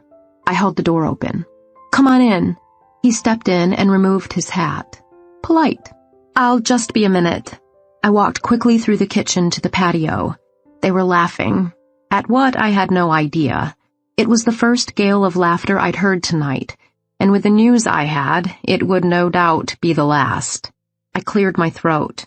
"Excuse me, you guys, but there's an Officer Dugan here to see Talon. He wants to talk to the two of you." Jonah arched his eyebrows. "Steve? What's going on?" "I haven't a clue," I said.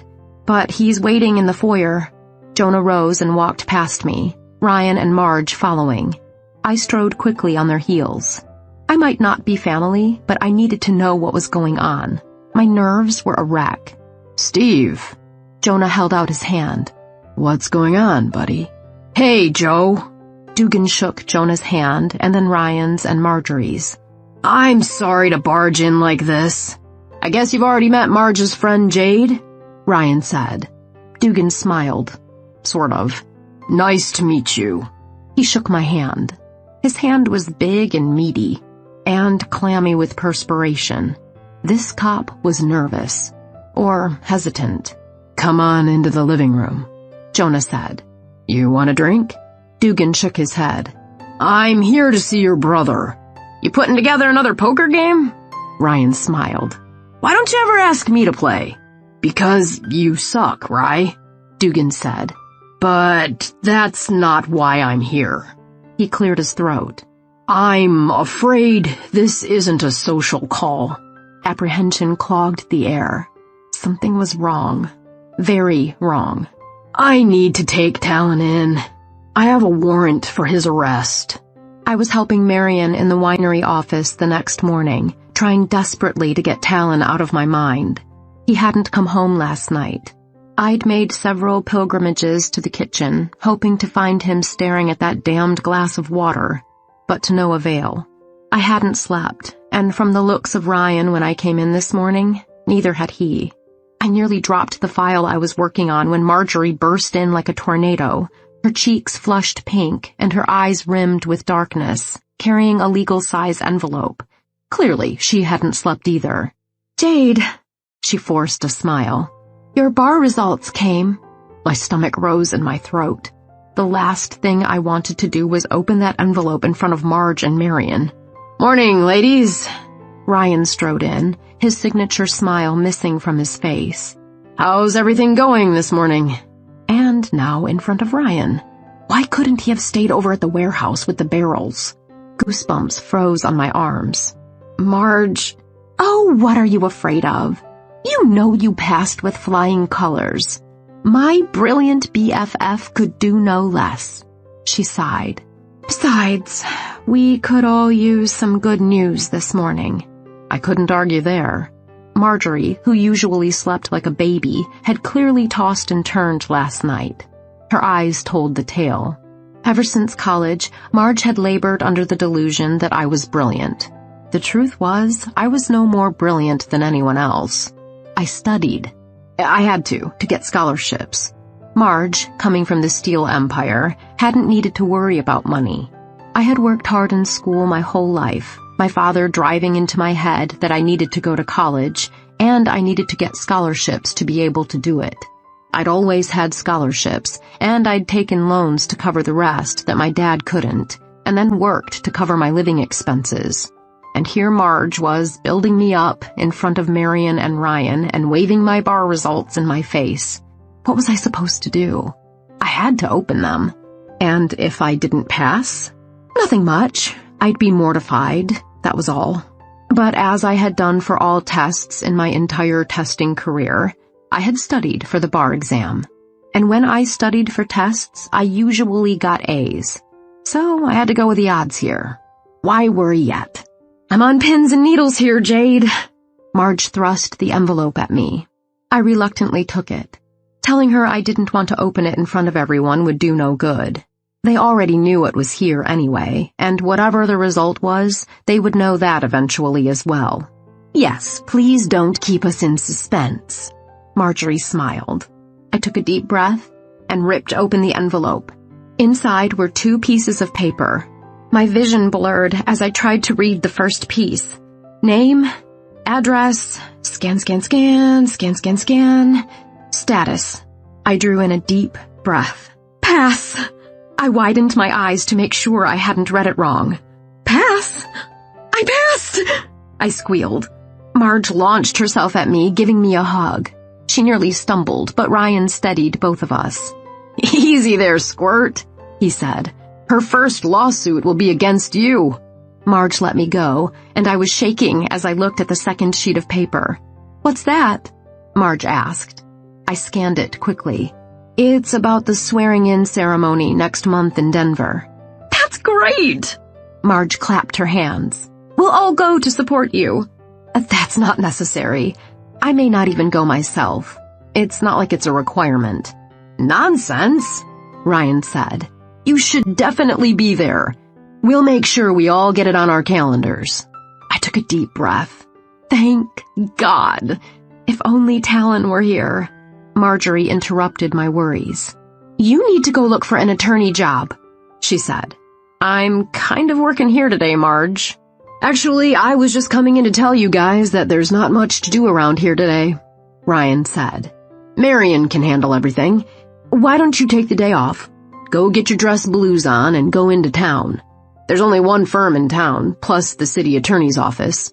You can see them both today. Strut your stuff. Maybe one of them will have an opening." "See?" Marge said. "Everything is working out. Let's go back to the house, get you dressed, and I'll go with you. I'll treat you to lunch. Besides, it'll help get my mind off of Talon." She didn't have to say his name. We were all thinking it. This was all hitting me so fast. I wasn't sure I could speak coherently, let alone try to get a job today. I opened my mouth to say as much, but Marion and Ryan ushered us out the door. "Go on, you two," Marion said. "Ryan and I can hold down the fort here.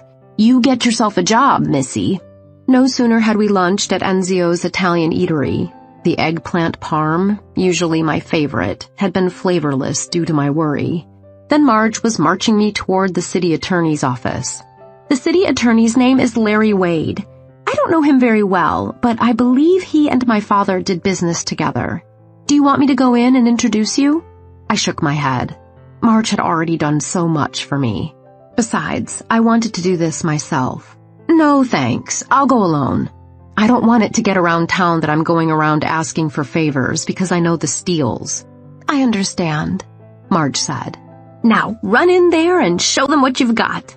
I gathered my courage and walked through the door of the small city building. I was used to the massive city buildings and courthouses in Denver.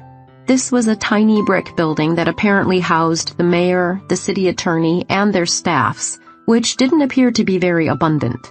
A young lady sat behind a wall. I walked up to her. "Excuse me?" "Yes, may I help you?" I cleared my throat.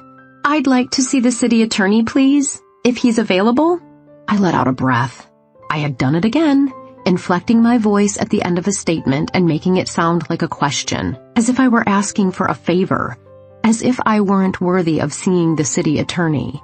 I had to stop doing that. "Do you have an appointment?" I shook my head. "No."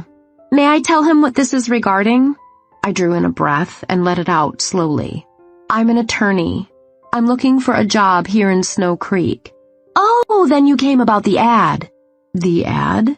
"Yes, they're looking for an assistant city attorney. I'm sure he'll want to see you.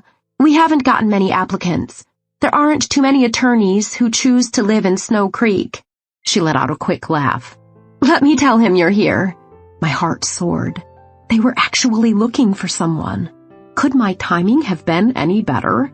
Things like this never happened to me. The receptionist turned back to me. "Larry is in the office and will see you. He's very excited that you're here." I looked around. Surely there couldn't be that much work for a city attorney in Snow Creek. Why was he looking for an assistant? The money would probably not be much, but as long as I could get a small apartment and move off the ranch, it would be enough for me. "Go ahead and have a seat."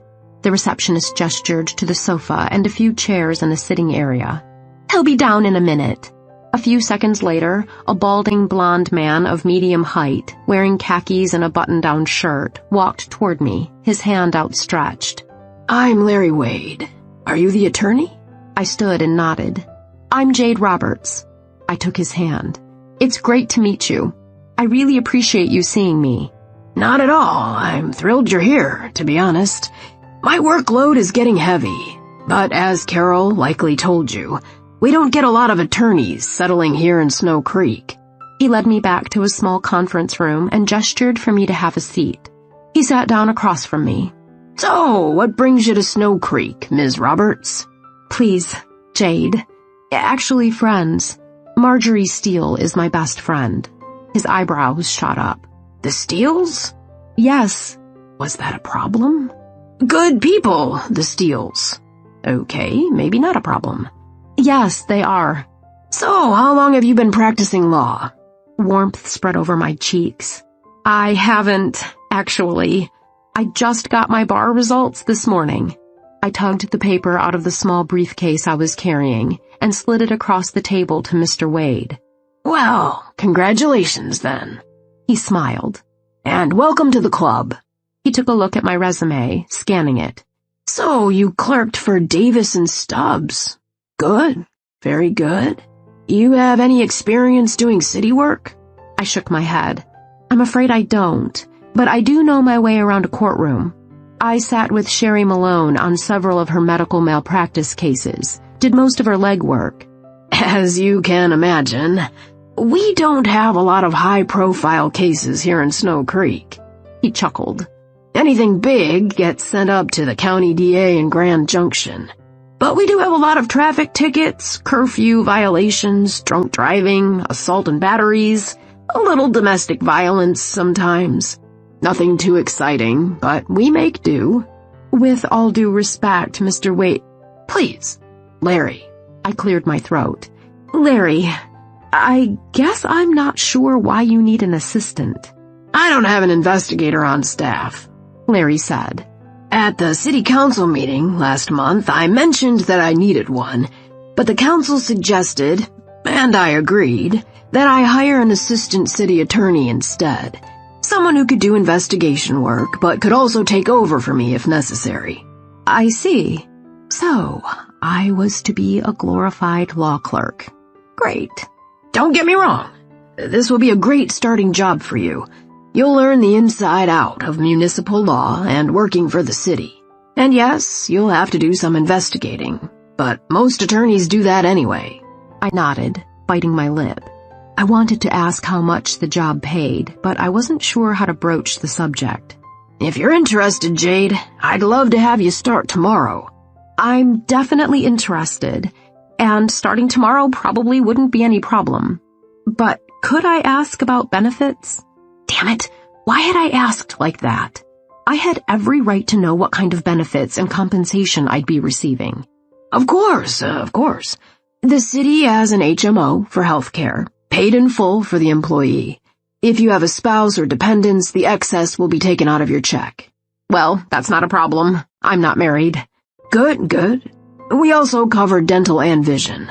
We're in the state system for retirement, so instead of paying Social Security, you'll pay into the state coffers. I nodded. Get to the money. And the job starts at $65,000 a year. Less than I wanted, but for a small town, probably pretty comparable. It may interest you to know that the median salary for city attorneys in the United States is about $90,000. But we're a small town, and you're a first-year attorney. I've been authorized to offer that same salary to any attorney with 10 years or less experience. So, you're getting a pretty good deal. I couldn't really argue with his logic, and I wasn't really in a position to either. I don't know how serious you are about staying here in Snow Creek, but the only private law firm in town is not currently hiring, as far as I know. There's also Newt Davis, a solo practitioner who hung his shingle on the other side of town a few months ago. But I hear he's having a hard time finding enough work just for himself. Wow, he really wanted me to take this job. I wasn't exactly sure why, but I also didn't care all that much, at least not at this point. So, are you offering me the job? He smiled. I am. I stood. Then I'd be happy to accept. Thank you very much. Larry. He stood, walked around the table to me, and held out his hand. Then welcome aboard, Jade. I'm very happy to have you join us here. Let me give you a tour around our office. You can meet the rest of the staff, and then I'll give you your first case. That's great. Just let me go tell my friend that I'll be tied up for a little while, and I'll be right back. Not a problem. Come on back in when you're ready. I quickly told Marge that I got the job and that she could go ahead and go. Then I headed back to the office. Larry handed me a legal-size manila folder. Here's your first case, counselor, he said. You can take it home tonight and then come back first thing in the morning to start work. We begin at 9 around here. Sounds great to me. I placed the file in my small briefcase. Larry showed me to a small office, but at least it had a window. It was sparsely decorated with a metal desk, computer table, desktop computer, and a couple filing cabinets and bookshelves. It's not much, he said, but works. Oh, it's fine. I'll be very comfortable here, I said. He introduced me to Michelle, our secretary, and David, a file clerk. We have a pretty small staff here. It's a small town, after all. I'm sure everything will work out just fine. It looks great to me. Excellent. We will see you bright and early tomorrow at 9 o'clock. I look forward to it. As I began to walk toward the door, I pulled the file out of my briefcase to take a quick look, and my heart plummeted to my stomach. People versus Talon Steele. Chapter 20. Talon. The rag stuffed in his mouth made the boy gag. It tasted like mushrooms and dirt and vomit. His eyes were covered and his wrists bound with tight rope behind his back. Only his legs were free, but his exhaustion kept him from kicking his captors. He'd already kicked them and kicked them and kicked them some more, and still he'd ended up here. "Get on in there, boy," a voice said. Strong hands forced him down a long flight of stairs, and he nearly stumbled. "Welcome home, you little bitch," another voice said. "You'll like it here. We'll make sure you're very comfortable." He laughed eerily, evil, like a black snake slithering in the darkness, red eyes gleaming. That's what the voice sounded like, pure evil. The boy shivered. When he reached the bottom of the stairs, the men pushed him into a corner. "You ready, boy?" the first voice said. "You ready?" Still gagged, the boy couldn't answer. Ready for what? He soon found out. "Please, Steve, I can't stand the handcuffs." I sweated in the back of the police car, my hands bound behind me. I tried to draw in a deep breath, and then again. Couldn't get enough air. "Sorry, Tal. Gotta do it by the book. You know that," Officer Steve Dugan said. "Why'd you beat up that kid anyway?" I didn't answer. I knew better than to talk. Besides, the guy was 25 years old, at least. He wasn't a kid. A half hour later, we arrived at the Snow Creek Police Department and Courthouse, next to the city administration building. Steve got out of the car and opened the door for me. "Come on, Tal." I stayed seated, paralyzed. White noise echoed in my head. "Come on, Tal." Steve's voice was deep and drawn out, like it was in a time warp. A meaty hand grabbed my arm. I jerked it away. "No!" I screamed. "I'm not going." "Christ, Helen, what's wrong with you?" Snippets of images formed in my mind. Getting back from Grand Junction, alone in the house, doorbell, Steve, under arrest, handcuffs. I hadn't resisted until now. Why hadn't I resisted? It was all a blur, a black, evil blur, a blur with a phoenix tattoo. I stood, got out of the car, and landed a roundhouse kick to Steve's chest. Steve went down, and I turned and ran. I ran, and I ran, and I ran, like I should have run all those years ago, until I straightened like a board. My body hit the concrete with a thud, my muscles spasming. Had to piss, had to shit, couldn't fucking move. "Help me, for the love of God, help me!" No one came. No one ever came. Dying. I was obviously dying, and no one cared. Minute by minute by minute. No one. "All right, come on, Steele." An arm helped me to my feet. "What were you thinking, kicking a police officer?" "It's okay, Sarge," Steve's voice. "He's just having a hard time. I'm not pressing charges. The taser was punishment enough." Taser. I had been tased. I looked down. My pants were dry, thank God. I hadn't made all over myself. Though my hands were still bound, I could move my fingers. I stepped forward. I could walk. My head hurt, like a hammer pounding my temple. "You doing okay, Tal?" Steve asked. 10 seconds from a taser's a lot to take. 10 seconds. More like an hour. "I don't belong here," was all I said. "Yeah, you do, when you beat up a guy," a voice, not Steve's, said. I turned. An older cop, must have been the Sarge, had his pistol trained on me. He kept it aimed while Steve walked me into the building. I wasn't afraid of guns. The world contained much worse implements of torture. White noise again as they filled out paperwork, took my fingerprints and my mugshot. Again as they watched me undress and put on the orange prison clothes they gave me. Again as they shoved me into a jail cell. My hands now free, I huddled in the corner, the white noise finally silencing. Dark and eerie voices replaced it, hurling me back through time. The boy huddled in the corner of the dark cellar, the pain cutting through him, his blood soaking the meager gray blanket his captors had given him. He had vomited what had been left in his stomach, oatmeal cookies and a slice of watermelon, his afternoon snack. A sandwich sat next to him. They'd left it when they were done. He couldn't eat. He'd never eat again. At least he was no longer tied up. They'd locked him in, alone. Get up and try to find a way out of here," the voice inside his head commanded. But his body was weak, torn up, used. He couldn't move. His little brother had gotten away. He'd run like the wind when the boy told him to. Thank God. "Come on, get up," the inner voice again. "You don't deserve this. Get out of here. You can recover. You can go on. Fight, damn it, fight." The boy didn't move, and the voice never spoke again. Chapter 21. Jade. I quickly leafed through the folder. Colin had filed charges against Talon for assault and battery. Damn! This had never occurred to me, and it probably should have. One thing was for sure. I couldn't take this case. I had major conflicts of interest on both sides. I opened my mouth to say as much, but Larry started talking. Talon Steele was just arrested today. As far as I know, he's next door in lockup at the police station. I'm sure one of his rich brothers will bail him out any minute now. I gasped. At least he was safe. Where had he been? He must have been taken in after I left for work this morning. My skin prickled. I couldn't stand the thought of him in a dank little cell. Mr. Wade. Larry, please. I nodded. Larry, you know I'm staying at the Steele Ranch, and I feel I'm under obligation to tell you also that the alleged victim in this case, Colin Morse, is my ex-fiancé. So clearly you can see how I have a conflict of interest here. I don't think I can work on this case. Nonsense. In a small town like this, there's always some kind of conflict one way or another. We all know each other. But this isn't anything different than what we see all the time around here. You will take the case.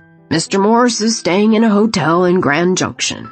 His contact information is in the file. I don't know if Mr. Steele has retained counsel, but if you want to go next door to the police station and speak to him, now might be a good time. I couldn't believe this. Perhaps Larry didn't feel what he was doing was unethical, but I sure did. Yes, I got that in a small town the potential for conflict was pretty great, but I had conflict on both sides of this case. Larry, I'm asking you as a professional. Please don't make me take this case. Jade, I've known the Steeles since they were kids. I have just as much conflict as you do, but someone has to take this case. No, you don't have as much conflict as I do. I have conflict on both sides. I was engaged to the alleged victim, for goodness sake. And I was witness to the attack. Larry's face turned red. Had I crossed a line? I did want this job, and I was thrilled that he was giving me the opportunity. If you're unable to take the work that I assign you, I will have to find another attorney for the position. Yup, I'd crossed a line. I knew an ethical violation when I saw one, but I needed the job. I couldn't hang out at the ranch forever, and he did have a point about conflict being rampant in a small town. Plus, this way I could make sure Talon wasn't too harshly punished. For some reason, turning over control of Talon's fate to Larry, or anyone else, didn't feel right to me. I'd make sure Talon got an attorney, and any attorney worth his license would make sure I was removed from this case. No, you don't need to find another attorney. I appreciate the opportunity to work here. I will take the case. I think that's a wise decision. But I'll advise you, Jade, if you want to keep this job, do not question my ethics again. I nodded. I had no doubts. From what I learned in legal ethics class, Larry was definitely violating ethics by putting me on this case, and, consequently, I was as well. But this was a small town. What he said made a lot of sense. If we were that stringent about conflicts, we'd have to bring in outside counsel to prosecute every case. That wouldn't be feasible. So I would work the case to the best of my ability. I didn't want Talon to go to jail. I could see that he paid restitution and got community service or something. I walked out of the building, and Marge met me with some takeout. I grabbed us some food. I thought we could eat in the park. Such a beautiful day. Might help us take our minds off Talon. Talon. Why did I have to be the one to tell her? Talon came back, I said. She smiled. Really? Where is he? What happened? Then her happy face fell. Oh, God. I swallowed, nodding.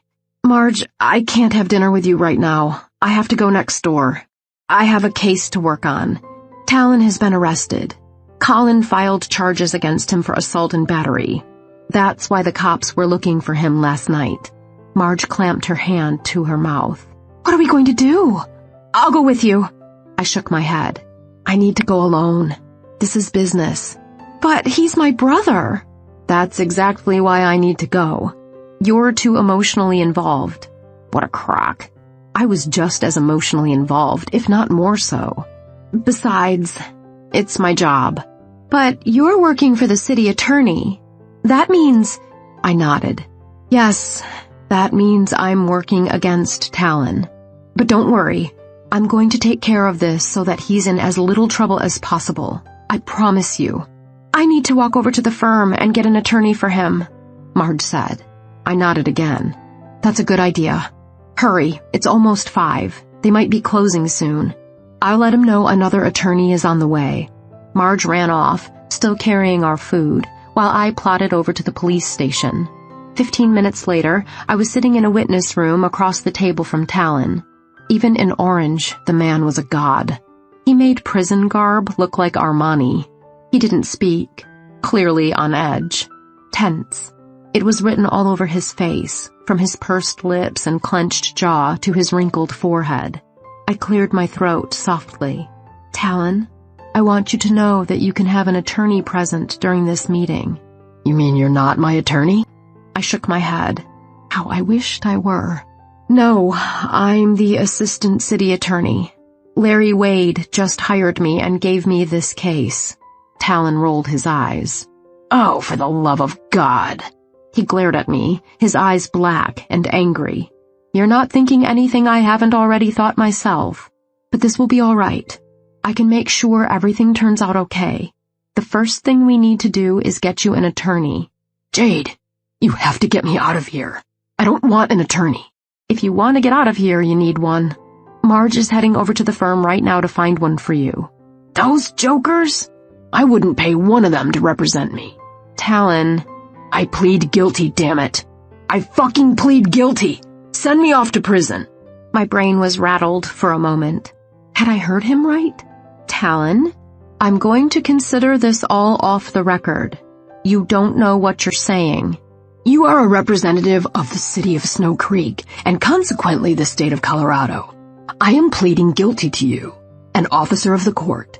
Take my plea and send me up the river. What was with him? 3 seconds ago he wanted me to get him out of here. As I said, I continued through clenched teeth, this is all off the record.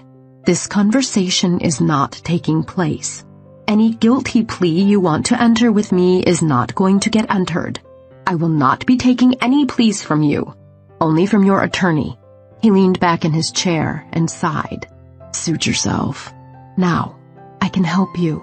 Colin is a reasonable man. I'm sure he will agree to drop the charges if you pay him restitution. I'm not paying that asshole off. Talon, you beat the crap out of him. He might have medical bills. You owe him that much. Talon said nothing, just crossed his arms and glared at me. Be reasonable. Be reasonable? You want me to be reasonable? I had a cop come to the house this morning, took me away from my home in fucking handcuffs like a common criminal. They locked me up, Jade. They locked me up in a cell. You have no idea. Have no idea about what? What did you expect? When you beat the hell out of someone, that person might decide to file charges. You are a criminal, Talon. But this is fixable. If you'll just let me help you. He closed his eyes. Dark circles rimmed them, his laugh wrinkles more apparent than usual. He obviously hadn't slept last night. Where had he been? I opened my mouth to ask, but he spoke. Maybe I don't want to fix it. Maybe I'm just too fucking tired to fix it. Look, even if you do plead guilty, you probably won't go to jail for a simple battery. Colin is fine. There are no lasting issues. You might get a fine or restitution, maybe some community service and probation. You probably won't do any jail time. I happen to know that a misdemeanor assault in Colorado carries a potential of 3 years jail time. He raised his eyebrows at me. I see you're familiar with the criminal code in Colorado. I do a lot of reading, he said. I never sleep, remember? I sighed. What was I going to do with him? He seemed determined to destroy himself. Well, not on my watch. A knock sounded on the door, and I turned. A uniformed officer let a man in. Mr. Steele, your attorney is here, the officer said. I stood and held out my hand. I'm Jade Roberts with the city attorney's office. Peter O'Keefe. The man took my hand. Do you mind if I talk to my client alone? I shook my head. Not at all. Talon stood. I mind. She stays. Talon, that's not a good idea. Mr. O'Keefe is here to help you. I turned to O'Keefe. Maybe you can talk some sense into him. Mr. Steele, your sister explained the circumstances to me, and also explained Ms. Roberts's involvement. I'm going to try to have her removed from the case due to conflict of interest. Just so you know, I said, I tried to get out of this case myself. Larry wouldn't let me. O'Keefe nodded. Larry has a tendency to bend ethics whenever he can. I didn't doubt it. You can get me off this case if you want to, but I'm willing to strike a pretty good deal. I put my hand on the doorknob. Let me know when you're ready to talk. Damn it! I turned and faced Talon after his outburst. Haven't I made myself clear? I said she stays. O'Keefe let out a heavy sigh. Fine, but if I tell you to shut up, you better damn well shut up. Maybe we can get this settled today. It's already settled. I plead guilty. I want to go to jail. I shook my head. Talon, please. There's no reason for you to go to jail. Colin is not even that injured. I'm afraid I don't quite understand what you're saying, Mr. Steele, O'Keefe said. The city attorney here is clearly willing to work with us. Why are you so against it? I committed a crime. Criminals belong in jail. Technically, this is a misdemeanor, not a crime, I said. Ms. Roberts is correct. You haven't been accused of a crime. You haven't even been charged with anything. You've only been arrested. Your sister is arranging for bail right now. You should be out of here within a couple of hours. Nope. I think I'm staying. I threw my hands in the air. I'll leave you two to battle this out. I turned to O'Keefe. Afraid I don't have a business card yet. I just started work today. I hastily scribbled my cell phone number on a post-it. You can reach me here. Thank you. I'll be in touch, he said. I told you she stays. I left anyway. Chapter 22.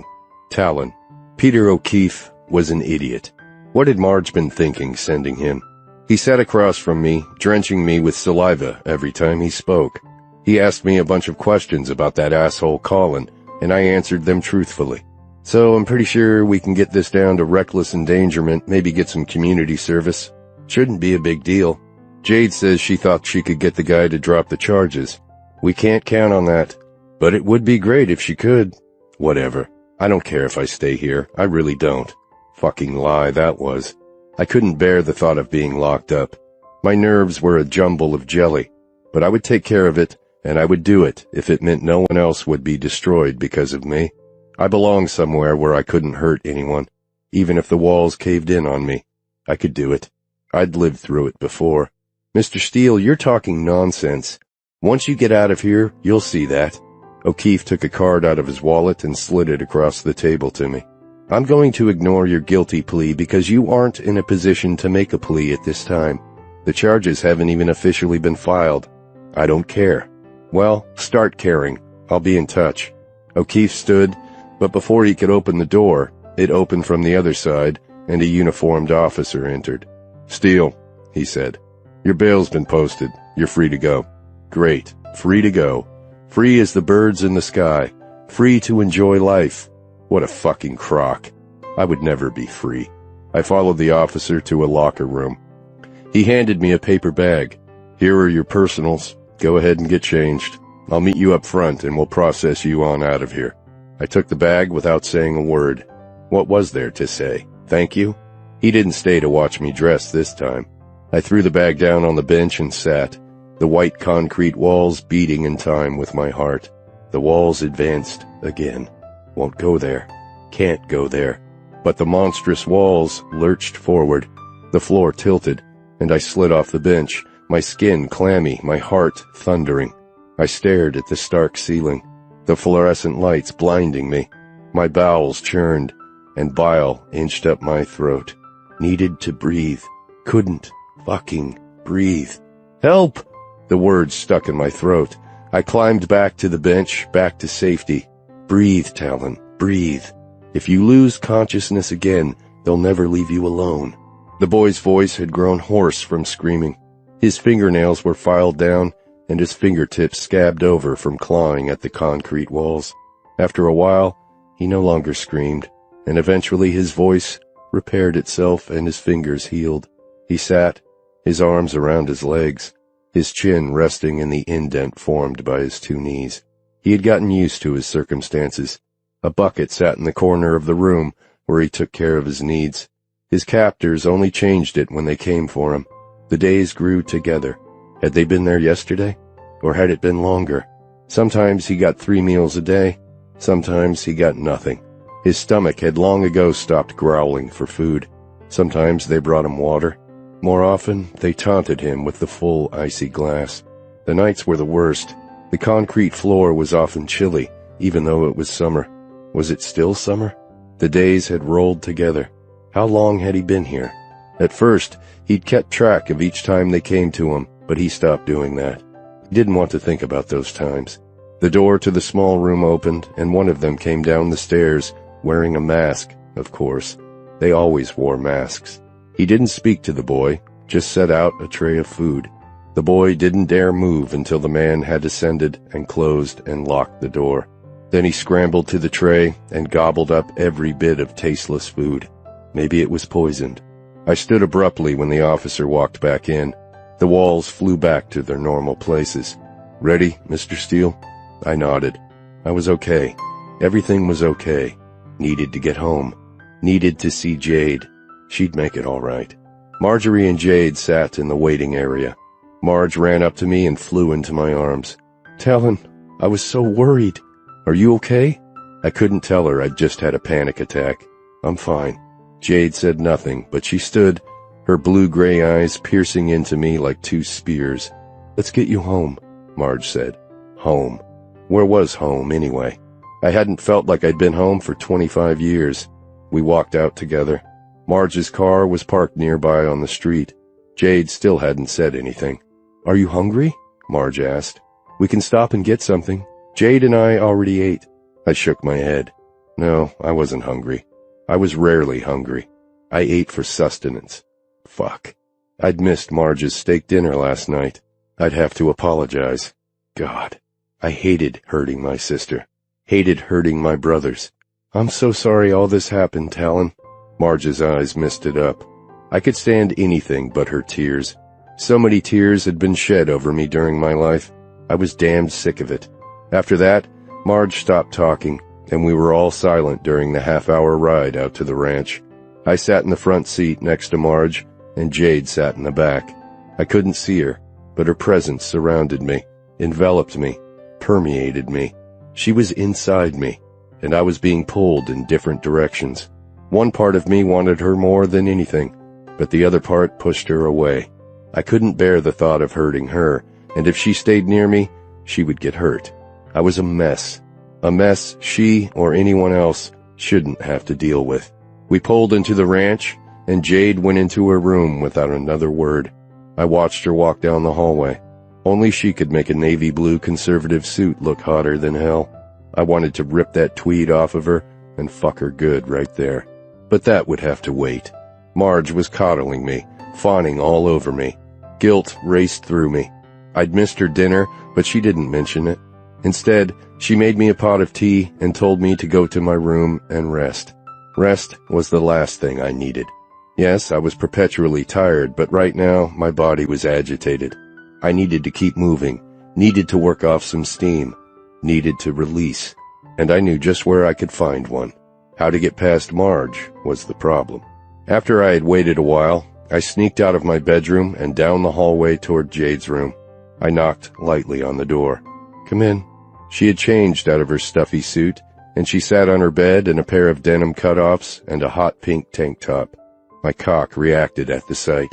On the bed was a manila folder, and several documents were splayed out. She looked up at me.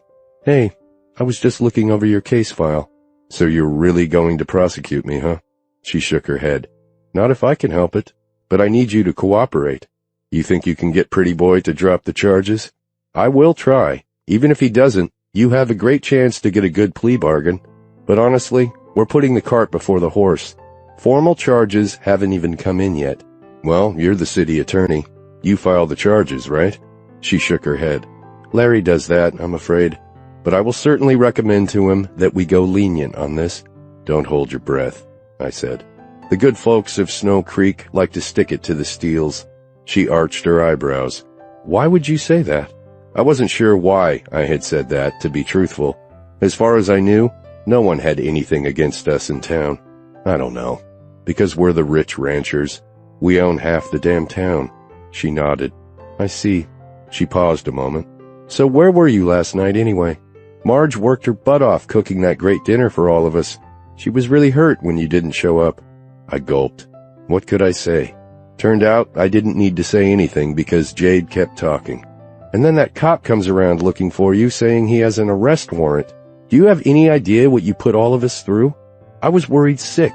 But never mind me. What about Marge and your brothers? None of us got any sleep last night. I let out a guffaw. Join the fucking club. No way. Don't turn this around. I get that you have trouble sleeping, and I'm sorry. But that doesn't negate what you did last night. And you have sleeping pills now. Why aren't you taking them? I didn't know what to say. She kept talking. You owe your sister an apology. And for God's sake, where were you last night? People here care about you, you know? You can't just take off like that when your sister is expecting you for dinner and then have some cop come along. Hey, I didn't know Steve was coming around. It's not my fault that jerk ex of yours had me arrested. Not your fault.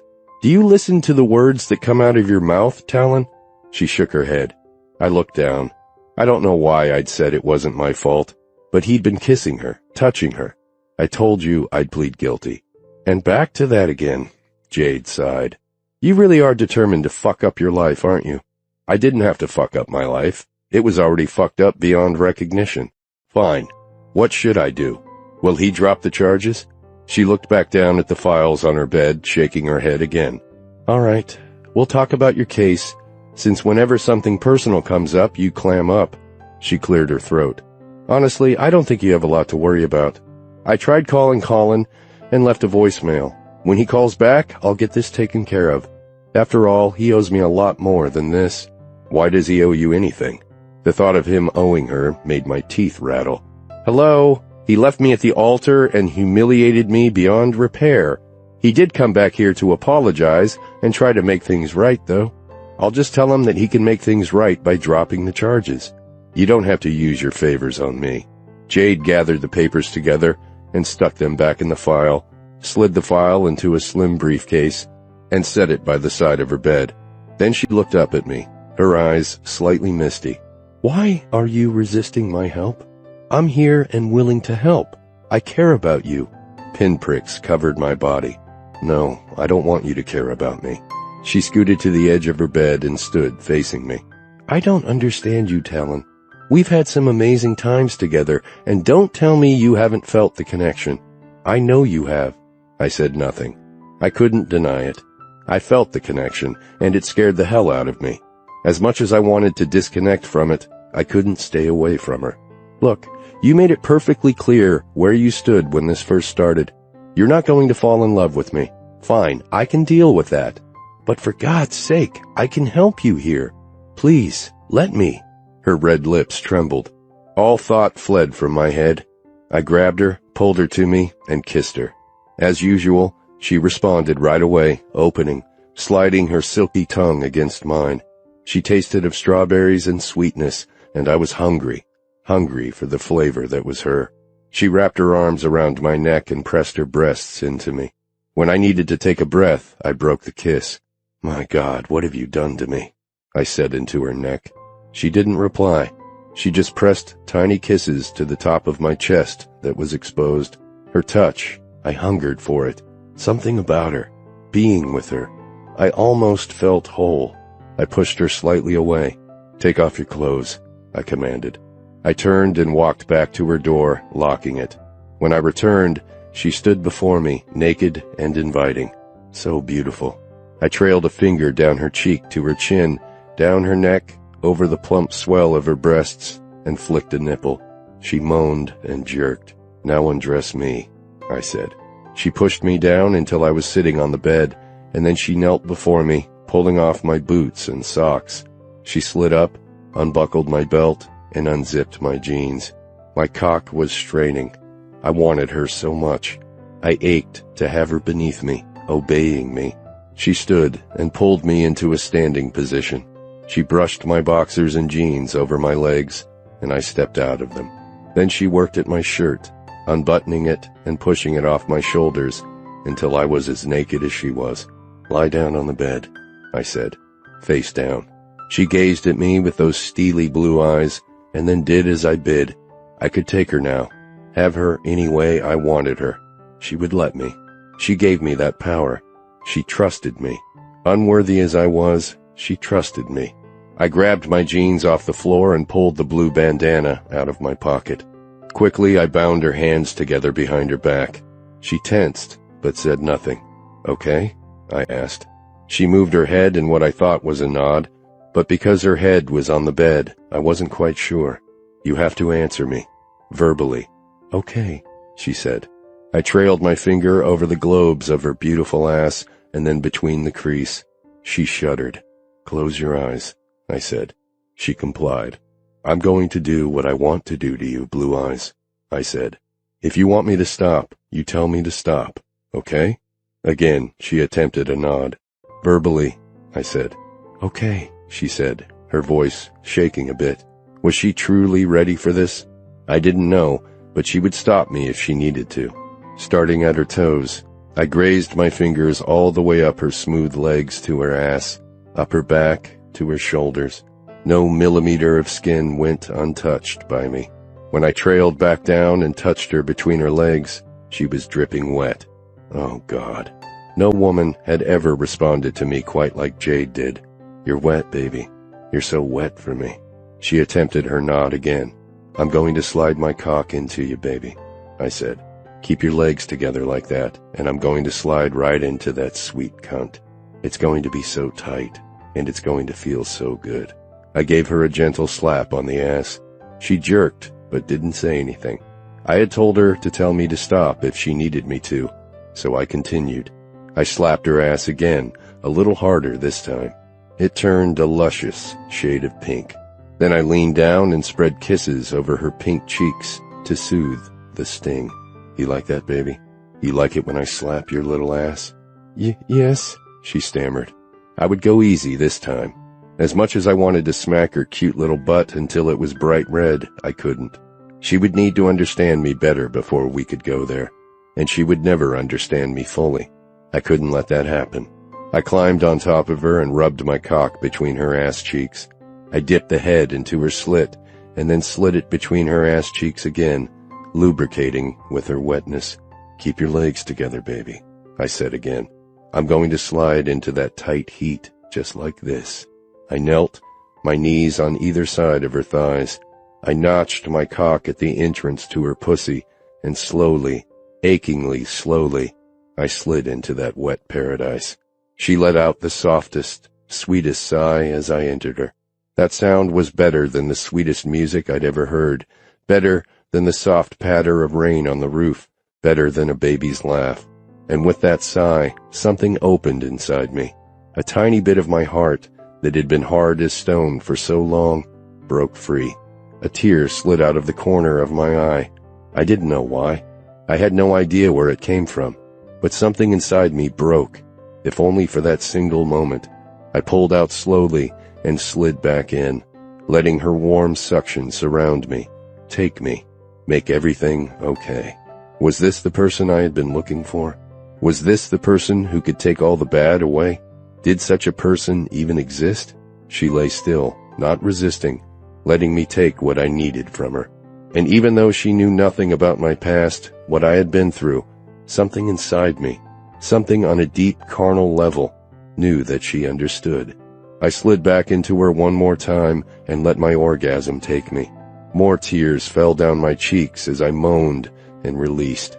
I poured everything inside me into that release, into her.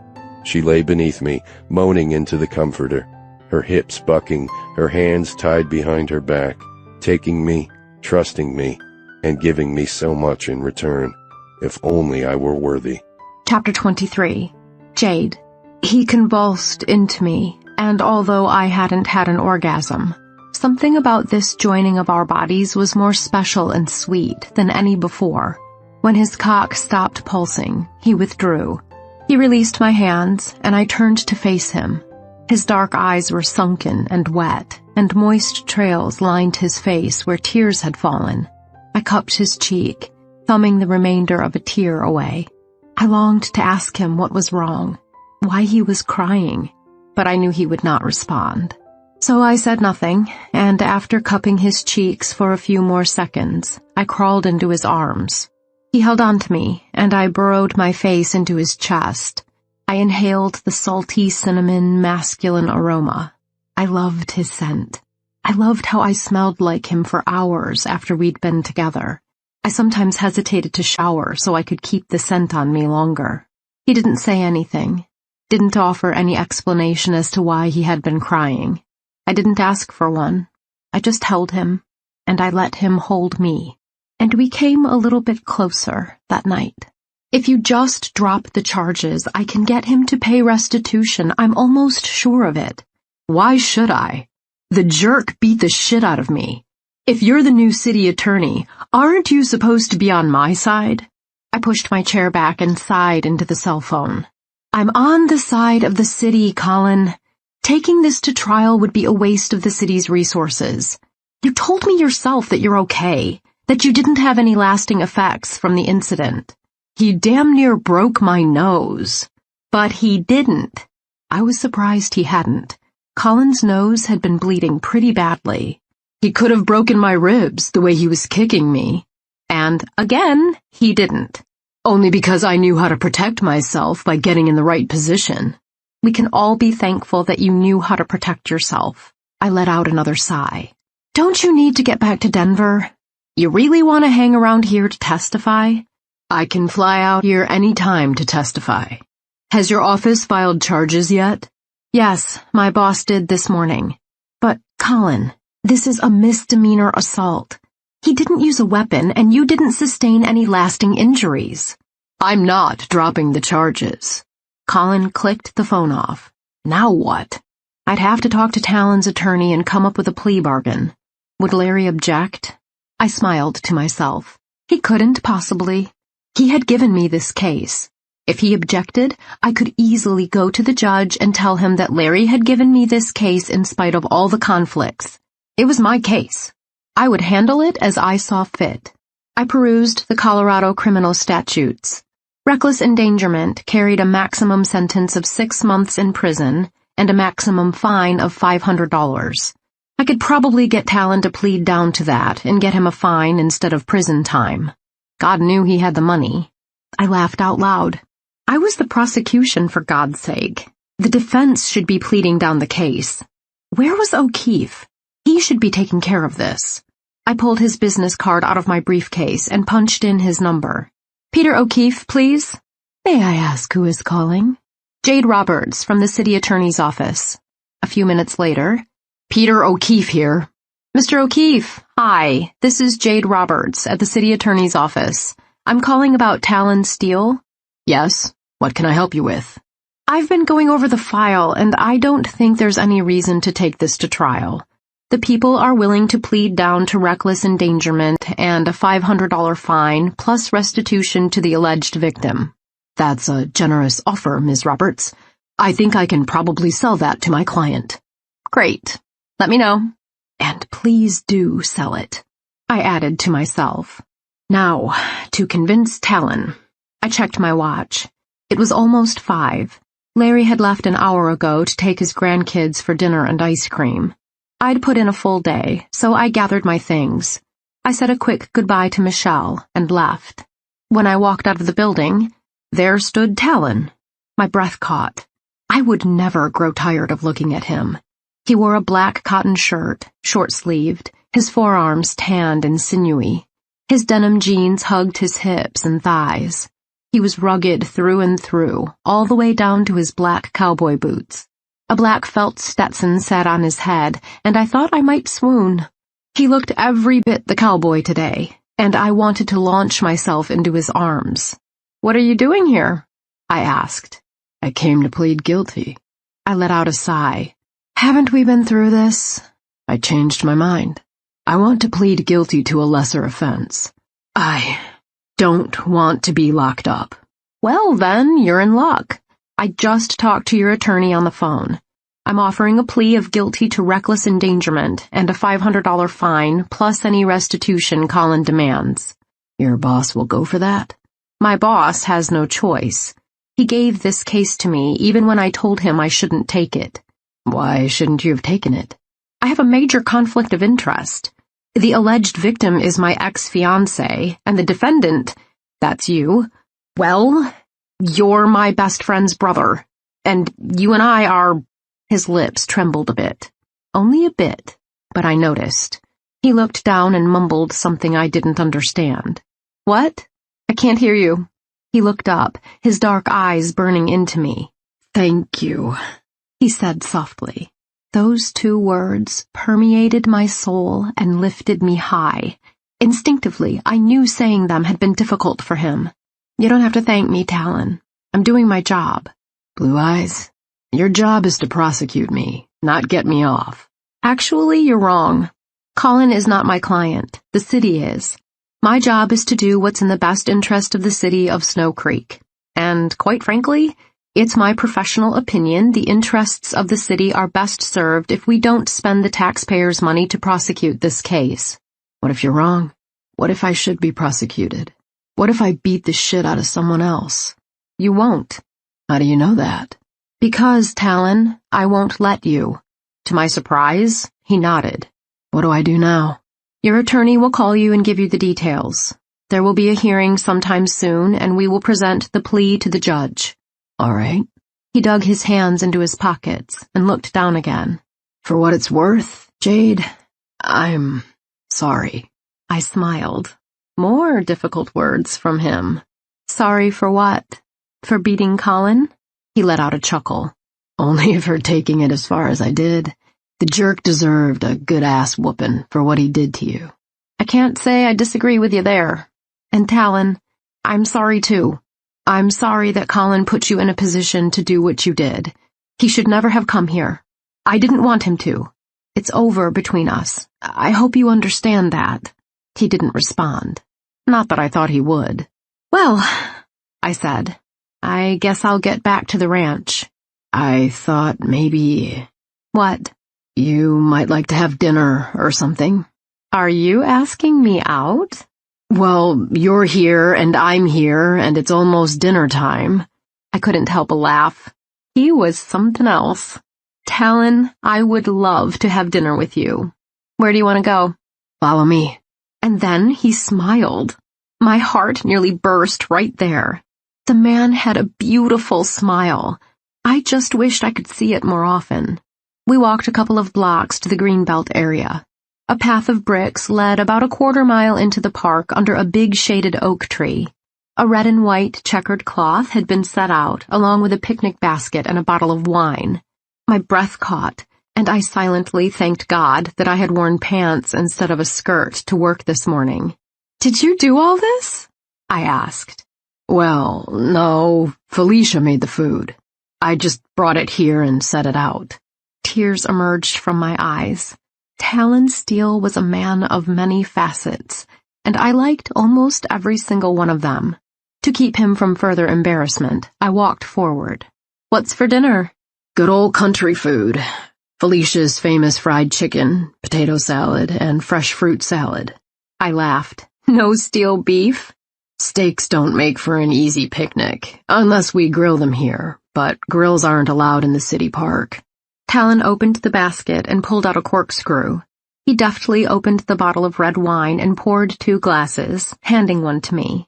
He looked at me for a moment, and I almost thought he was going to propose a toast of some sort. But he didn't. He simply took a sip, so I followed suit. Then he opened the basket and pulled out a couple of plates. "Here, let me help you." I pulled out the container of fried chicken and opened it. "I like thighs. What do you like?" "Thighs? Really? You mean you're not a chicken breast girl? The leaner cut?" Do I look like I try to be supermodel thin? I may be Brooke Bailey's daughter, but my figure comes from my father's side. Besides, once it's battered and fried, the leaner cuts really don't matter. He laughed. A happy laugh. I actually do like the breast, but not because I'm worried about my weight. I scanned his beautifully sculpted body. Nope. He sure didn't need to worry about his weight. I placed a breast on his plate and a thigh on mine. He scooped some potato salad and fruit on my plate. I smiled and thanked him. We began eating, and we didn't talk much, but oddly, the silence didn't seem awkward. I laughed when he dropped a piece of potato salad on his shirt. I wiped it up with my napkin. For a few fleeting moments, we were almost like a couple, and I wanted to enjoy it, appreciate it. My feelings for Talon had grown deep. I wasn't ready to say I loved him, and I knew he didn't love me. But some of the emotion I was feeling went beyond anything I'd ever felt with Colin, someone I'd supposedly been in love with. Something infected Talon, and I wished I knew what it was so I could help him. Since I couldn't, I wanted to just enjoy this simple meal with him. Maybe he was enjoying it too, and maybe we'd have another one sometime. Do you want another piece of chicken? I asked when I saw he had finished his breast. He nodded. Yeah, let me try the other thigh, unless you want it. I shook my head. Nope, it's yours. If I want more, I can have a drumstick. I'm pretty easy to please. I cursed myself the moment after the words left my lips. I didn't need him to take that the wrong way. But he went right on eating, sipping his wine, spearing a strawberry or a chunk of pineapple with his fork. He seemed comfortable, and I wasn't sure I'd ever seen him comfortable. I finished my thigh and decided I didn't need a drumstick after all. I was getting full. Felicia is a great cook. I've really enjoyed my meals since I've been here. She's the best. Did you know Marge would like to go to culinary school? He shook his head. Really? She is a good little cook, that's for sure. I'm surprised she doesn't cook more often. She's not used to working hard. She's so much younger than the rest of us, and she was the baby and very spoiled. So she just lets Felicia do most of it. I nodded. I loved Marjorie dearly, but she was a bit spoiled. 4 years of living with her as a roommate in college had taught me that. Maybe I can get her to cook more often. I'll tell her how much I enjoy her cooking. In fact, why don't you, Jonah, and Ryan tell her too? It might mean more coming from her brothers. Jade. I looked up. His eyes had darkened. I had the feeling we were done talking about Marge's cooking. Yeah? I don't wanna... What? I don't want to hurt you. I cupped his cheek. Do I look hurt to you? You're good at that, aren't you? Good at what? He let out a tiny laugh. At asking a question instead of making a comment. You'll make a good attorney. I hope so. And Talon, you haven't hurt me. I don't understand what it is about you. Right now I'm hard as a rock, just sitting near you. Something in you calls to me, and I'm powerless to resist it. Even in the warm summer evening sun, my cheeks heated further. I was wet for him, too. If you've noticed, I haven't been resisting you either. I guess that's what I mean. Maybe you should be resisting it. Why? If we're both enjoying ourselves, why not do it? 'Cause, like I said, I don't want to hurt you. Do I look hurt? He huffed. Would you stop doing that, please? You won't hurt me. I won't let you. If I think I'm going to get hurt, I'll end this... This what? I had no idea how to finish that statement. This... I said again. What the hell is this thing between us, anyway? Chapter 24. Talon. My craving. This thing between us was my craving. How could I tell her that she had become as necessary to me as food and water, that she was my sustenance, that I'd gladly crawl through the depths of hell just to have her for a few seconds each day, that when I wasn't with her, half of me was missing. My skin rippled. This had gone beyond craving. She was becoming my obsession. I didn't understand it myself. How could I explain it to her? So I took the easy way out. I don't know, I said. I don't know either, she sighed. You said you didn't want a relationship, and you said you would never love me. I'm not asking for your love, Talon. I just got out of a 7-year relationship, and I care too much about you to make you a rebound guy. So why not just let it be what it is? Why not just enjoy each other while it lasts? I nodded. What she said made a lot of sense. But what if it didn't last? What if she left someday? She had almost left a couple days ago. To not be able to see her smile, her steely gaze, to hear her sweet voice, I closed my eyes. I couldn't bear it. I had told her I couldn't love her. I had never loved anyone, other than Marge, since before I was 10 years old. I loved my brothers, and I had loved my mother and father. I loved them all enough not to torture them, which is why I had told Jonah and Ryan I would leave. If Jade stayed, I would only cause her pain, like I caused my siblings pain. An invisible knife sliced through my gut. She was an angel, and she deserved happiness, not a torturous existence because of me. I would have to leave her eventually. I knew this truth in my heart. But for now, perhaps it was okay to do as she said, to enjoy it while it lasted. I took a sip of my wine and let the smooth acidity slide down my throat and warm me. Ryan's Rhone blend, my personal favorite, though my drink of choice was a nice, smooth whiskey, neat. She chewed on her beautiful, full lower lip, her hair as sexy as could be, even though it was wrapped up into a bun on top of her head. She wore black stretch pants and a white V-neck pullover shirt. Her cleavage was evident. What if I could never love her? Someone else could, and she would leave me. Suddenly my skin tightened, and my breathing quickened. No, she couldn't leave me. I gulped down the rest of my wine and grabbed her arm. What? She said, her eyebrows arched. I want you. Now. We're in a public place. I don't care. And I didn't. I was ready to rip our clothes off and take her up against the oak tree, forcefully, marking her mine and only mine. I moved the plate from her lap and stood, pulling her with me. I clamped my lips down on hers and kissed her ferociously. My cock strained against my jeans, and I ground into her. She ripped her mouth away.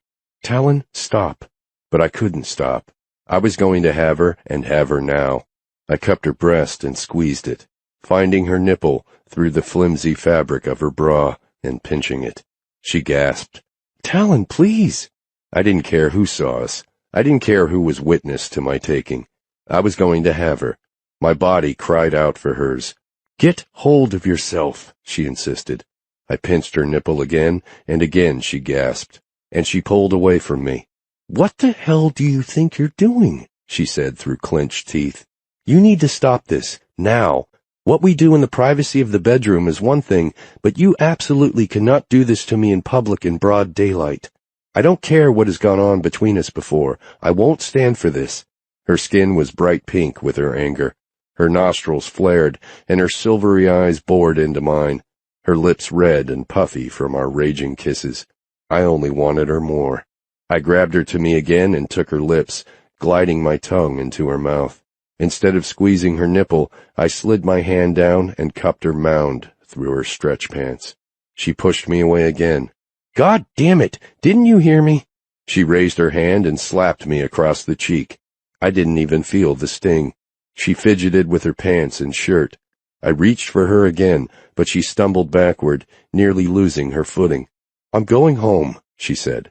Don't bother coming anywhere near me tonight. She picked up her briefcase and stomped off.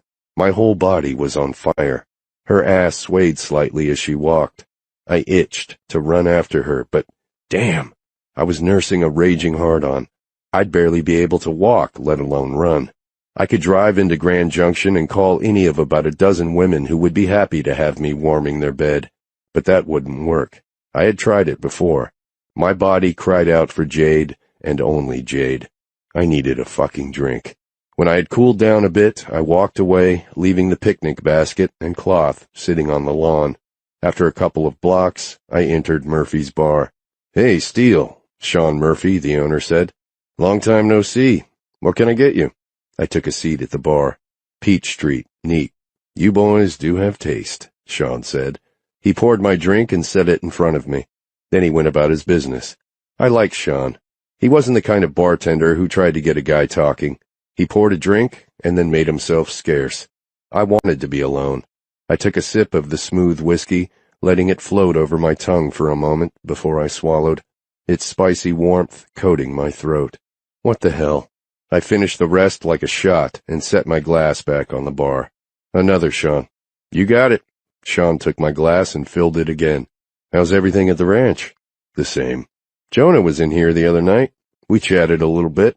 I nodded. Sean set down my glass with a smile and then turned to another patron. I downed the second and ordered another. Luckily, I hadn't drunk much wine with dinner. My mind churned. What was I going to do about Jade? This incessant need was eating me alive, destroying me, consuming me. She was like a drug I couldn't live without. Was it time to go cold turkey? If she were truly like a drug, would I suffer withdrawal symptoms? I let out a chuckle. Of course I would. I suffered withdrawal every time I was away from her. I would have her, and then within seconds of completing, I would crave her again. What could I do? Maybe I should leave. I shouldn't have let Joe and Ryan talk me into staying. I couldn't have a life with Jade. I didn't even want a life with Jade, did I? This desire, this all-consuming passion, was it indicative of something else? Did I want more than just sex? Was I feeling something I had never felt before? I finished the third drink and plunked the glass back on the counter. No, I wasn't feeling anything like that. I couldn't allow myself to feel anything like that. It would only lead to more heartbreak. Jade deserved better than to be saddled with my baggage. She deserved the best. I stood, a little buzzed, but not drunk.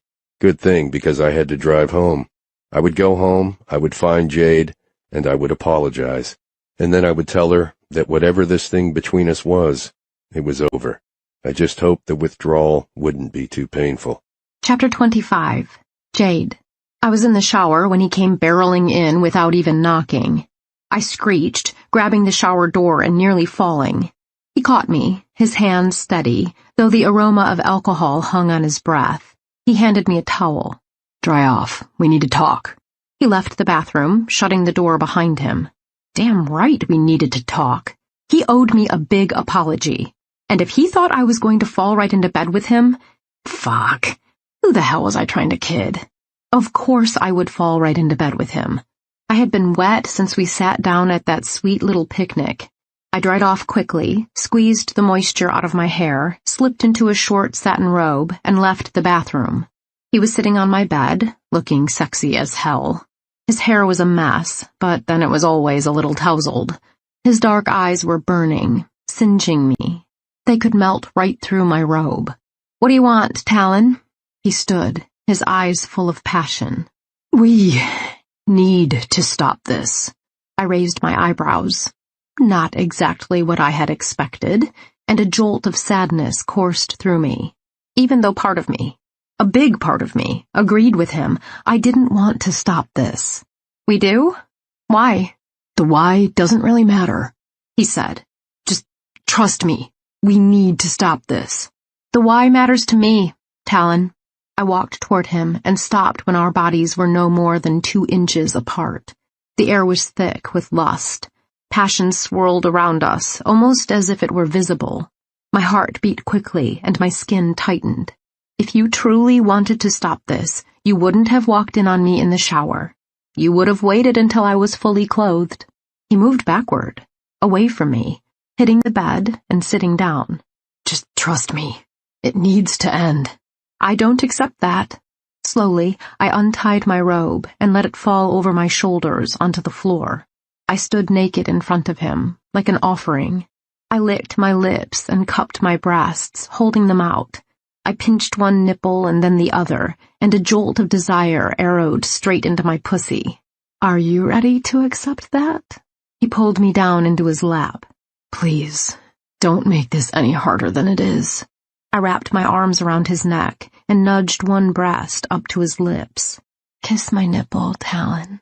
He closed his eyes, but he did not turn his head away. I began undulating my hips, driving my pussy against his denim-clad erection. I'm wet for you, Talon. I've been wet for you since you met me at the office. I turned you away because we were in a public place. I had to keep my head, but I wanted you. I wanted you then, and I want you now. He opened his eyes. This doesn't have anything to do with that. Then tell me what it's about. He closed his eyes again, and I raised my hips again, nudging his lips with my nipple. Jade! Don't resist me, Talon. I know you want me. I want you too.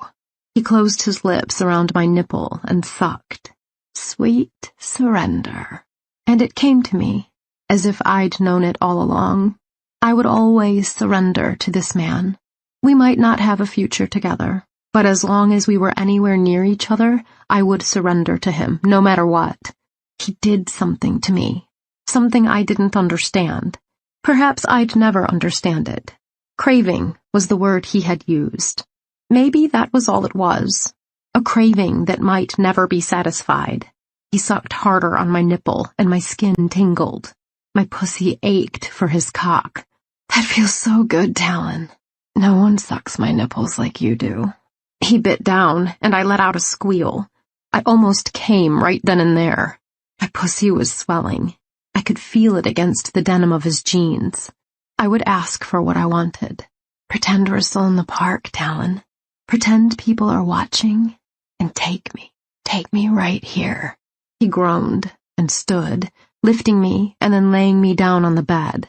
He quickly undressed and pulled me up to him. He lifted me and, still standing, sank me down on his cock. A sigh escaped my lips as he filled me. Sweet joining. Every time was better than the last. Each time I was sure that he couldn't fill me more completely than he had the last time. And each time he did. His eyes were closed, but I wrapped my arms around his neck. Open your eyes. Look at me. Look at me. He opened his eyes, and his gaze blazed into mine. He lifted me by the cheeks of my ass, and he set me down again and again, filling me with his cock each time. Our gazes stayed glued together, and I swore his eyes were seeing straight into my soul. I never let our eye contact waver, and when the tingling began in my clit, the tickling inside my cunt, and I knew I was on the edge, I touched his cheek. I'm going to come, Talon. Come with me, baby. I want us to come together. He groaned and began moving me up and down off his cock faster and faster, harder and harder, until, just when I exploded, he groaned and sank me down so deep on his cock I felt like he was touching my heart. So good. Such bliss. My pussy pulsed and pulsed and pulsed, shattering my nerves, making my skin burn. When my climax finally started to slow, I threaded my fingers through his thick locks and brought my lips to his. He gently laid me on the bed and then lay down beside me. He kissed me again. A sweet kiss. A kiss of joy. A kiss of satiation. Our lips slid against each other. Our tongues swirled together. We kissed and we kissed, lying naked on my bed, for a long time. I didn't remember stopping kissing, but we must have fallen asleep. When I woke up in the morning to my phone alarm, Talon was gone. I was still lying naked on top of the covers. I smiled, letting the memories of our passion overtake me. As much as the sex had been satisfying, what I had loved most about last night was lying together afterward and kissing. We had kissed for so long. He had been so sweet and so gentle, so un-Talon-like. His kisses had been laced with the spice of his whiskey and his own sweet, musky flavor. I let out a happy sigh and stretched my arms over my head. But enough daydreaming. I had to get to work. When I got home from work, Talon was nowhere to be found, but Marge was in the kitchen. "Hey," she said, "I'm making manicotti." "Oh yeah? Where's Felicia?" "I gave her the afternoon off. I felt like cooking tonight." I inhaled. "It smells delish. Can I help?" "Sure, why don't you put together a salad?" I headed to the fridge and pulled out a head of romaine, a tomato, some radishes, and some baby spinach. "Where's Talon?" "I haven't the foggiest. I haven't seen him since this morning." She was ahead of me. I hadn't seen him this morning. He'd left my bed sometime during the night. "By the way, Ryan and Joe are coming for dinner." "Good. Maybe Marge and I could talk to them about Talon." "Okay. When?" "They should be here any minute." "But Talon's not coming?" Marge shrugged. "As I said, I haven't the foggiest. His car is gone, and I've no idea where he went." I've given up on him. After all, he stood us up last time, remember? My guess is he's gone for the day and evening. He does that sometimes, goes into Grand Junction on business and has dinner there. Did he ever apologize to you about the other night? He hadn't told me where he'd been.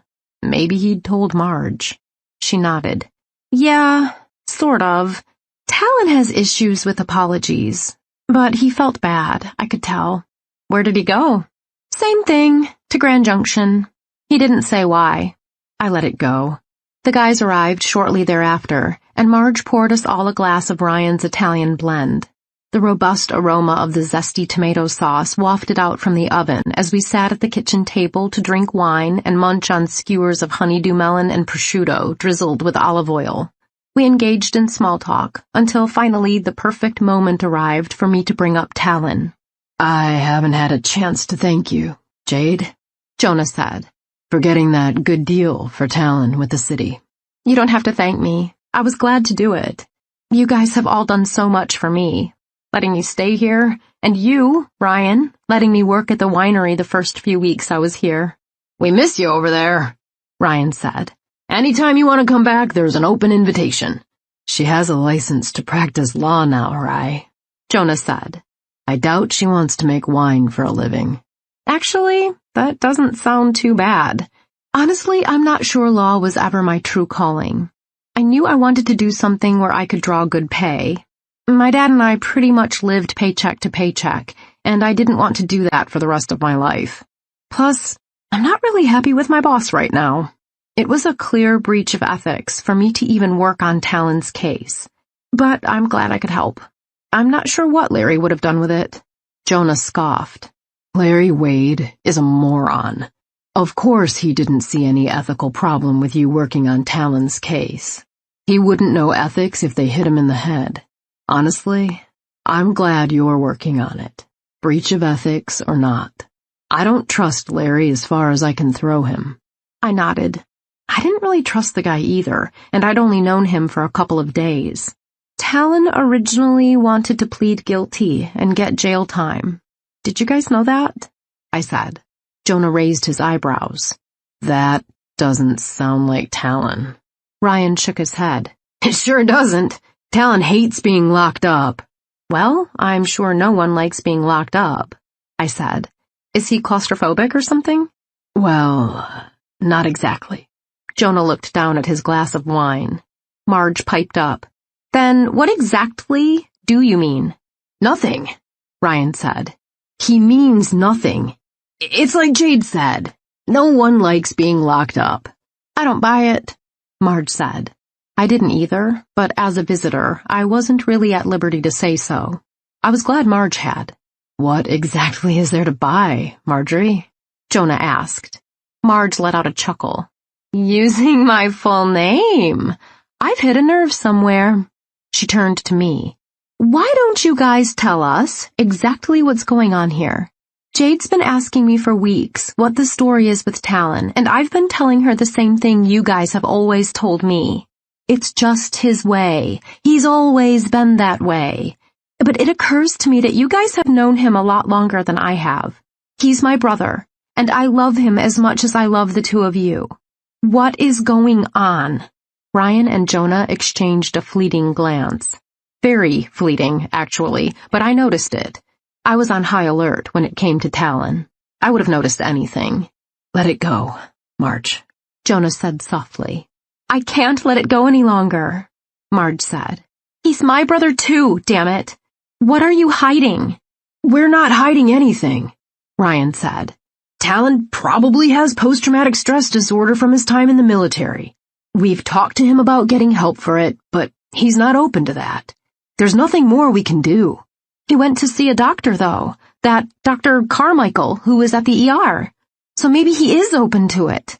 And you saw how that went, Jonah said. Marge didn't respond.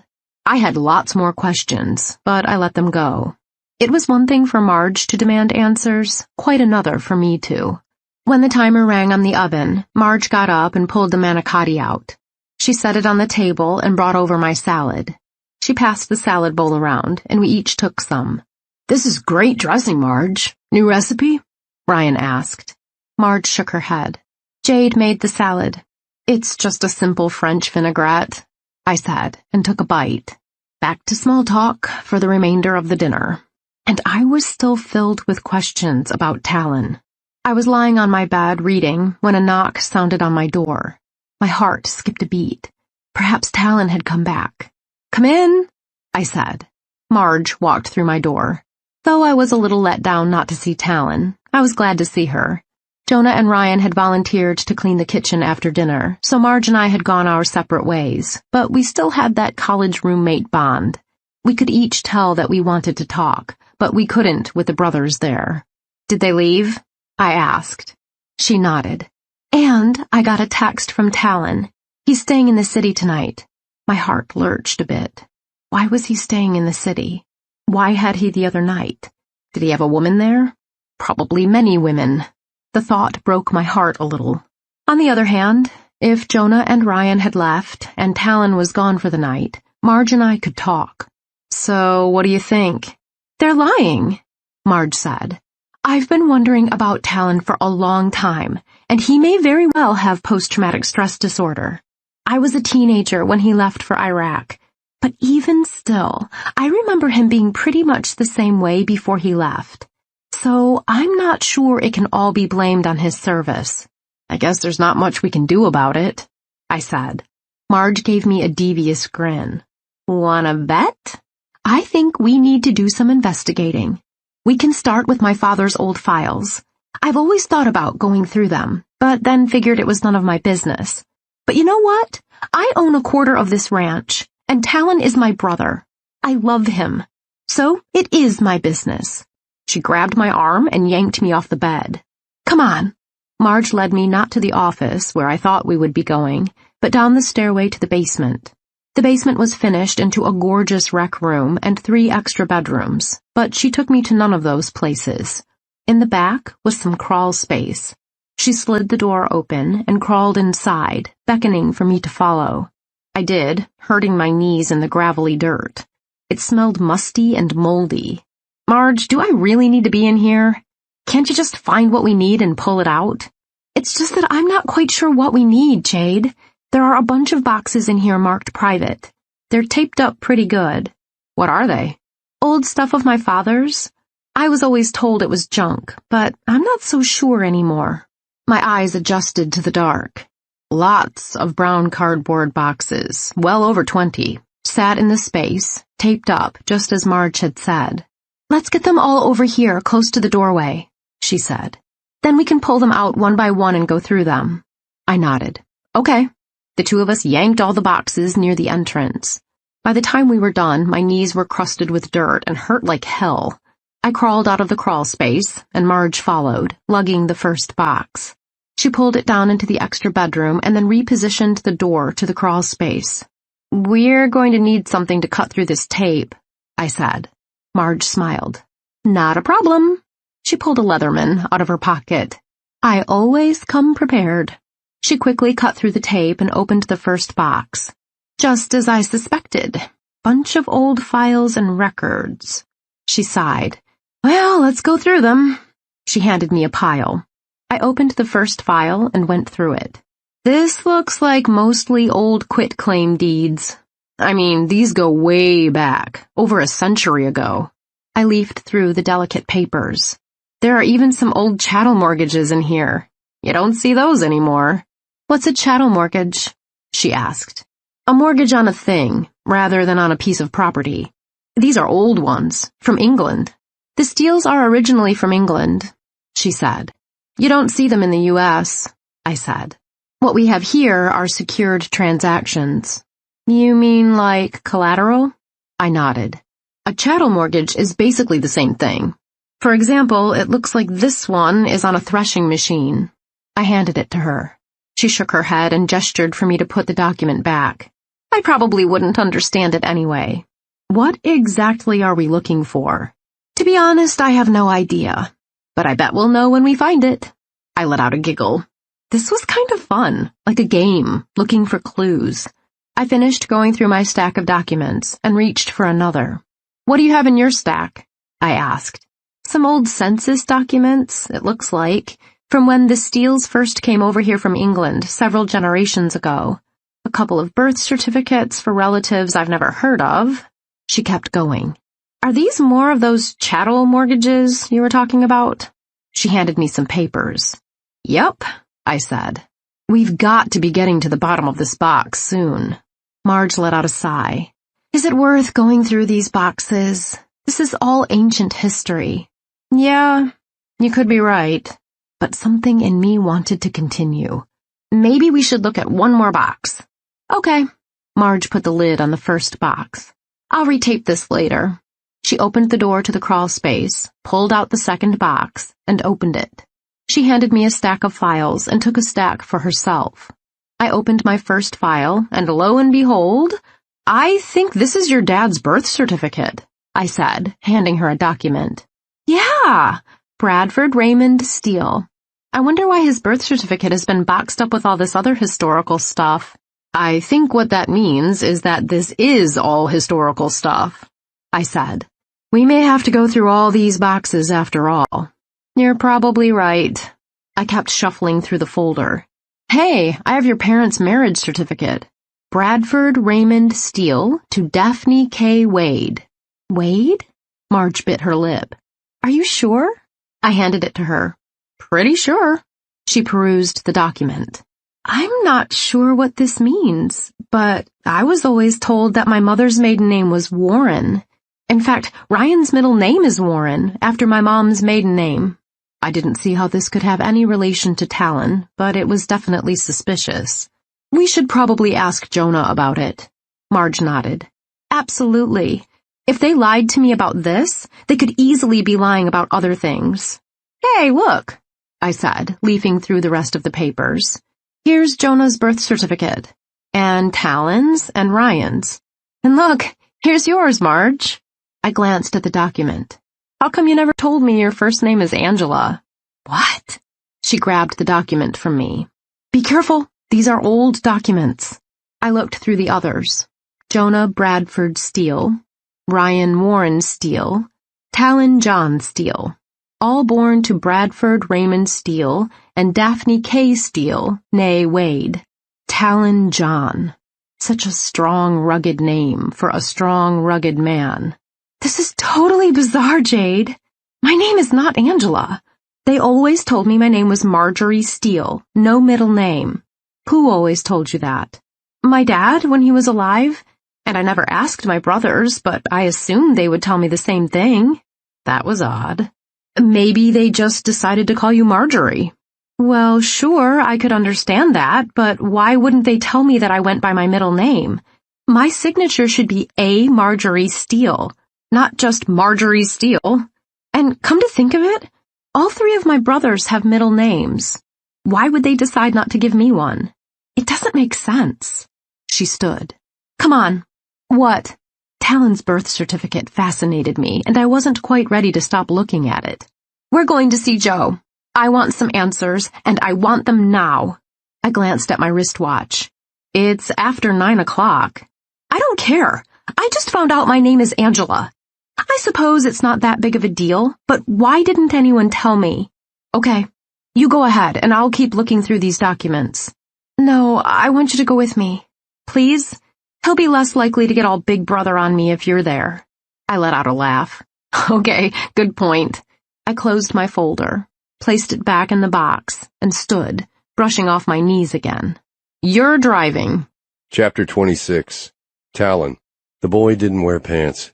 They had been taken away from him the first day. He wore only his t-shirt. Even though it was summer, he was cold most of the time in the dank concrete basement. He spent most days and nights wrapped in the dirty blanket they'd given him. Hot breath on the back of his neck. That's what the boy hated the most. The rank stench of stale cigars and liquor. They'd always been drinking when they came. Sometimes they drank during. The pain, the humiliation. As much as he hated them, he had learned to detach himself. One day he would be so used up he would die on the hard floor. No one would notice or care. But the hot breath, the demonic stench, that wind from hell wafting over him, he'd never detach from that. Hot breath, stench of alcohol, Stale cigar smoke. A blunt object poked me in the back. "Your wallet, asshole," the voice said. I elbowed the assailant in the ribs, knocking him to the ground. I kicked his weapon down the alley and then booted him in the side a few times. "Who the fuck do you think you are? You think you can just take what you want? Life doesn't work that way, you dumb fuck." I kicked the bum's face and walked away. This wasn't the first time I had been mugged. I often walked through the seedy area on the outskirts of the city at night, just waiting for some dumbass to try to jump me. 2 times before tonight I had been jumped, and 2 times before tonight I had disarmed the mugger and beat the shit out of him. No one had ever called the cops on me. I didn't care if they did. I was careful never to do any lasting damage. Plus, self-defense and all. I wanted to go back to that one, though. I used my will not to go running back and pummel him to his death. The sickly heat of his breath on my neck, the acrid stench. I wanted to see him dead. But I wasn't crazy. I knew killing was wrong, despite my time in the Marines and despite everything I'd been through. I still had morals, and I knew how to exist in society. I knew right from wrong. I wasn't a sociopath. I knew this as well as I knew anything. I'd done my share of research. I didn't beat people up indiscriminately. But hey, try to mug me, take what is mine, and I'll make you pay. Not too many would argue with that thought process. The face of Jade's ex emerged in my mind. He was the exception. He hadn't tried to take anything from me. Or had he? I had become an animal when I saw him kissing her. All rational thought had fled, and I had lunged forward to protect what was mine. I had no right to think of her as mine. I had nothing to offer her. She was the only thing I had ever truly wanted, and I had no right to her. I walked into a seedy little dive that served rot-gut whiskey and catered to 2-bit whores. I wasn't proud of it, but I had spent more than my share of time in the little alcove. There had been a time, after I turned 21, when this place was my second home. I drank and fucked myself into oblivion, trying and failing to ease the pain that consumed me. I hadn't been here in years, but still it stood, a haven for the melancholy, the outcasts, the people like me. I sat down at the bar next to an old geezer in a blue and yellow plaid flannel shirt and a hunting cap. A bartender who looked like he'd seen damn near a century strolled up to me. "What'll it be?" I cleared my throat. "Whiskey, straight." He poured me a drink from a bottle I'd never seen or heard of. I downed a shot, burning my throat. Yep, rot gut. But I was in a rot gut kind of mood. I pushed my glass to the edge of the bar and signaled the bartender for another. The old geezer next to me turned toward me. "Trouble, son?" I shook my head in the low chuckle. "You don't know the half of it. You need an ear? I got nowhere else to go." He held out his hand. "Name's Mike." I shook his hand. "Talon." "Talon, like a bird's claw?" I nodded. "That's the one." Mighty unusual name. Not the first time someone had commented about my name. My mother liked it. My dad wanted to name me John. That's my middle name. I took a sip of my drink. I'd take this one a bit more slowly. "That's some real crap you're drinking," Mike said. So, you look like the kind of guy who can afford the good stuff." "Why do you say that?" Mike looked down. "Those ostrich cowboy boots for one." I let out a huff.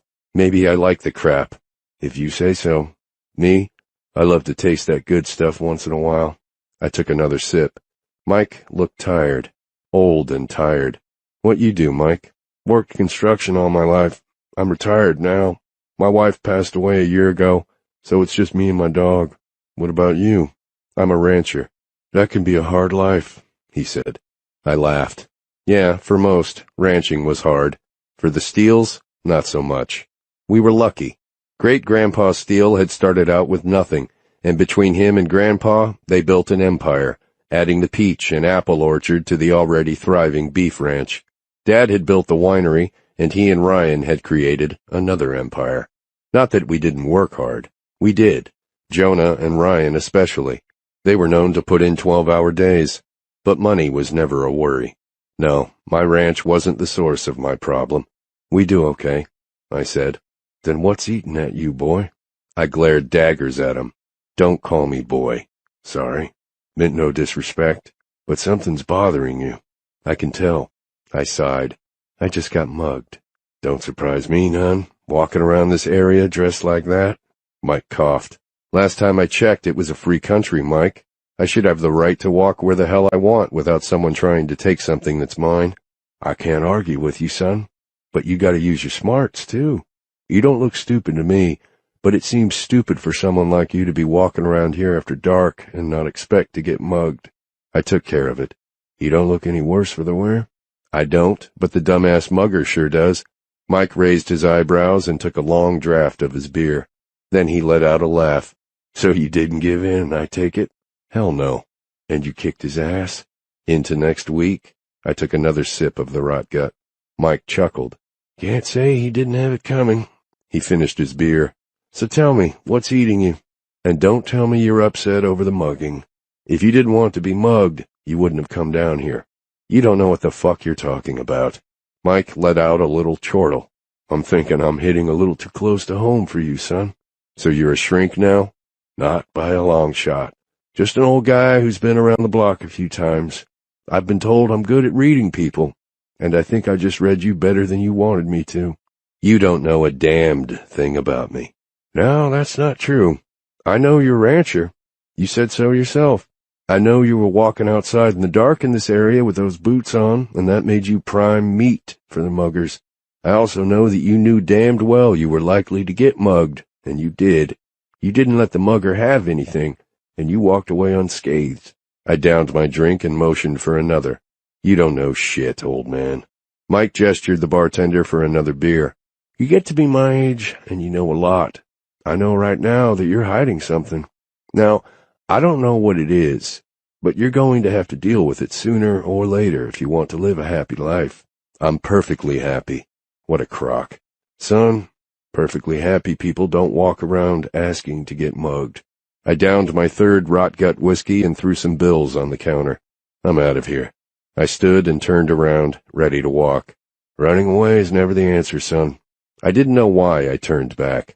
I had heard those words before, from my brothers, from myriad other people, but something in Mike's voice spoke to me. I sat back down and looked into his watery blue gaze. These were eyes that had seen a lifetime, eyes that seemed to hold something. Was it empathy? You really think you know me, old man? Mike coughed again and smiled. I don't know the color of socks I put on this morning, but I know you need to face your life, just like everybody else in the world. I shook my head. Everybody else in the world doesn't have my life. Maybe not, but they have their own hardships. Never doubt that. I didn't doubt that, not really, did I? Maybe this old man had something to say after all. All right, I've got a few minutes. Give me your wisdom, Mike. Hell, I'm no sage. And even though I know you're hiding something, I don't pretend to know what it is. But you've got to let it go. There is no great secret to life. It's pretty simple. You've read Thoreau, haven't you? I nodded. I had read Thoreau, but I was pretty surprised that Mike had. It's like he says, suck out the marrow of life. Thoreau was living in the wilderness, refusing to do his duty, pay his taxes, pretty much being a spoiled brat, if you asked me, I said. Mike laughed aloud. I can't really disagree with you there, but the man had a lot of worthwhile things to say. You need to concentrate on the good things, no matter how small. Find the good in everything and suck it out. The man was hardly eloquent, but Mike's words resonated with me. Could I? Tell me something good about your life, he said. I remained silent. Don't tell me you've been in this funk so long that you can't see what's good in your life. Clearly you have no financial worries, judging by those boots you're wearing. That's got to be a good thing. I took a sip of the drink and nodded. Yeah, that's a good thing. For God's sake, son, don't be so blasé about it.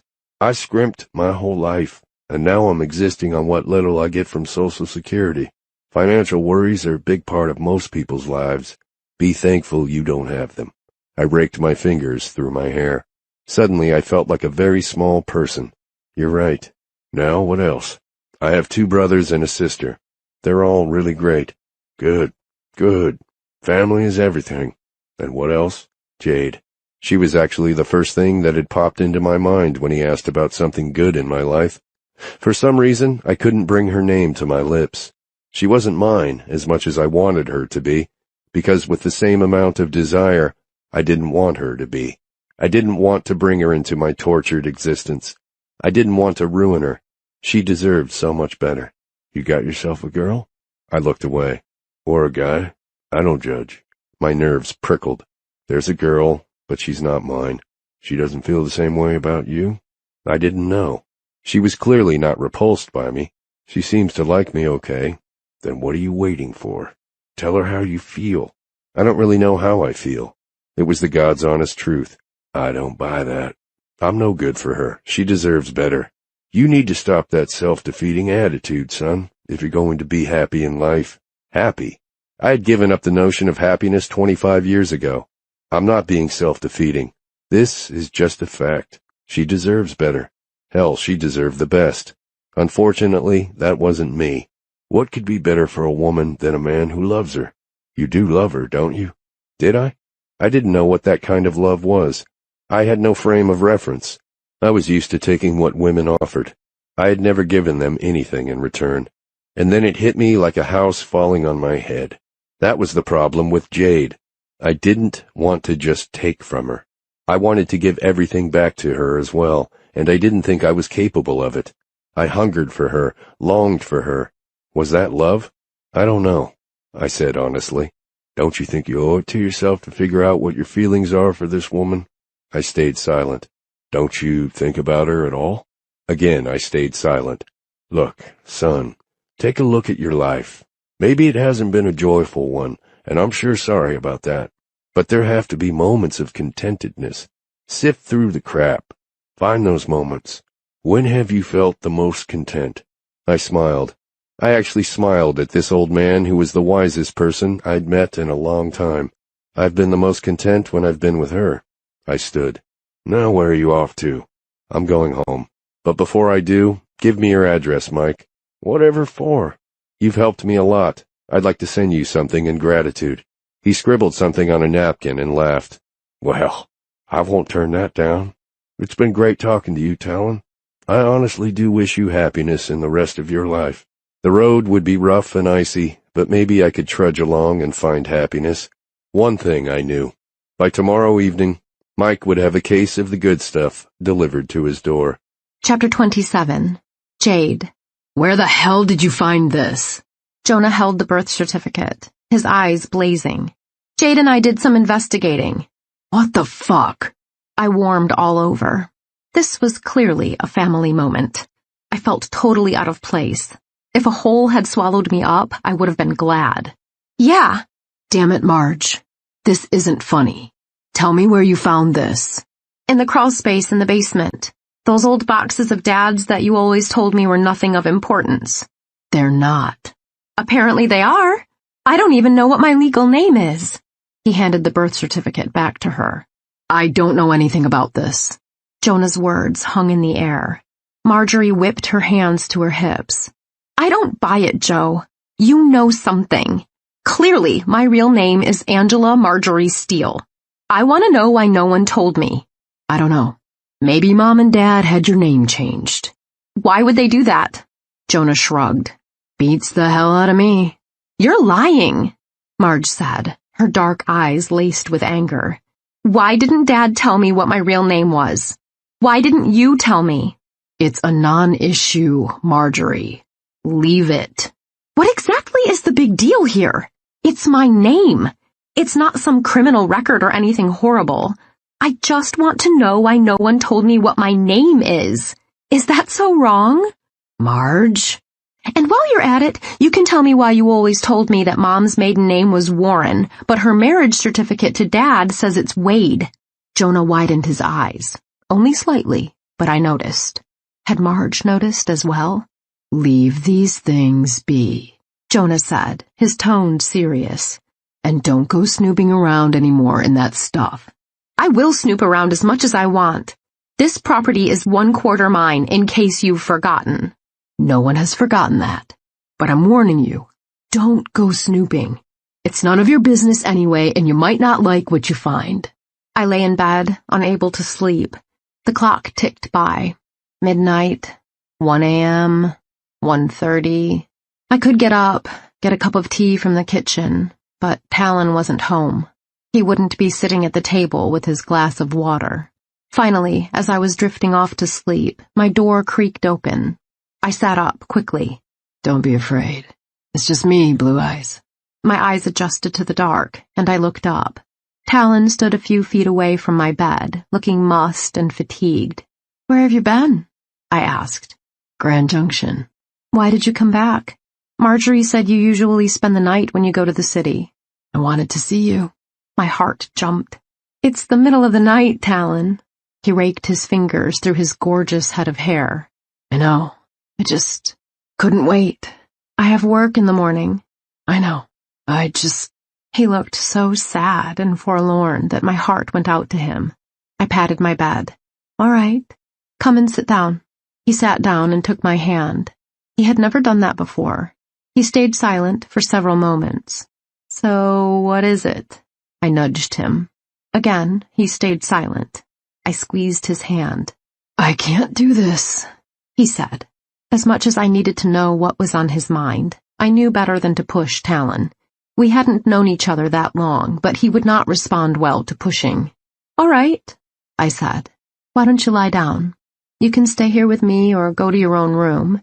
Either way, you look like you could use some sleep." I lay back down, scooting over to make room for him in case he wanted to stay. I hoped he would stay. I couldn't think of anything sweeter than sleeping in his arms. "Could we have dinner tomorrow night?" he asked. "Sure. You want to meet me after work?" He shook his head. "Marge told me this morning that she'd be gone tomorrow evening." I nodded. "Yeah, she signed up for some kind of cooking class in Grand Junction. I'm so glad she's finally pursuing her passion." "I want to have dinner here. Will you have dinner here with me?" I couldn't help but chuckle. "Are you cooking?" He smiled. "I wouldn't subject you to that. I'll have Felicia make something nice." I smiled. "That sounds great. Now, if you're not going to lie here with me, go to bed. You need to rest." He got up and left without saying another word. I spent the next day at work on the computer, investigating.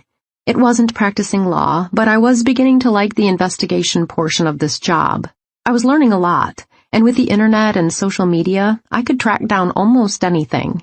Larry left at 5 and told me to go ahead and take off as well, so I did.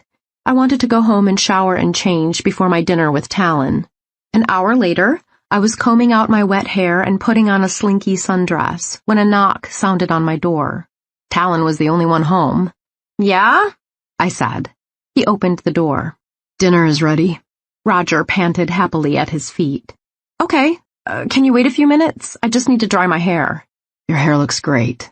I laughed. "It's wet, Talon. I just got out of the shower." "Are you kidding? It's sexy as hell." Men certainly had interesting taste sometimes. "Okay, if you say so." I smiled. "Let's go to the kitchen." "We're not eating in the kitchen." "In the formal dining room? Just the two of us?" He shook his head. "We're dining in my bedroom." My skin prickled. Obviously, he had more than dinner on his mind, and that was fine with me. He didn't take my hand as he had last night. I simply followed him across the house to his suite. Oh! A small table had been set up, complete with fine china and candlelight. "This is lovely! Did Felicia set this up for you?" He shook his head. "No, I did it myself." "Wow!" I was stunned. "It's really beautiful, Talon." He pulled out a chair. "Have a seat." I sat, and he poured me a glass of red wine. "This is Ryan's top-of-the-line Cabernet Sauvignon. This particular bottle has been aged 10 years. I hope you like it." "Are you having any?" "I will with dinner. I prefer a good strong whiskey as an aperitif. This is Peach Street, made in a bourbon style, right here on the western slope." He lifted his old-fashioned glass. I took a sip of the wine. Delicious. Berries on the nose with some subtle black pepper and cinnamon. Ryan taught you well. I enjoyed working with him a lot. In fact, I miss it, though I'm enjoying my new job as an attorney. I'm glad you're happy there. Small talk. I was dying to know what he had wanted to tell me last night.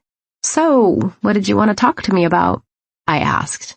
"Let's have our dinner first." "Fine. I could wait. What's on the menu?" He lifted the silver dome from my plate.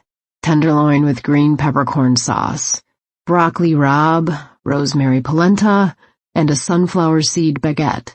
I inhaled. It smells great. I took another sip of wine. Felicia must have really outdone herself. I asked her to make something special, and this is what she came up with. Special indeed. Although any of her delicious meals would have sufficed. She's a wonderful cook. Now I was making small talk. But we had to talk about something while we ate. Talon picked up a steak knife and cut a piece of meat. How was your day? Good. A lot of investigating on the computer. Next week I'll probably have to do some footwork for a new case. I'm sure glad today is Friday. I can use a day off. More small talk. How could we have so little to say to each other? Was sex all there was between us? No, there was more. So much more. Love. For the first time, I admitted it to myself. I had fallen in love with Talon. It scared the hell out of me, but it was the truth. Sometimes we were so close I felt like we were one person. And other times, like now, he was miles away, across from me at this table. His walls were up, and the only time he let me through them was when we were intimate. I looked down at my plate. My filet was cooked to perfection. Rare, just how I liked it. The red juice meandered into my polenta. I mashed the polenta with my fork. Marge's birth certificate popped into my mind. Jonah had told us to leave it be, but maybe Talon knew something. Talon? Yeah? He took a bite of steak, chewed, and swallowed. Marge and I found her birth certificate the other day. So? Well, it's kind of confusing. It says her name is Angela Marjorie Steele. But she says you guys always told her that her first name was Marjorie and she had no middle name. He was quiet a moment. Then, why do you care? I would think that's obvious. She cares because it's her name. I care because I care about her. We asked Jonah about it, but he wouldn't tell us anything. He told us not to go snooping or we'd find things we didn't want to know. He looked down at his plate. If I were you, I'd take Joe's advice. Do you know anything about it? I'll just echo Joe's sentiments. Leave it alone. That's not fair. Marge only wants to know who she is. She knows who she is. She's Marjorie Steele. She's my sister. She owns a quarter of the goddamned richest ranch in Colorado. What the hell more does she need to know? Well, her name, for one. He raised his gaze and glared at me. Don't push this, Jade. So you're going to clam up, just like your brother. Great. Something is going on around here, Talon, and if you don't want me to know about it, that's one thing. But Marge is your sister. Marge is better off. She has a great life. She doesn't want it screwed up. But Talon! His fist came down on the table, jarring my plate of food. He stood. Damn it, Jade. Don't push it, he said through clenched teeth. He came toward me, grabbed my arm, and jerked me into a standing position. But... His mouth came down on mine violently. I responded to him as I always did. Our bodies were drawn together, our lips perfect matches for each other's. I opened to him, and his tongue dived into my mouth. We kissed with passion, with fervor, our mouths open and clamped together. When he finally broke the kiss, and we both gasped in much-needed breaths, he trailed his lips to my ear. You're the only thing I've ever wanted in my life, he whispered. What? I gasped. My heart was beating a mile a minute, stampeding against my chest. My breath was coming in rapid puffs. I couldn't breathe. What had he said? You, Blue Eyes. You are the only thing I've ever wanted. His lips came down on mine again. We kissed, and he edged me toward his bed. Within seconds, we were lying together, still fully clothed, making out on his bed like a couple of sex-starved teenagers. Our mouths were melded together. Boiling honey flowed through my veins. He cupped one breast and found my nipples through my sundress as he continued to violently love my mouth. My body quivered. I was ready for him. My pussy pulsed, and I knew I was wet. You, he said, panting. You. All the other women. Never one of them. Just took what they gave freely. But you. Talon. You, Jade. I want You. Then take me. Take me tonight. Make me yours. He grimaced. Can't make you mine. You don't want to be mine. I want to be yours, I said. Don't. You can't. I can't have you. Talon, I'm right here. You have me. He looked at me for a moment, his eyes on fire, but something clawed at him. He was scared. Whatever it is, Talon, we can face it together. Let me help you. Need you. Need to be inside you. Need you to take the demons away. His body trembled. He needed me to take the lead this time. I sensed it, knew it in my very soul. I moved away from his body, sat up, pulled my sundress over my head, and tossed it on the floor. I hadn't worn a bra, and my nipples were already stiff and hard. I flipped my sandals off and removed my thong. Then I slowly began to unbutton his burgundy cotton shirt. With each button, I exposed more of his beautiful bronze skin, and my pussy throbbed harder. I eased the shirt over his shoulders, helped him pull his arms out, and discarded the garment. I unbuckled his belt, and though I wanted to strip him naked quickly, climb on top of him and fuck his brains out, I went slowly. I needed to calm him down. Slowly, each tooth of the zipper released, and I moved down to the foot of his bed and pulled off his boots and socks. Then I pulled his jeans over his legs and finally removed his boxers. He was erect, as big and proud as I'd ever seen him, a pearl of pre-cum beating on his slit. His black nest of pubic hair drew me, and I bent down and inhaled his musky maleness. You're so beautiful, Talon. Every part of you. I've never seen a more beautiful man. Never. I kissed the tip of his dick, and then I kissed his abdomen, trailing my tongue up the hard, muscled bronze to his copper nipples. I flicked my tongue over one of them, and he jerked. I kissed up to his shoulders, up his neck, to his earlobe. I sucked it into my mouth and gave it a tug. Let me take care of you, I whispered into his ear. Please, I want this. He squeezed his eyes shut, and the beginning of a tear emerged in the corner of one. Don't fight this, baby. I've got you. I'll take care of you. I kissed around the outer shell of his ear, pushed my tongue inside a few times. He shivered and sighed. I moved away from his head for a moment and threaded my fingers into his gorgeous mop of hair. I combed my fingers through it, massaging his scalp, digging my fingernails in just a little. He sighed again. That feels nice. You just relax, baby. I'm in charge tonight. I continued my assault. Once I had given him a good scalp massage, I moved my fingers to his cheeks and massaged his cheekbones, his temples, and then his jawline. You're so tense. Relax. Let it go. I massaged the tops of his shoulders and his pecs. Turn over, baby. I want to give you a back rub. Jade, as much as I would love a back rub, I'm hard as a rock right now. I need you on my cock. I chuckled. I thought I was in charge here. Just sit on me, baby. Fuck me. Then you can help me relax. And pretty soon I'll be hard for you again. I couldn't say no to that. My pussy was dripping. I wanted that big cock inside me so bad I thought I might die if I couldn't have it. Please, Blue Eyes, come ride me. I moved toward his hardness, and slowly, inch by succulent inch, I lowered myself onto his cock. So complete and so full. Never like this with anyone else. Yeah, baby, he said. So perfect. So right. I let out a soft sigh as I took in the last glorious inch of him. God, I love that. That sound you make when I first go inside you. So sexy. God, Jade. Fuck me good. Fuck me hard. I need you. I lifted myself and plunged back down on his cock. Yeah, baby. Faster, though. I want you to fuck me. Send me to the fucking moon. I thrust faster, my hips pistoning.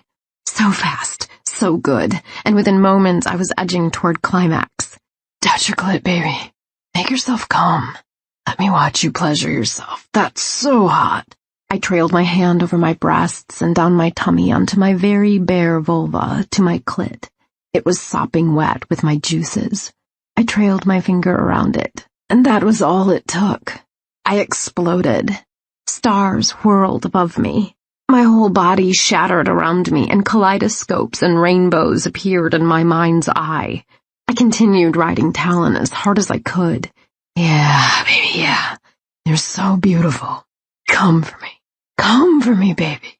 And then he pushed into me hard with one last thrust. God, it feels so good. Nobody but you. Want you. Only thing I've ever wanted.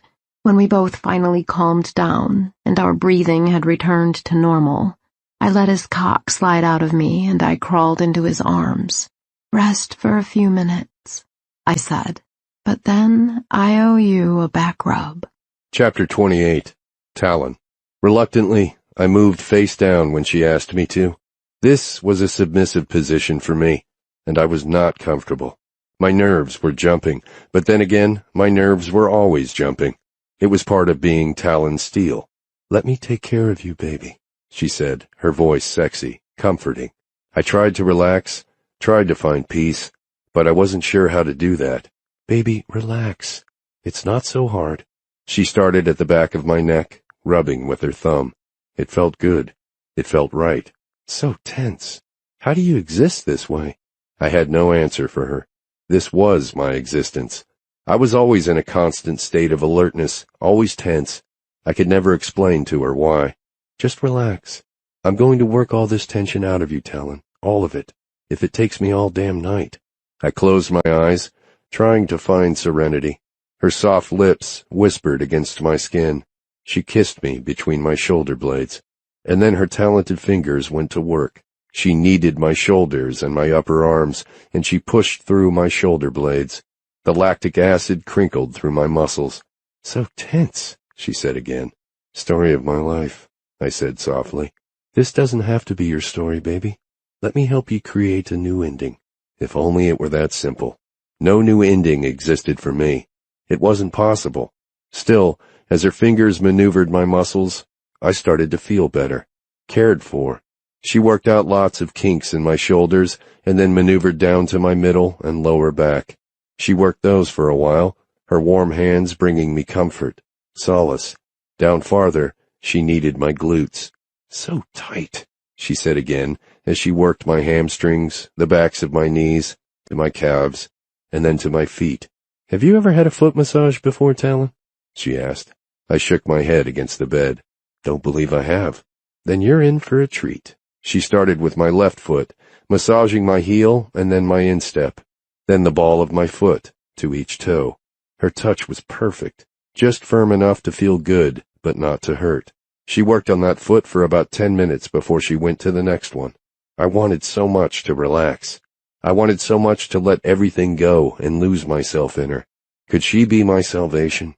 That would be too good to be true. But God, when I was with her, when her tight little body encased mine, when she looked at me with those steely blue eyes, the bricks around me started to crumble down, and that scared the hell out of me.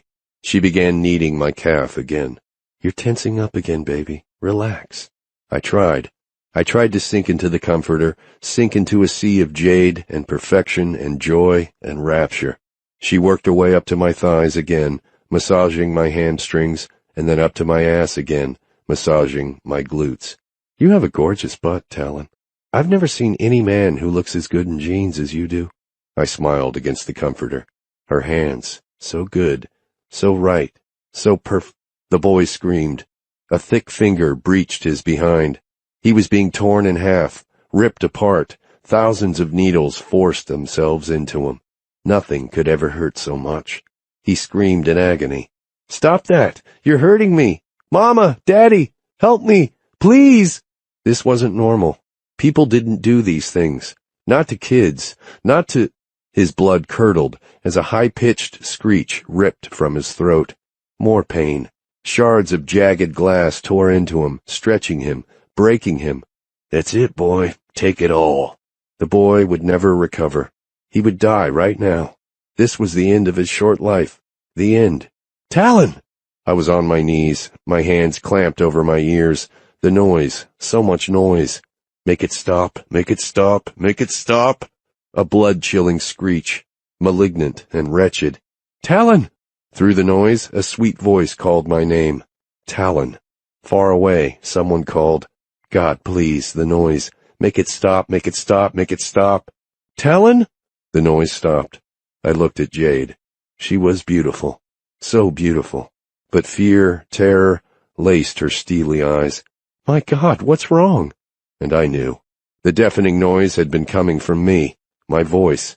What had happened? I looked at her. So beautiful. So innocent. She had been taking such good care of me, massaging my thighs, my lower back, my ass, and then dipping. She had touched me there, on my anus. I squeezed my eyes shut. Cannot go there. Will not go there. "Talon, let me help you. Tell me what's wrong." I stood. My cock hung flaccid. I had been so looking forward to making love with her again. Yes, making love. Not just fucking. But this would never work. I put on my jeans and boxers. Then I picked up her dress and handed it to her. "Leave," I said. She arched her eyebrows, and her beautiful lips formed an O. "Leave? I don't understand." "You know what the word means." I looked away. She walked to me, still naked, holding her dress. She cupped my cheek and forced me to gaze into her eyes. "I'm not leaving. I'm not going anywhere. I'm here for you. Please, let me help you." How I wanted to believe her.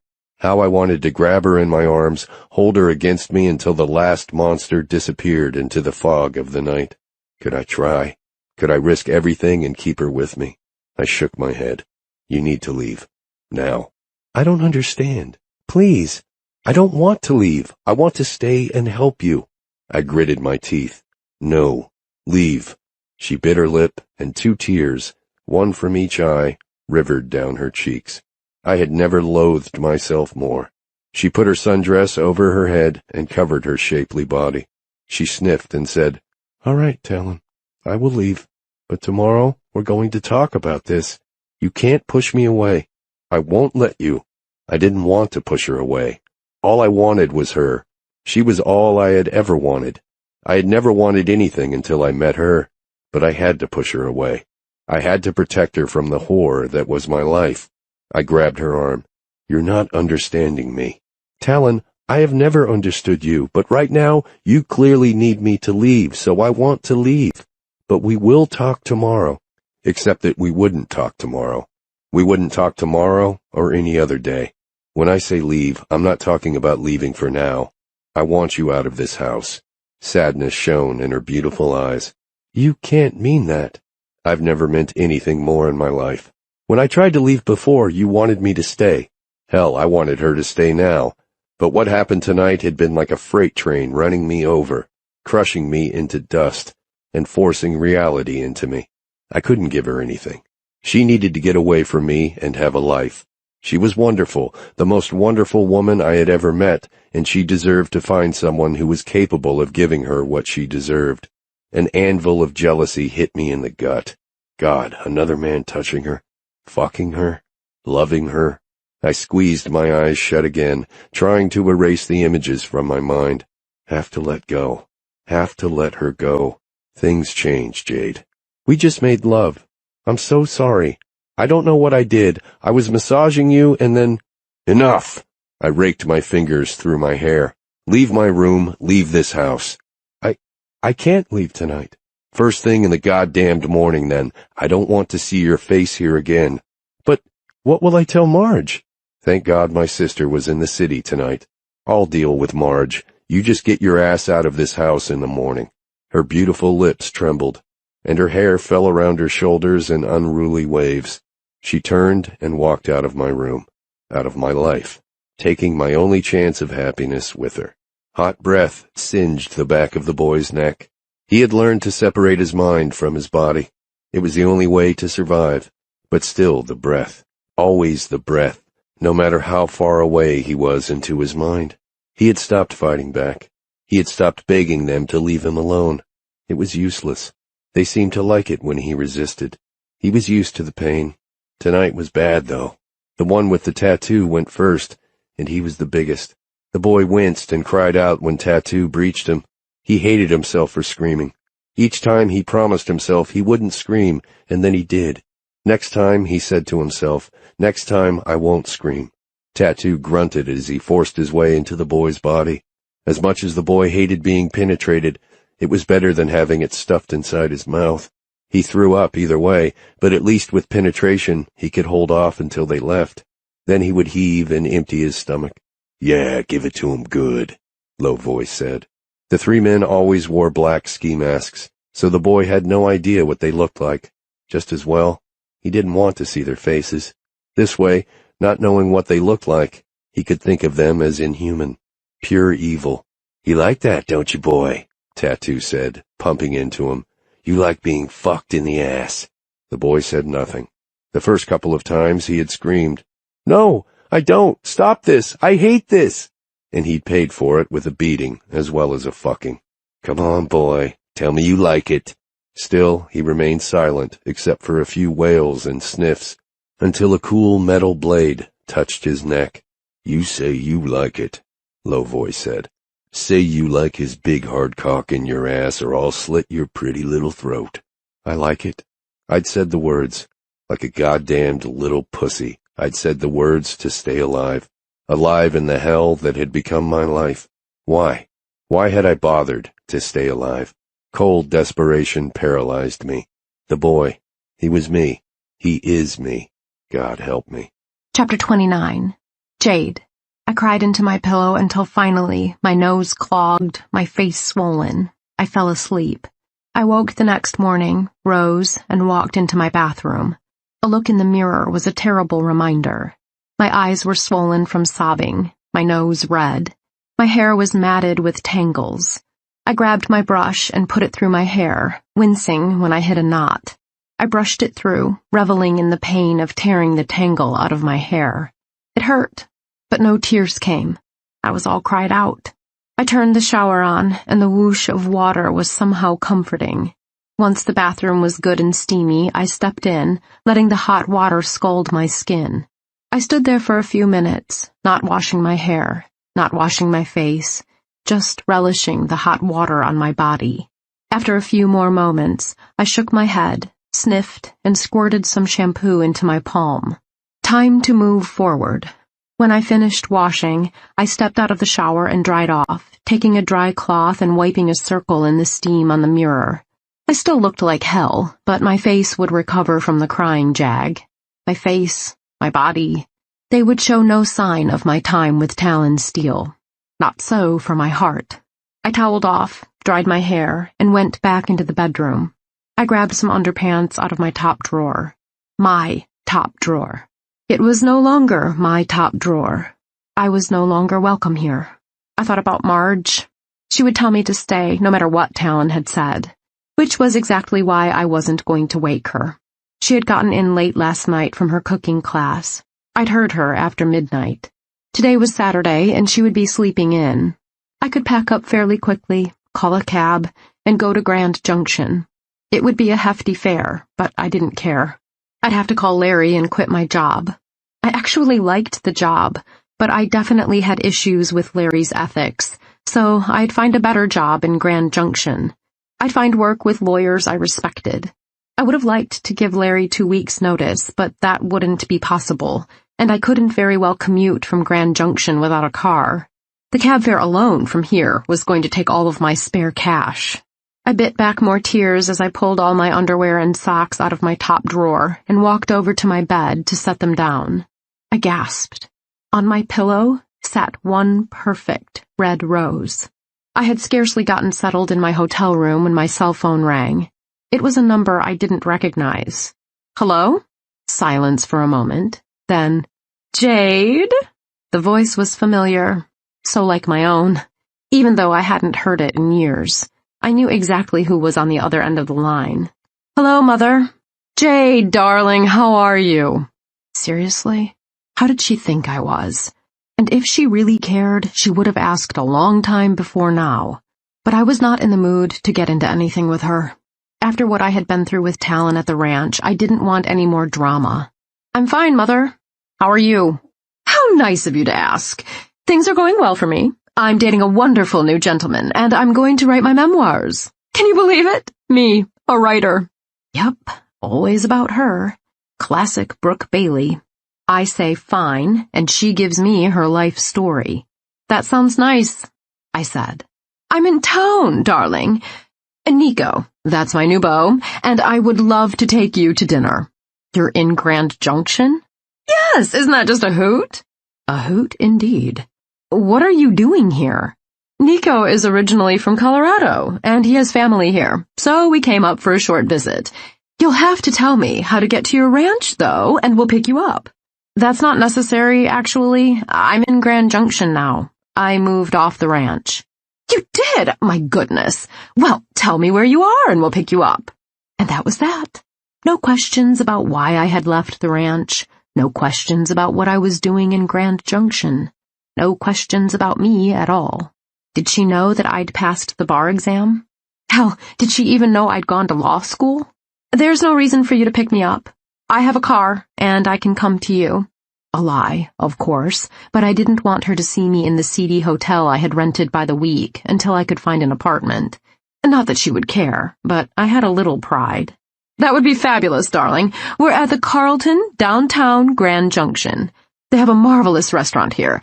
I thought we could have some dinner and then an evening swim in the hotel pool. It's such a gorgeous night. So, don't forget to bring your suit. I hadn't even said I'd go yet. But hey, a girl had to eat.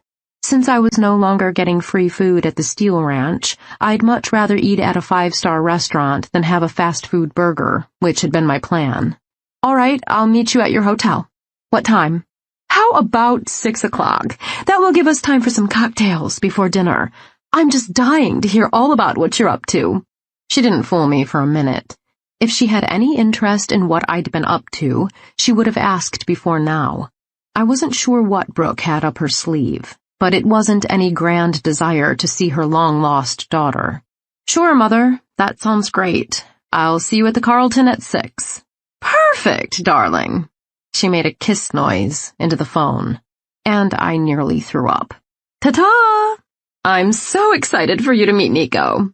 Until then, I ended the call and flopped down in my bed. Just what I didn't need. Whoever this Nico was, he would be footing the bill this evening. My mother's second husband had drained her coffers dry with some investment scam.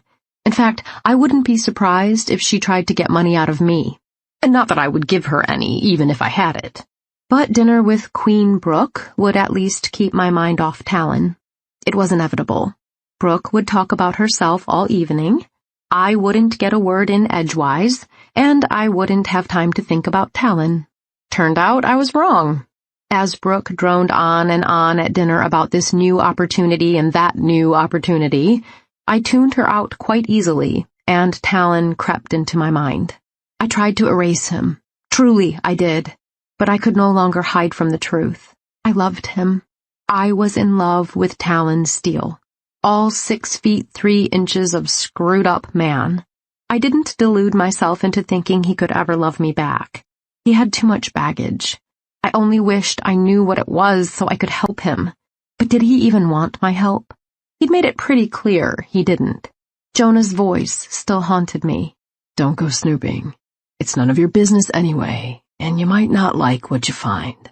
There was a riddle in those words, and also a warning. I could go digging myself, but where would I start? And here was the irony. Had I stayed at my job with Larry at the city attorney's office, I would have been an investigator. I would have had all his investigative tools at my disposal.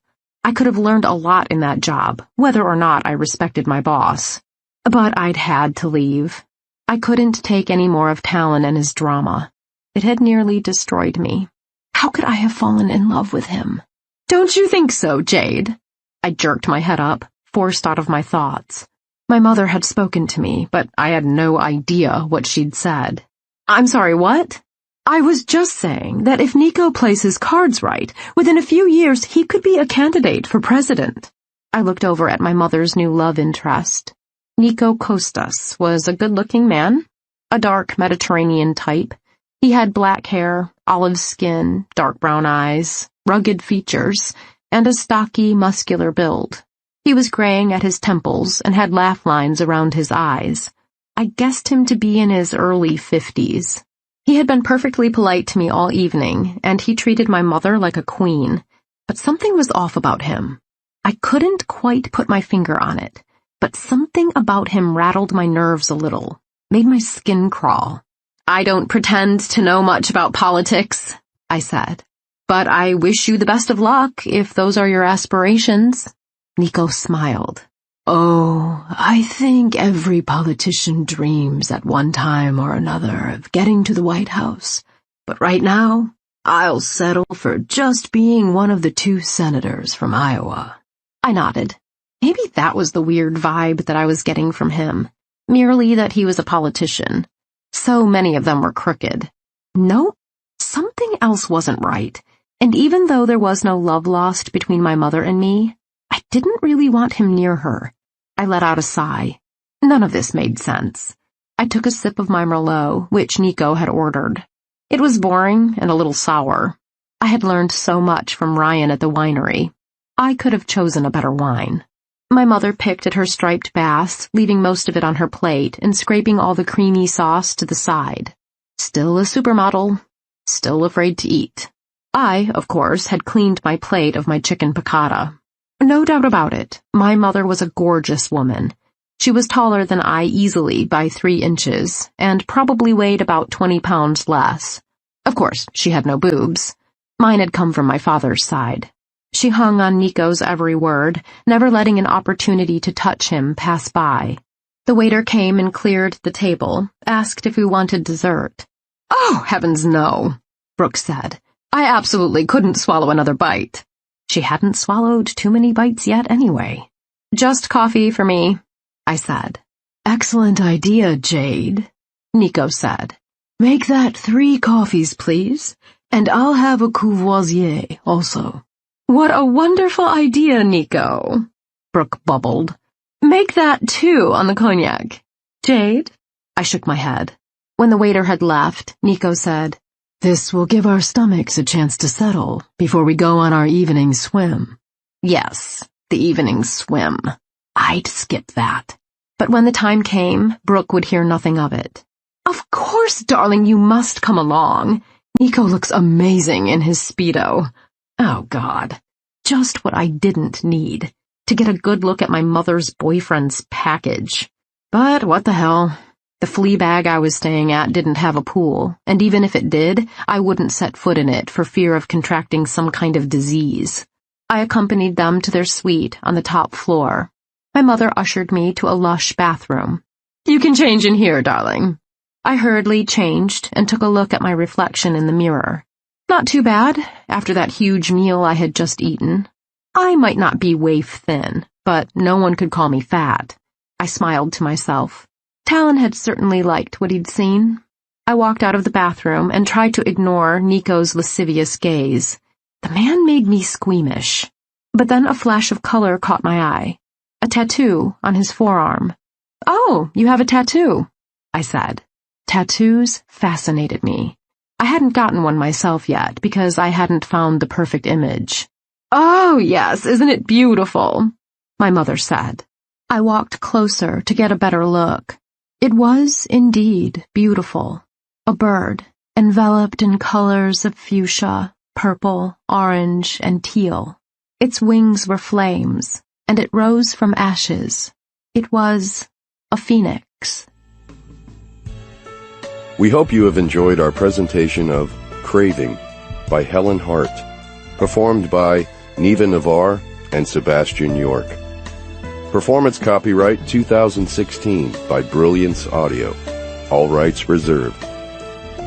For further information concerning this program or other Brilliance Audio titles, please call the following toll-free number, 1-800-222-3225, or visit our website at www.brillianceaudio.com. No part of this recording may be played for an audience or reproduced in any form. It may not be streamed, downloaded, broadcast, or copied without written permission. Address all inquiries to Brilliance Audio, P.O. Box 887, Grand Haven, Michigan 49417.